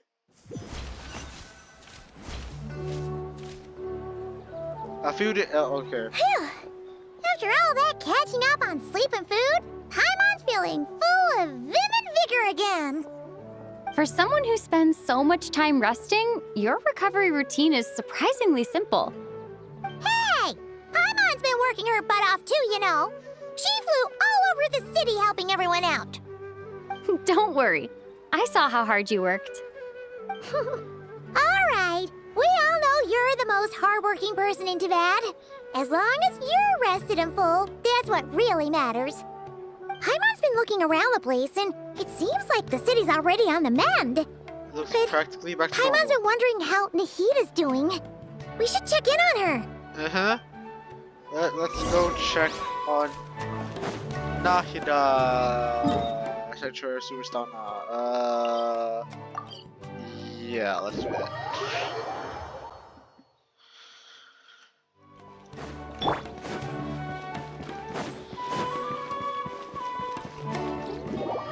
Oh. Okay. Sure, I guess. Instantly teleport me up there, why don't you? Hey, Nahida! And Hat Guy's here too! Traveler, Paimon! What's going on here? Nothing much. Nahida was just expressing concern for my physical and mental well-being. Oh, the Traveler told Paimon all about that. We've both been very worried about you. Are you feeling alright? You make it sound like I'm on the brink of some kind of breakdown. Truth is, I'm doing much better than you might imagine. Is that if we so? can just get to the bottom of Dotori's intentions, we can minimize his negative influence. That's the sort of thing I excel at. Hey, you finally got to Just kill listen him! to that newfound optimism. It seems like having you enroll in the Vahumana was a truly inspired move. I can really see the positive influence. Observe, a classic Sumeru specialty. Chalking everything up to education and learning. To be honest, even I can sense the change in you. Everything Dotori said to you was a way to manipulate your mind. Fortunately, you're no longer under his sway. Can someone as old as me really continue to grow? If it helps, just think of yourself as a late bloomer. It's all a matter of phrasing, and it comes down to what standards you measure yourself by. For a puppet, developing at such an age is perfectly normal. But if you choose to call yourself a late bloomer, it sounds more like you consider yourself human. However you see yourself, well done. All right, I see what you mean. Anyway, what's your next step? What else can I do but complete my current courses? Everything else can wait. Anyway, that's enough chit-chat. there are still things in the city I need to help out with. I'll be heading there now. Oh, so he actually... Okay. Alright. Bye, Wanderer. I'm so happy that Hat Guy is doing better than we thought. Uh-huh. But what about you, Nahida? How are you holding up?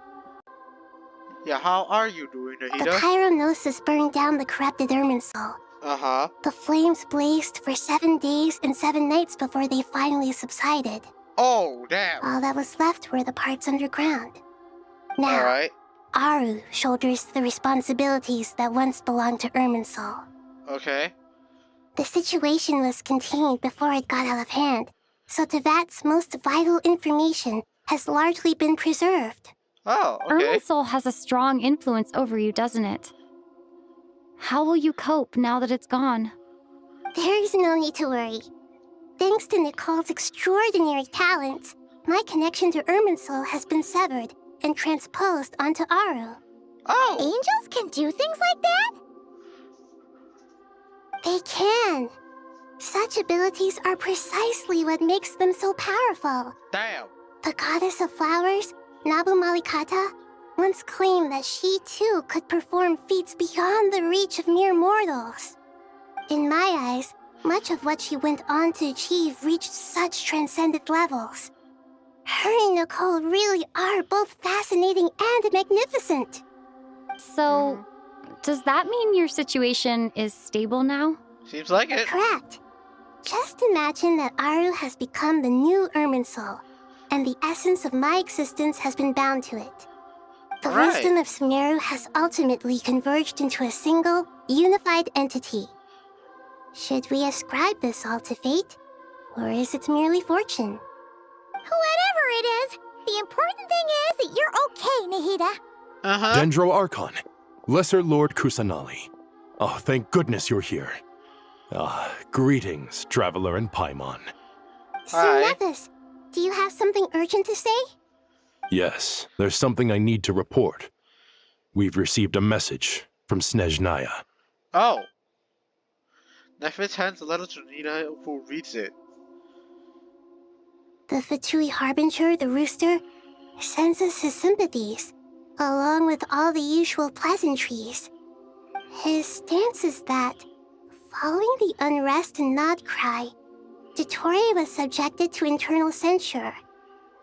This madness was the act of a rogue element, one who cannot be seen to represent the Zapoliarni Palace. No less than can be expected. Snezhnaya paid a heavy price working to stop him. They even lost one of their own harbingers. The letter goes on to say that even so, Snezhnaya cannot claim to be blameless. Apparently, they will deal with Dottore's subordinates in accordance with Snezhnayan law, holding all those involved in his crimes accountable. Additionally, they are supplying relief funds and supplies, which are already en route. They hope this will aid in Sumeru's reconstruction. Sounds like he's got an answer for everything. True, but as diplomatic rhetoric goes, it's highly effective. Completely watertight, both in logic and sentiment. This disaster has had a profound impact on Sumeru. There is much that I will keep in my heart. The matter of Dottore can be seen as settled for now. We are sure to cross paths again in the future, and in that light, Snezhnaya would do well to uphold their responsibilities and keep a tight rein over their actions. With Irminsul burned, the flow of fate now carries many more possibilities. I will be watching carefully. Perhaps we can move on to a less serious matter? Dendro Archon, will you eat with us once this matter is dealt with? Everyone wishes to celebrate together. Your presence would be most welcome.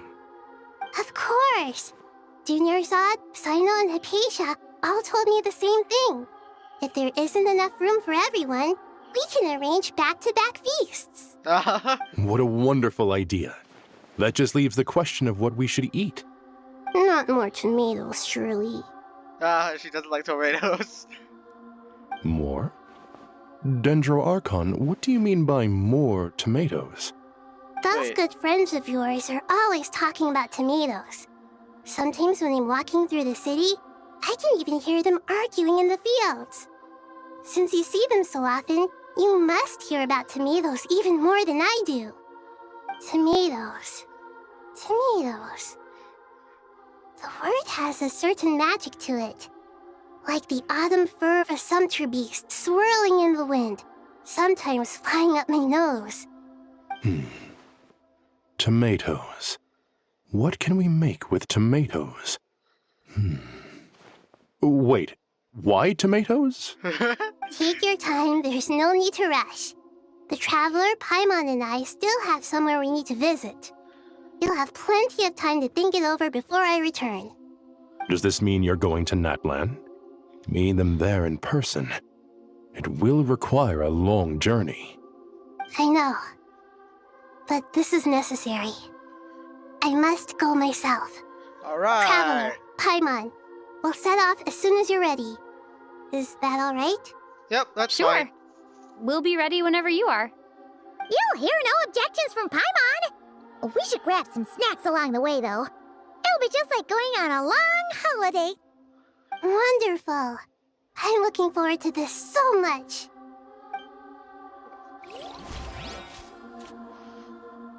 I love Nahida, man. Nahida's so adorable. Natlan is such a lively place. It's super cheerful and positive, too. Uh-huh. I can see that. There are people outside exercising at all hours. Such a healthy way of life. You came. Welcome, welcome. You must be hungry from your journey. Would you like something to eat? Oh, thanks, but no thanks. We've been eating the whole way here. We had a mushroom platter, sap's meat stew, butter braised chicken, Hadasara pudding. Paimon's positively stuffed. All right, all right. No need for all that detail. I'm starting to get hungry myself. Maybe later then. We can wait till everyone's got an appetite. Then I'll head out for a meal together. Sounds like a plan. Let's find somewhere to sit down.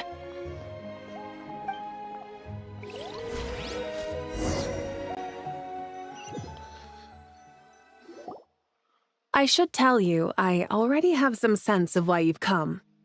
Why's that, Malika? To say thank you. Your senses are spot on. But on top of that, we also feel guilty. Because the pyronosis has vanished? I sensed its loss. Oh, Despite so it's basically scouring gone. through the remnants of Irminsul, we couldn't find any sign of the pyronosis. Not even any trace of it burning to ash. That's certainly unusual.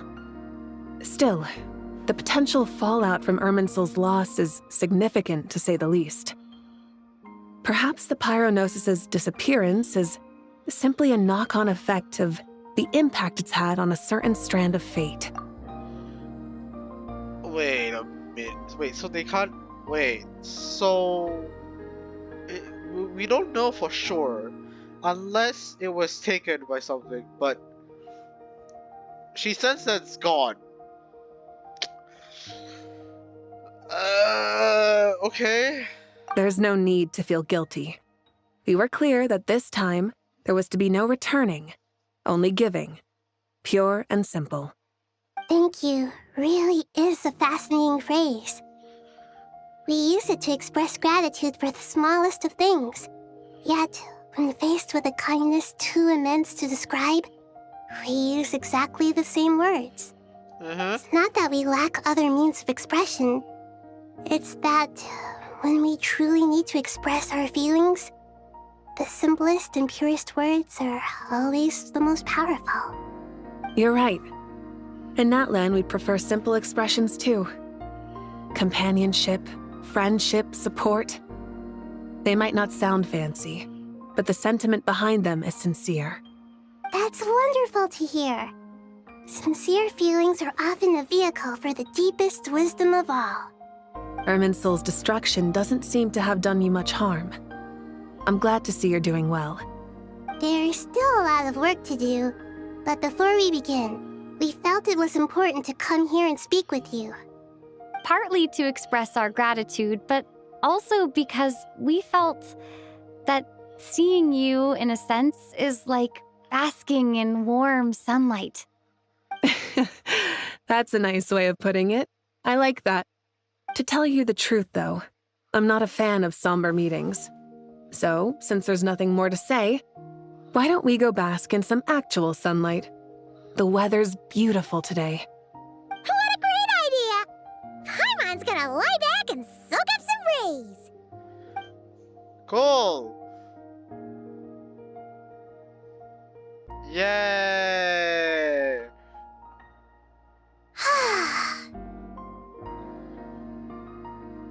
In that case, I think I'll lie down for a bit too before we head to our next stop. And where might that be?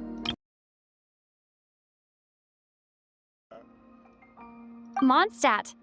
Oh. Paimon and I are gonna head back there with Kale and the gang. Long ago, I sensed that the god remains inside Kali had come from the goddess of flowers, but I kept it a secret. Oh, so you do? Those remains weren't hurting Kali, not as she is now. They simply exist. Besides, I could sense a deep yearning within her. Uh-huh. A yearning for an ordinary life. A yearning to hold on to the hard-won happiness she now enjoys. With someone like her, I have a responsibility to keep her secret. She should be ready to face the truth by now.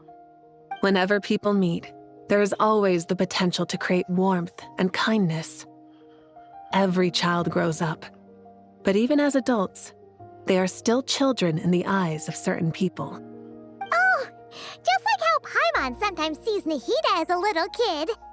Is that so? Well, anyone who's friends with a kid is probably a kid themselves. Of course!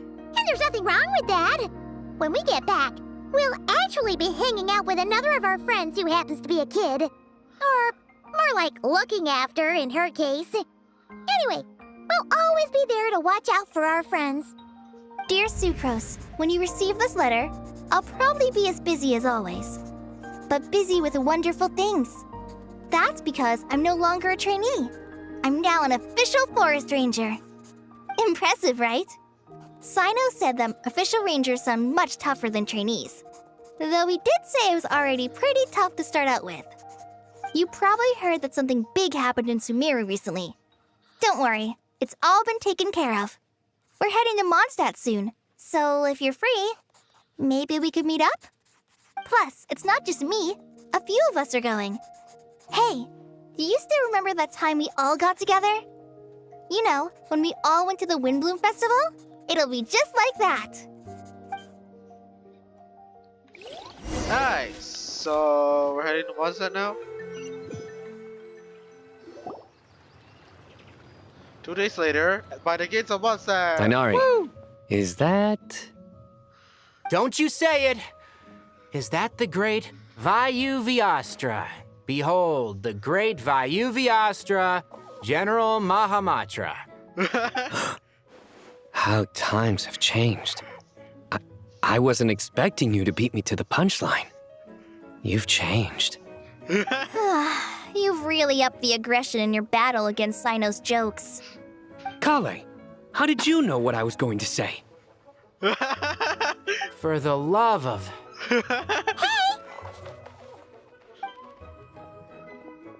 Traveler! Paimon! You're right on time! I hope we haven't kept you waiting. Kalei! Sucrose! It's been so long! How have you been? I've been well. Everything's going great. What about you? Are you still busy? Not at the moment. Oh, right!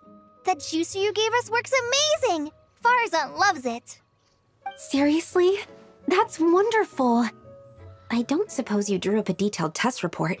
Oh, what fruits did you use? How's the texture of the final product? Sucrose, you might want to try asking your questions one at a time. Albedo! Paimon didn't see you there! It's been a while since all of us were together like this. How about we follow the same plan as last time? Good idea, my friend. You never disappoint. So, what are your identities this time? Don't remind him. First things first. Allow me to introduce our very own official Forest Ranger Kale. The rest of us are simply her humble travel companions. This sounds like one of those mushy stories that gets people hooked on some corny, heartwarming premise. Oh, is our story not heartwarming? If I recall correctly, there was even a scene like this in King of Invocations. Besides being heartwarming, our story's also about tough, impressive-sounding job titles. At least that's what I think. Cool! I have a line for the travel with us.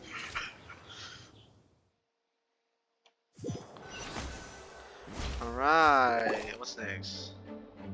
You call in the others mute the Knights of Venice. After exchanging warm greetings, you head to the library where you... Okay. You're here already? I'm still giving Dodeko a little trim. I won't be a moment. A trim? Does Dodoko need haircuts too? Of course. It's important to know how to take loving care of the apples of your eye. All of these trivial matters get left to me. It's because I'm an angel, and angels are, in a way, the guardians of all Teyvat. Oh, right! Wow, that's definitely an impressive-sounding job title. What are you writing? I'm just brainstorming some cool-sounding lines. Oh, write them on these card backs. Of course. Clearly, my lines are pretty amazing, wouldn't you say? Miss Nicole. Kale? You seem a little nervous. I was just wondering, who was the person you mentioned who needed their wish fulfilled? Wish? What do you mean? Miss Nicole asked if we could meet up in Mondstadt once everything was over. She said a friend of hers had a wish that needed my help to come true. Oh? Well, you never mentioned that before. All we knew was that you'd arranged to meet in Mondstadt. But we thought it had something to do with the god remains. To be fair, everything I told you was true. Anyway, my friend is waiting. Come on, let's pay her a visit. Who exactly?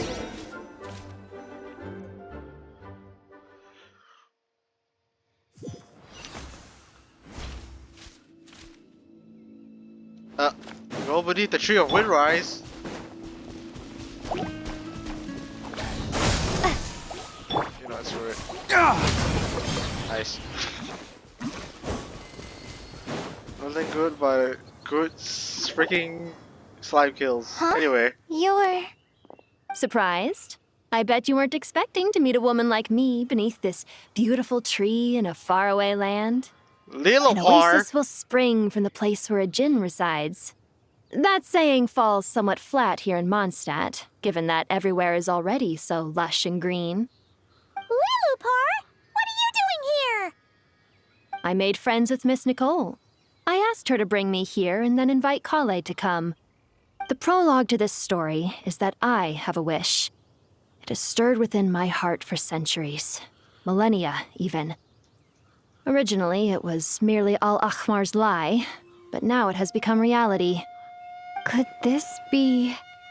related to the goddess of flowers? My dear young lady, my mistress left her final trace in this world upon you. I can't tell you how glad I am to see you here.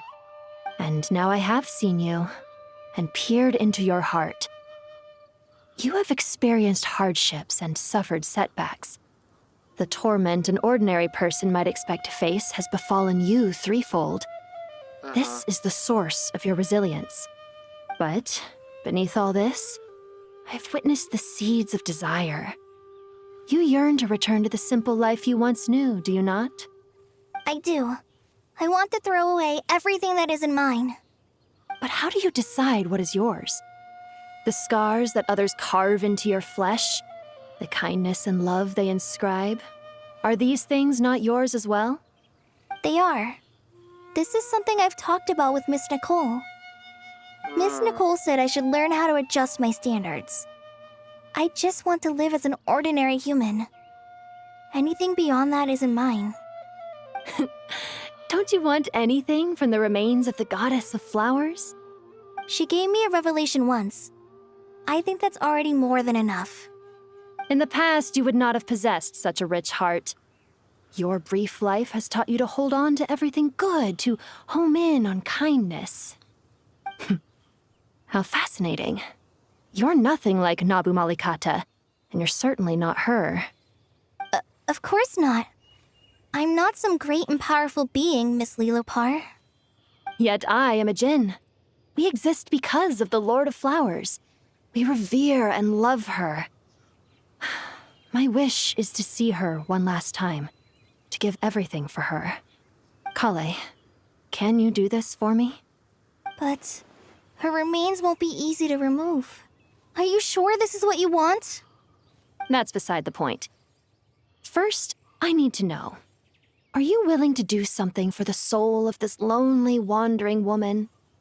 I'm willing. But look, you know nothing about me. Even if you have heard the stories about me, all you would know is that I was rightly punished for the many evil deeds I committed. Ah, so you do know.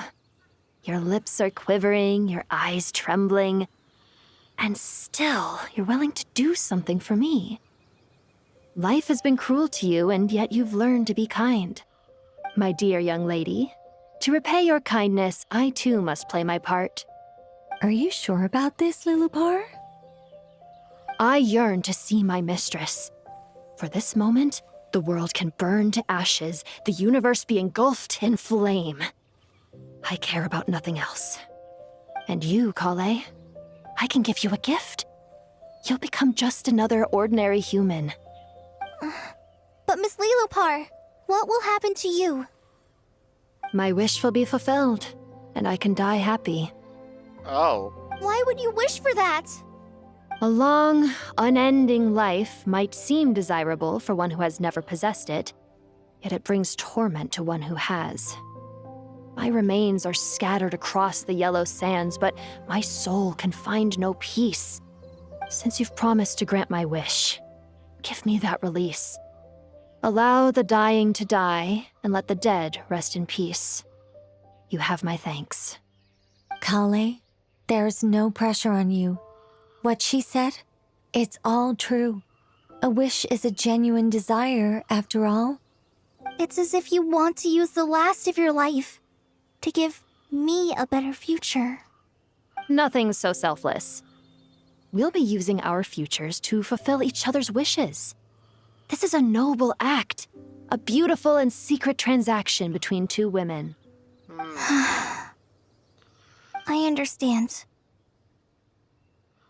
Miss Lilopar, I'm ready. Close your eyes, Kale. Then open your soul. From there, I will embrace my mistress. The downpour of flowers is your touch, like returning to the very beginning, like surrendering to your grace, my mistress. People say that devotion is beautiful, yet filled with pain. How foolish of them. For me, devotion is beautiful, pure and painless. Devotion is my love. Thank you. And there she goes.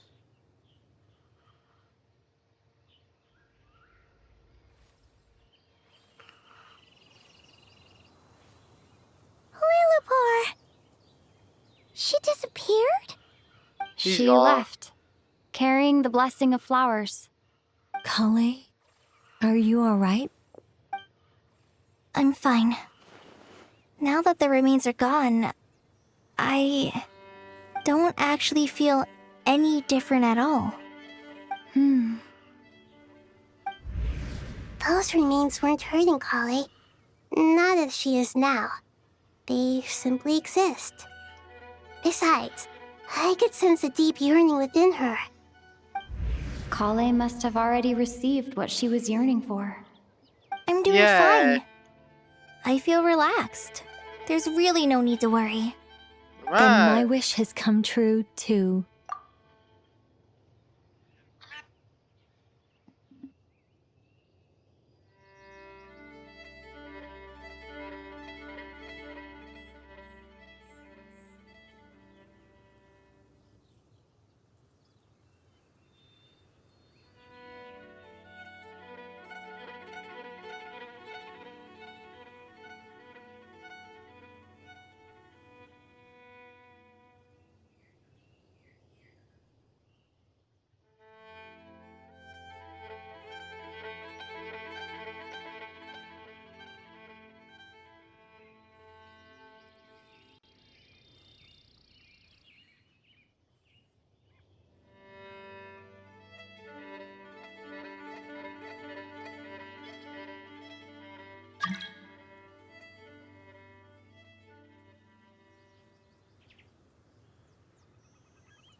To become ordinary?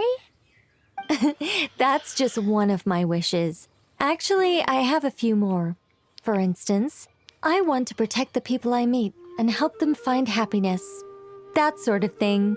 So between Miss Lilopar and me, you fulfilled 2 wishes already, and protected 2 people. Wonderful, isn't it? I feel so fantastically happy. I guess that settles things here. So what's next? What do you want to do when we get back to town? Kalei, look who I've brought to see you. Emma! Hey, Kalei! I heard you guys were holding some kind of secret event. How come you started without me? Huh? Oh no, it's nothing like that. We were just saying goodbye to an old friend. Really? Who? Me. The old me.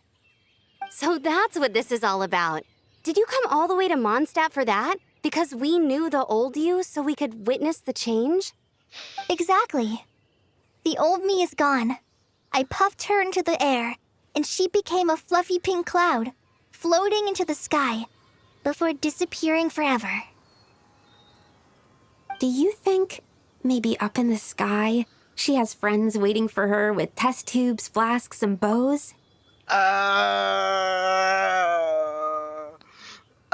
don't think we should. You mean test tubes, flask, and doctors? Huh? When you put it like that, it doesn't sound so bad after all. I know it's. What do you think, Miss Nicole? Sucrose and ammo, but still. I think maybe that's right. At least, if it were up to me, I'd consider that a happy ending. Cool. Dear Sucrose, even though my childhood ended long ago, these past few days have really felt like growing up again. I've become stronger, and I feel like I can finally accomplish things by myself. Surely someone as mysterious as you will find a friend like this fascinating. Always growing, always thriving like a plant. I came to say goodbye to my old self. I know that after this, she'll be gone. Thinking about it makes me feel a little lonely. I know the weakness that kept me company will one day leave me too. But somewhere in my heart, I feel a great sense of joy. It feels like I've always wanted to take this step, to walk towards the new me. Damn. Well done, Kale. Truth amongst the pages of Purana. We are done, pretty much. Anyway, now let's talk, shall we? Okay, so ending. I guess the ending was a bit unexpected. How it immediately went to like, how do I put this?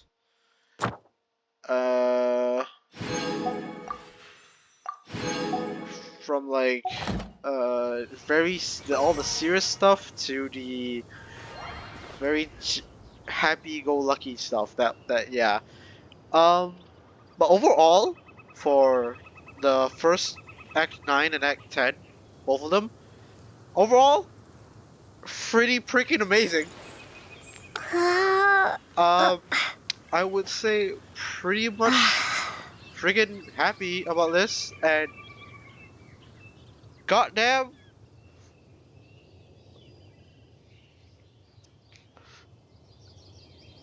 it was goddamn good. I don't know what to say, man. It was really good. I really liked the storytelling of this game. It's so good, man. It's so good. Yeah. Alright. If I were to give a rating, let's see, what would my rating be? Let us go with...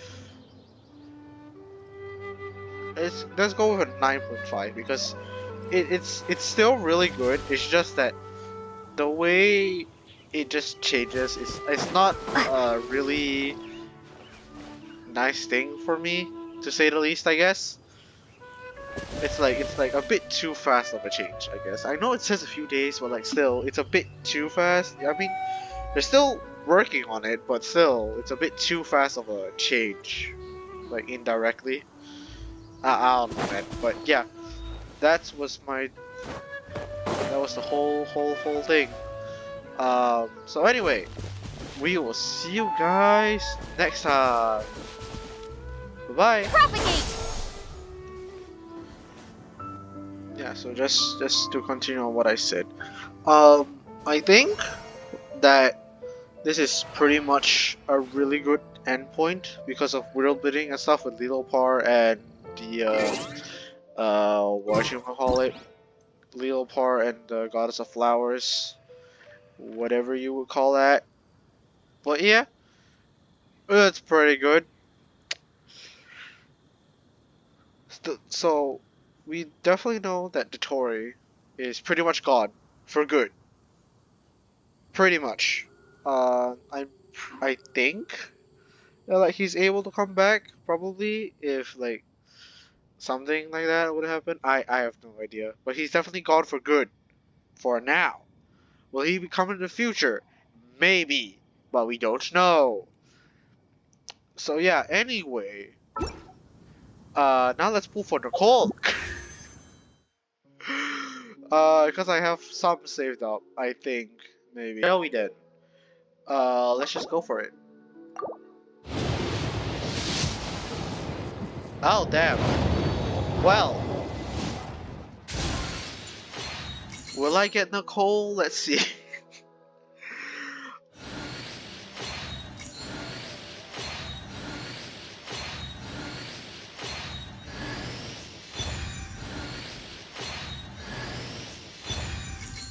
Don't scare me like that, please. Let's go! Should I introduce myself again? Looks like no interference from Alice's self-introduction magic this time. So I suppose I'll just go ahead. I'm Nicole. As you can see, I'm... Oh, again? Guess I spoke too soon. Hi, Nicole. Sweet. Yeah, let's go. We got Nicole. Alright, cool. Now we say bye-bye. Indeed, Dominion. Indeed. Alright, bye-bye everyone. Scatter!